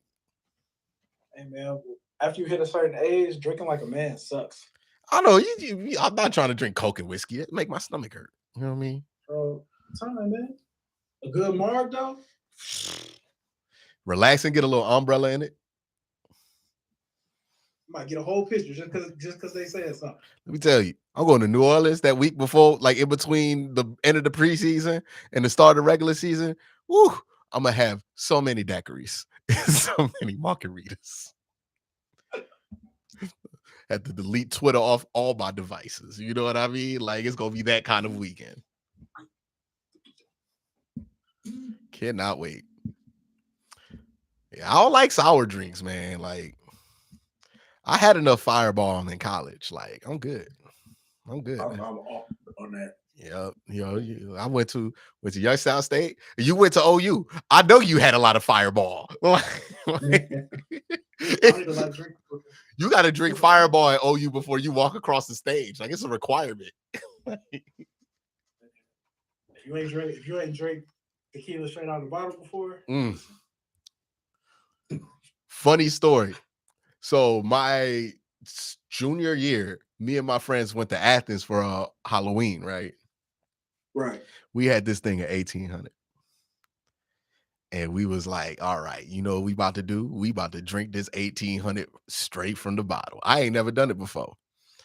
Let me tell you, that drink I ain't never seen a drink come out of me as fast as it came in me before until I did that. That drink went in and then out. I just could not keep it down. It wasn't even like I had the chance to hold it down. It went just projectile out of me. And it did it to everybody else that did it. And that's why I learned 1800, not the drink you want to do that with. All right. So since you brought it up, 1800 stories at OU, I got one for you. So my sophomore year, I lived in a baseball house. I lived in a baseball dorm. Mm-hmm. So we was hanging out with the baseball team. Rail, who you mentioned, came down. He was a captain. So he was 21. I wasn't 20. I wasn't 21 yet. So he brought down. No, actually, I think I just turned 21 because Halloween. So I think I just turned 21. But he came down. He brought a huge the biggest bottle of 1800 you can get. Yeah. Yeah, he brought that. Ugh. So he pulled it out. He was like, "I got something for us." I said, "Cool." So I didn't have shot glasses. I only had those red Solo cups. So I was like, "Okay." So he was like, "What do you think is a shot?" And you know that first line in the cup. Oh no. Oh yeah. Oh yeah. Oh you. I was like, that's probably a shot, right? Like that's probably a shot. I think I drank 5. I think he drank 3. That's ridiculous. And we went down to the baseball house. So we had to go down hills. We were stumbling, we went down the hill. We was at the baseball house, we were drinking. I was drinking, I was walking around. I was looking for Ray. I lost Ray. I was like, anybody see my cousin? This man is laid out on a bale of hay outside the baseball house. Like he's sitting there slumped. On a bale of hay. Bale of hay. Only in a while. Man, I got him. I grabbed him. And then this random dude, don't know his name, can't even really remember what he looks like, white dude. He was like, come on, bro, we got to get him back safe. I was like, all right, let's go, bro. He grabbed one side, I grabbed the other side. Remember, rail like 5'5". I'm about to say, it's a good thing real small. We went up the hill. We walked. If you've been in the Athens, these hills are steep. Yeah, I remember those steep ass hills. We got him up the hill. Took us about 30 minutes. Got him back to my dorm. We thinking, yeah, we did it. Dude said, see you later. I said, thanks, man, appreciate you. I walk in the door. Guess who's there? Was he RA? Oh damn. It was 5 police officers in my dorm because some dude was drunk, throwing up everywhere. They were there to get him, but when I walked in, they saw Rail, and it was like, "What's up with him?" I was like, He tired. I was like, "Yeah, I just got to get him back." He was like, "Nah. Let us get him." Took my dog to the drunk tank. At least he was 21. At least he was 21. I was so sick. And then they brought him back. They brought him back in the morning, like 5 in the morning. That's all. It could give him a disorderly conduct. That was the end of that. Yep. The Browns are about to be on the board here. I think 189 just went in. They just think the Eagles took McKee here. All right, let's get back to let's get this pick in so I can get back to my life. So we can go and ignore the Browns for the next 3 months. Real, man. We ain't got no excuse. Like, I was hoping the Cavs would at least get to the second round, so I had something to do in May. You going to talk about the Guardians? Nah, dog, I'm not about to do that. I put 12 years of my life into baseball. I'm not putting one more. Nah. You ever play catcher on a really shitty baseball team? No. It's the worst experience. I was out there. We played Hawken. Yeah, I played at Maple. Maple's like historically awful baseball team. Like we were like watching the Bad News Bears because we couldn't even catch like infield flies. Just terrible. I'm the catcher. Can't get off the field until we get 3 outs. And it's like a miracle sometimes we do. Hawkins like one of the better private schools in the city. And them boys smacked us. It got 20 runs in the first inning, and you can't get mercy rule until 5. And I was out there so long that the coach from the other team stopped the game and like made his like players give me some Gatorade and give me a break for being behind there. Cause it was also like 90. I was in all that equipment and my pitchers suck. So I'm having here blocking shit. Like it matters if I stop them. Like it was a nightmare. My dad was there. Nah. And I decided the second I graduated, I was done with baseball, dog. Like no more, dog. It was pain. We only could beat Shaw. That was the only team we could beat. And sometimes they beat us. Warrensville, too. We could beat Warrensville because Warrensville only had 8 dudes on the team. And we almost lost. One time we played Strongsville in the playoffs, dog. Man, that shit was so unfair. I ain't never seen somebody get rocked like our pitchers did. I was like, yo, put me on the bench. I'm good. I don't care if I don't play in this game. Nah, playing on a shitty baseball team and being a catcher, that'll turn you off baseball for the rest of your life. All right, Browns on the clock here. I'm going to turn the volume up for their pick. Like, because being on a shitty basketball team, garbage time is fun. All right, let's see where they go here. A Jomo? I think. We got the. I don't think they're going to take a running back because I feel like they think they can get the running back in undrafted free agent. Or in the 7th round because I know they have a 7th round pick.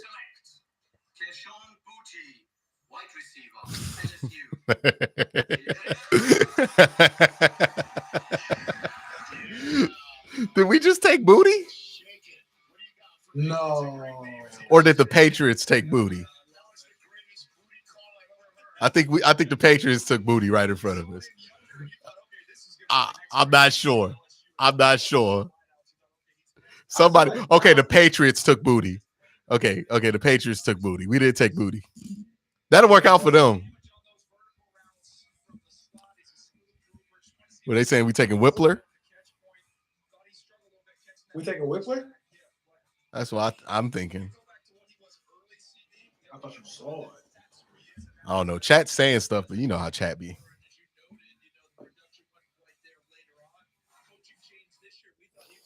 Hey man, more Ohio State people. You know what Browns fans love to click on? Videos with Ohio State thumbnails. You know what I mean? Like I'm good with that too. Get Deuce Vaughn to undrafted free agency. Let's go. You know what I mean?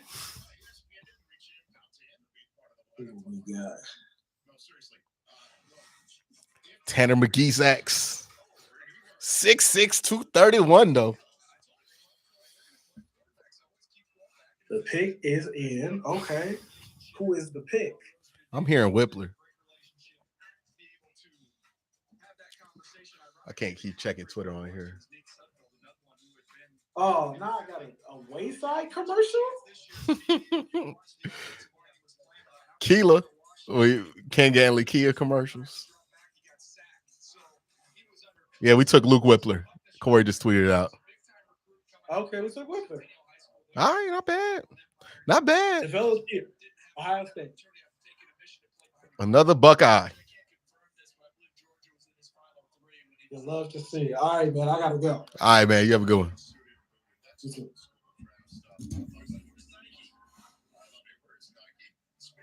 The old school Oluwatimi dream been dead. He's been picked like 3 rounds ago.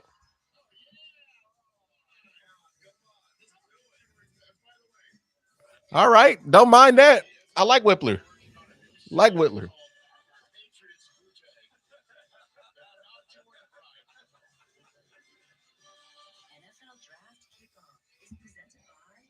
I like that. That's fun.